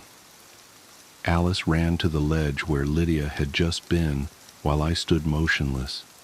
She stuck her head out the window and looked down just as a different kind of screaming started from the bottom floor. Alice closed her hand over her mouth and pulled her head back into the room as tears of shock ran down her ghost-white face. The screaming from outside got louder as more people saw what remained of my best friend on the cold pavement. I leaned back against the dresser and slumped to the floor. A falling death. Lydia never wanted a falling death. I absent-mindedly picked up one of the pictures that were strewn all over the floor. It was a picture of Lydia's mother. She was dead. I picked up another picture. It was Lydia's baby sister. She was dead too. There were dozens of pictures just like it all over the floor. Lydia has been busy last night. As for the things depicted in them, I cannot tell you. Lydia was a talented artist, and I only saw a few before I got sick on the floor next to me. Alice was standing in the doorway, yelling something down the hall. I don't know what she was saying, because all I could hear was a high-pitched whine in the room. Suddenly, a piece of paper slid out from under the crack in the closet door and glided across the floor toward me. I picked it up and studied it for a moment. This was drawn by Lydia too, but it wasn't like the others. It was a picture of the closet from my exact vantage point. In the drawing, the door was cracked, and there was something looking back from the darkness. I put the paper down and studied the closet. The door was cracked open just like the picture. I squinted my eyes and tried to see inside. Just as I started to distinguish the defined lines of a long face looking back at me, Alice pulled me to my feet. "We need to get out of here," I thought I heard her say. I never went back into that room. My parents moved my things, and I spent the rest of the semester in an apartment off campus. I transferred to an out-of-state school for my spring semester and finished my degree there. Every night I dream of Lydia pulling herself through the tiny window, shimmying out onto the cold ledge, standing up and knowing there's nothing between her body and the terrifying abyss in front of her. I watch her look down 7 stories to the black pavement below and realize, though not accept, her terrible fate. I see the blind horror cross her familiar features. I hear her wildly pounding heart, desperately trying to race through every beat of the life she should have lived, and knowing it has only mere seconds. I watch her look back at me, and I watch her fall. It's been 9 years since that night, and every fall semester for 9 years I've called resident services to see which dorms are open for new student assignments. Riley is always open. The 7th floor is closed. This year life and work got in the way, and I called much later than usual. I was put on hold immediately. Resident services. A man finally answered. "Were you the one asking about open rooms in Riley?"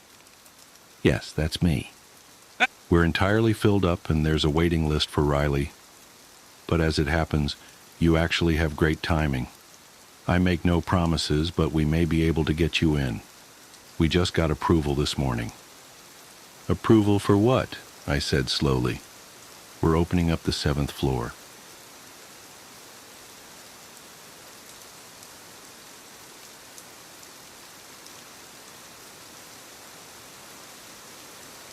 The terrorizing of our substitute teacher, Mr. Mahoney. What an odd guy, I remember thinking as Mr. Mahoney shuffled into my 6th grade classroom for the first time. Crumply brown suit, crooked tie, flush face, right hand nervously shaking at his waist, and somehow he already had chalk in his hair. He stuttered out his first words to the class, and he hadn't even finished his introductory sentence before I knew he was a goner. I'd never seen a grown man look so squirrely. The principal should have adequately warned him. We were a bunch of sharks, and we smelled blood in the water. The pranks and jokes started small. Mr. Mahoney was asking for it, in a way. He was so unprepared, so utterly clueless. It was impossible not to mess with him. One activity required Mr. Mahoney to draw a clock on the chalkboard. The class counted along together as he drew the numbers on the circular clock face. 1, 2, 3, 4, louder and louder as the numbers progressed. And when we got to 12, we kept going. 13! Everyone shouted in unison. Mr. Mahoney drew 13 o'clock in white chalk. The class erupted in laughter, and Mr. Mahoney turned red in embarrassment. He sheepishly erased the 13, stuttered something incomprehensible, and his trembling hand dropped the eraser. It made a eraser-shaped chalk smudge on his pants. We laughed harder. Mr. Mahoney picked up the eraser, and he banged at his pants with his hand to remove the smudge. The problem was, he was still holding the eraser. His entire brown pant leg turned ghost white. Kids laughed so hard they fell from their chairs. That was the moment I pitied Mr. Mahoney for the first time. Only I couldn't stop laughing with the others. My two friends, Carson Starkey and Dylan Newcomb, everyone called him Nuke, were the worst offenders. They were fans of the classics at first, tacks on Mr. Mahoney's chair, turning everyone's desks backwards before Mr. Mahoney came into the classroom, stuff like that. But their pranks soon progressed. On one occasion, Mr. Mahoney asked the class for the answer to 9 multiplied by 5. Nuke raised his hand and mouthed the words, 45, but said nothing. I, ca, can't hear you, Mr. Mahoney said, walking closer. Nuke mouthed the words again, looking confused. Speak, up, pa. Please, Mr. Mahoney said, moving a foot from Nuke's face. 45! Nuke shouted into Mr. Mahoney's face. Mr. Mahoney jumped back and tripped over a desk sprawling to the floor. The classroom laughter reached a fevered pitch, and then we saw it. A tiny blob of liquid on Mr. Mahoney's pants near the crotch. The guy had pissed himself. Mr. Mahoney stumbled to his feet and ran out of the room, but not before tripping one more time. The class was in stitches, everyone but me. I wasn't laughing this time, but I didn't come to Mr. Mahoney's defense. I didn't tell anyone to shut up and leave the poor guy alone. I just let it happen. That afternoon, Nuke, Starkey, and I were called down to the principal's office. Nuke and Starkey were the dynamic duo of classroom tomfoolery, but me being friends with them, well, I guess I was guilty by association. Mr. Mahoney sat in the corner, wrinkly brown suit and tie, chalk in hair, looking down at the ground. I detected the scent of urine in the air, and so did Nuke. He exaggeratedly plugged his nose. Mr. Mahoney's hand trembled. The principal lectured us for 10 minutes. He jabbed his finger at our chests, and he demanded we stop harassing Mr. Mahoney. There would be dire consequences if we didn't. Mr. Mahoney said nothing. Nuke shot him the stink eye the entire time. I can't believe he told on us, Nuke whispered to me as we left the principal's office. There was venom in his voice. Nuke and Starkey demanded revenge, and lots of it. They quickly devised the prank to end all pranks, the ultimate revenge on Mr. Mahoney for tattling on students. He's such a fraidy cat, Nuke sneered. I'll make him piss so hard he'll drown in his own pants. I unwillingly went along with the whole thing. Truthfully, I thought my part in the prank wasn't that big of a deal. I saw myself as the getaway driver in a bank robbery. I wasn't robbing the bank. I wasn't the one committing the crime. Sure, I was helping, but it wasn't that big of a deal. But looking back on it now, I was too weak to say no to my friends. I should have said no. But when Nuke and Starkey went over the plan, I merely nodded and said, okay. My part was easy, and Mr. Mahoney might not even know I was there. Somehow that made it okay. The prank to end all pranks occurred on a Tuesday night. Nuke called Mr. Mahoney and pretended to be Mr. Newcomb, and he demanded a teacher-parent conference at the Newcomb household. Mr. Mahoney should have known better, but he agreed to come over to the Newcomb home for a chat about Dylan's recent behavior. It was all set. Nuke's parents were gone that night. It was just me, Nuke, and Starkey. I sat in the basement next to the fuse box. Starkey sat next to me, unable to contain his giggles. I heard the doorbell ring and footsteps upstairs.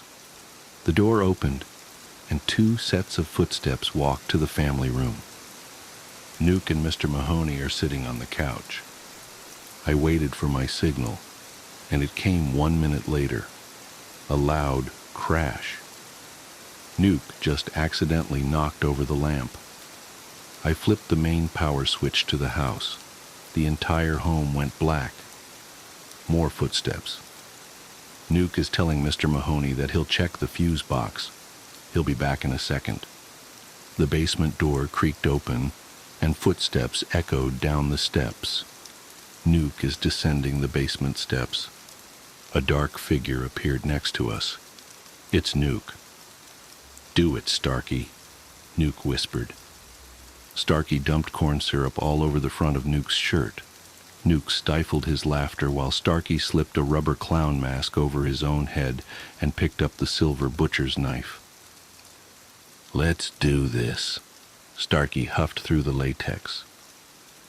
Nuke stumbled upstairs first, with Starkey trailing 5 feet behind. I reluctantly followed from a short distance with a Polaroid camera, and I watched the whole thing unfold. Nuke appeared from the basement door, clutching his chest and sobbing for help.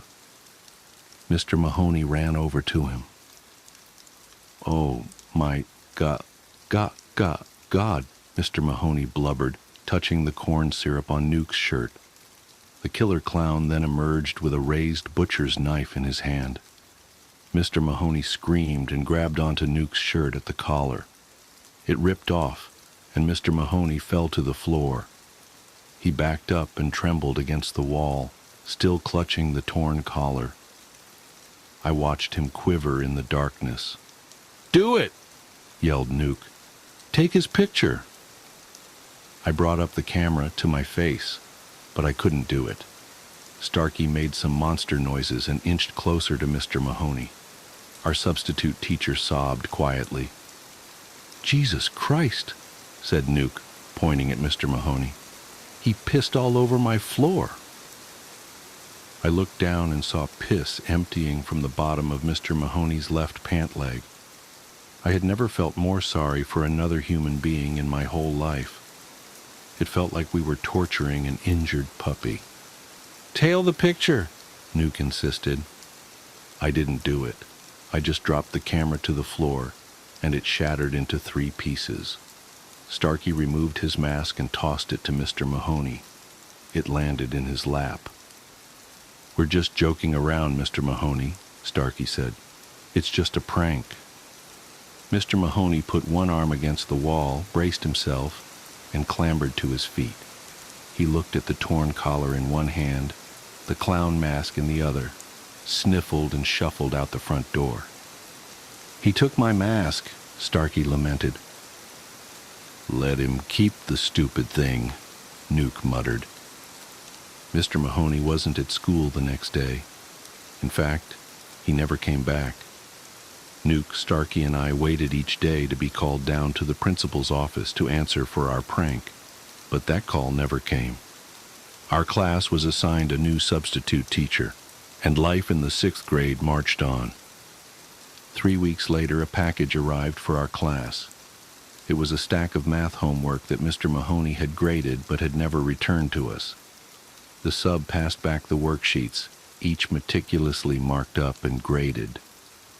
But Nuke's and Starkey's weren't marked up like the rest of the class. No crossouts or corrections. Mr. Mahoney had just written the same thing on each of their essays in blazingly red ink. Nice job. I'm looking forward to seeing more of you soon. I didn't get a worksheet back. I quickly thumbed through my binder and found the worksheet, uncompleted. Never was I so happy to have forgotten to do my homework. What a load of crap, Nuke snickered. He crumpled up the sheet and tossed it on the floor. Starkey did the same. I slipped my unfinished sheet back into my binder, and I wondered what Mr. Mahoney was doing at the moment. Maybe he was sitting alone, hands shaking nervously at his side and tears running down his cheeks. Or maybe he's sharpening an axe. I shuddered, but the image didn't leave my head. I put my head down on my binder and closed my eyes. "I'm sorry, Mr. Mahoney," I whispered to no one. "I'm so sorry." For years I waited for Mr. Mahoney's revenge to come. I expected him to pounce around a dark corner on the street, or I often pictured him slipping on that clown mask and appearing at the foot of my bed with that axe that he was sharpening in my daydream. His right hand trembles like usual, but then it tightens around the wooden handle. He plunges the axe deep into my chest. I probably deserved it for what we did to him. But he never came. I grew up, graduated high school and then college. I married and got a good job. Nuke and Starkey were not so lucky. Nuke tore up both of his knees in high school, and he lost his football scholarship. Cocaine was his medicine and coping mechanism. He still went to college, but dropped out after one term. Nuke moved home and dealt drugs from his parents' basement, eventually selling to an undercover cop. He resisted arrest, fled in his car with his girlfriend, and he wrapped his car around a pole. Nuke's girlfriend flew through the windshield and died on the scene. My childhood friend now sits in jail, and the doctors say he'll never walk again. Starkey graduated college and immediately got engaged. 2 months later, his wife was diagnosed with multiple sclerosis. Faced with daunting medical bills, Starkey embezzled from his company and was promptly caught. Weeks later, Starkey's daughter was crushed underneath a falling entertainment unit at the family home. She lived, but she was paralyzed from the neck down. Starkey took out a massive insurance policy and threw himself off a building. I received a letter from Nuke not too long ago. He's been doing a lot of reading while in jail, books about hexes and witchcraft. He's convinced Mr. Mahoney used supernatural tactics to get his revenge upon him and Starkey. Mahoney hexed us, Nuke wrote. He left my house that night with a piece of my shirt and Starkey's mask. If someone has an item that belongs to you, he can use witchcraft to place a curse. That explains why you are completely fine, my life is fucked, and Starkey is dead. Just think about it. I thought about it. I thought it was bullshit. A week later, I saw Mr. Mahoney at a dive bar, miles out of town down an old country road. At least I thought it was him. He was slumped in a corner booth, half passed out, 3 sheets to the wind. He was still wearing that ratty brown suit, but he looked like he'd aged 40 years. His right hand anxiously shook on the table. I watched as the man sauntered to his feet and stumbled toward the door. It was the same stumble of an awkward, nervous, substitute teacher from 20 years ago. I followed the man outside. It was a windy night. I lit up a smoke and watched curiously as the drunken man leaned against a wall and tried to light a cigarette of his own. He struggled mightily to keep his lighter ablaze in the breeze. It kept extinguishing. I approached and offered him my lighter. It lit right up. Smoke danced from the tip of the man's cigarette. We stood in silence and smoked for a few minutes. Finally, I asked, "Did you ever substitute teach in a 6th grade classroom?" The man's head froze up. His eyes looked straight ahead, never at me. He inhaled deeply from his cigarette. "Are you Mr. Mahoney?" I asked, slowly. I looked into his eyes, but the man did not look at me. He said nothing. For a moment, I doubted if it was even him. I looked away. "I just wanted to say that I'm sorry," I said. I walked 20 feet away when the man called out to me, Thanks for the light. I sat in my car in the parking lot just watching the man outside the bar. I thought about the past and the horrible things we did to Mr. Mahoney. I thought about Nuke and Starkey and how shitty their lives turned out to be. And then Nuke's letter popped into my head. If someone has an item that belongs to you, he can use witchcraft to place a curse. I patted my jean pockets. Just think about it. I patted the pocket of my sweatshirt. Mahoney hexed us. I patted my jean pockets again, and I finally felt it. I didn't feel it the first time. The lighter. Thank God. I pulled it from my pocket, studied it for a moment to make sure it was mine, and I exhaled slowly. I smiled to myself, and I shook my head. I was being stupid. There's no such things as hexes and curses. Nuke and Starkey were the victims of horrible choices and bad luck. There's no such thing as witchcraft. I examined the lighter, and I turned it in my hand. For a moment, I wished witchcraft was real. If that man outside the bar was Mr. Mahoney, he deserved the opportunity to ruin my life. I thought about walking outside and placing the lighter in his hand, but instead I smirked and pocketed it. I was being ridiculous. The man outside the bar was stumbling around. He was chasing something down the road, a tiny cigarette butt, my cigarette butt, the one I had just smoked. The wind picked it up, and the butt blew down the dark country road. The man limped after it, hand trembling at his waist. What an odd guy. The haunted doll. The doll's eyes haunted me before I even knew its story. They were glassy, unsettling, and seemed to follow me as I browsed the tables of trinkets and antiques at the garage sale. I'm no stranger to collecting oddities, items with history, pieces that seem to whisper tales of a bygone era. This doll, however, was different. It was exquisite, its porcelain face delicately painted, its dress made of faded lace, and its hair curled in a way that hinted at meticulous craftsmanship. Yet there was something unnerving about it that I couldn't place. When I asked the seller how much she wanted for it, her eyes widened. She stammered out a price so low that I couldn't help but feel suspicious. I need it gone, she murmured almost too quietly to hear.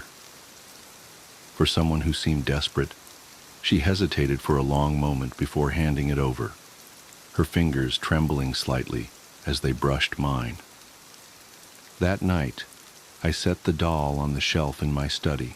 It was a prominent spot, surrounded by other antiques, but it felt like the doll demanded to be there, almost as if it had chosen its place among my collection. I worked late that evening, sorting through papers for an upcoming project. The faint ticking of a nearby clock was the only sound until my phone rang. I glanced at the screen. No caller ID. Hesitating, I answered.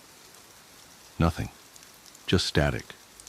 Then faintly, as if from a great distance, a sound like laughter, childlike, high-pitched, and fleeting.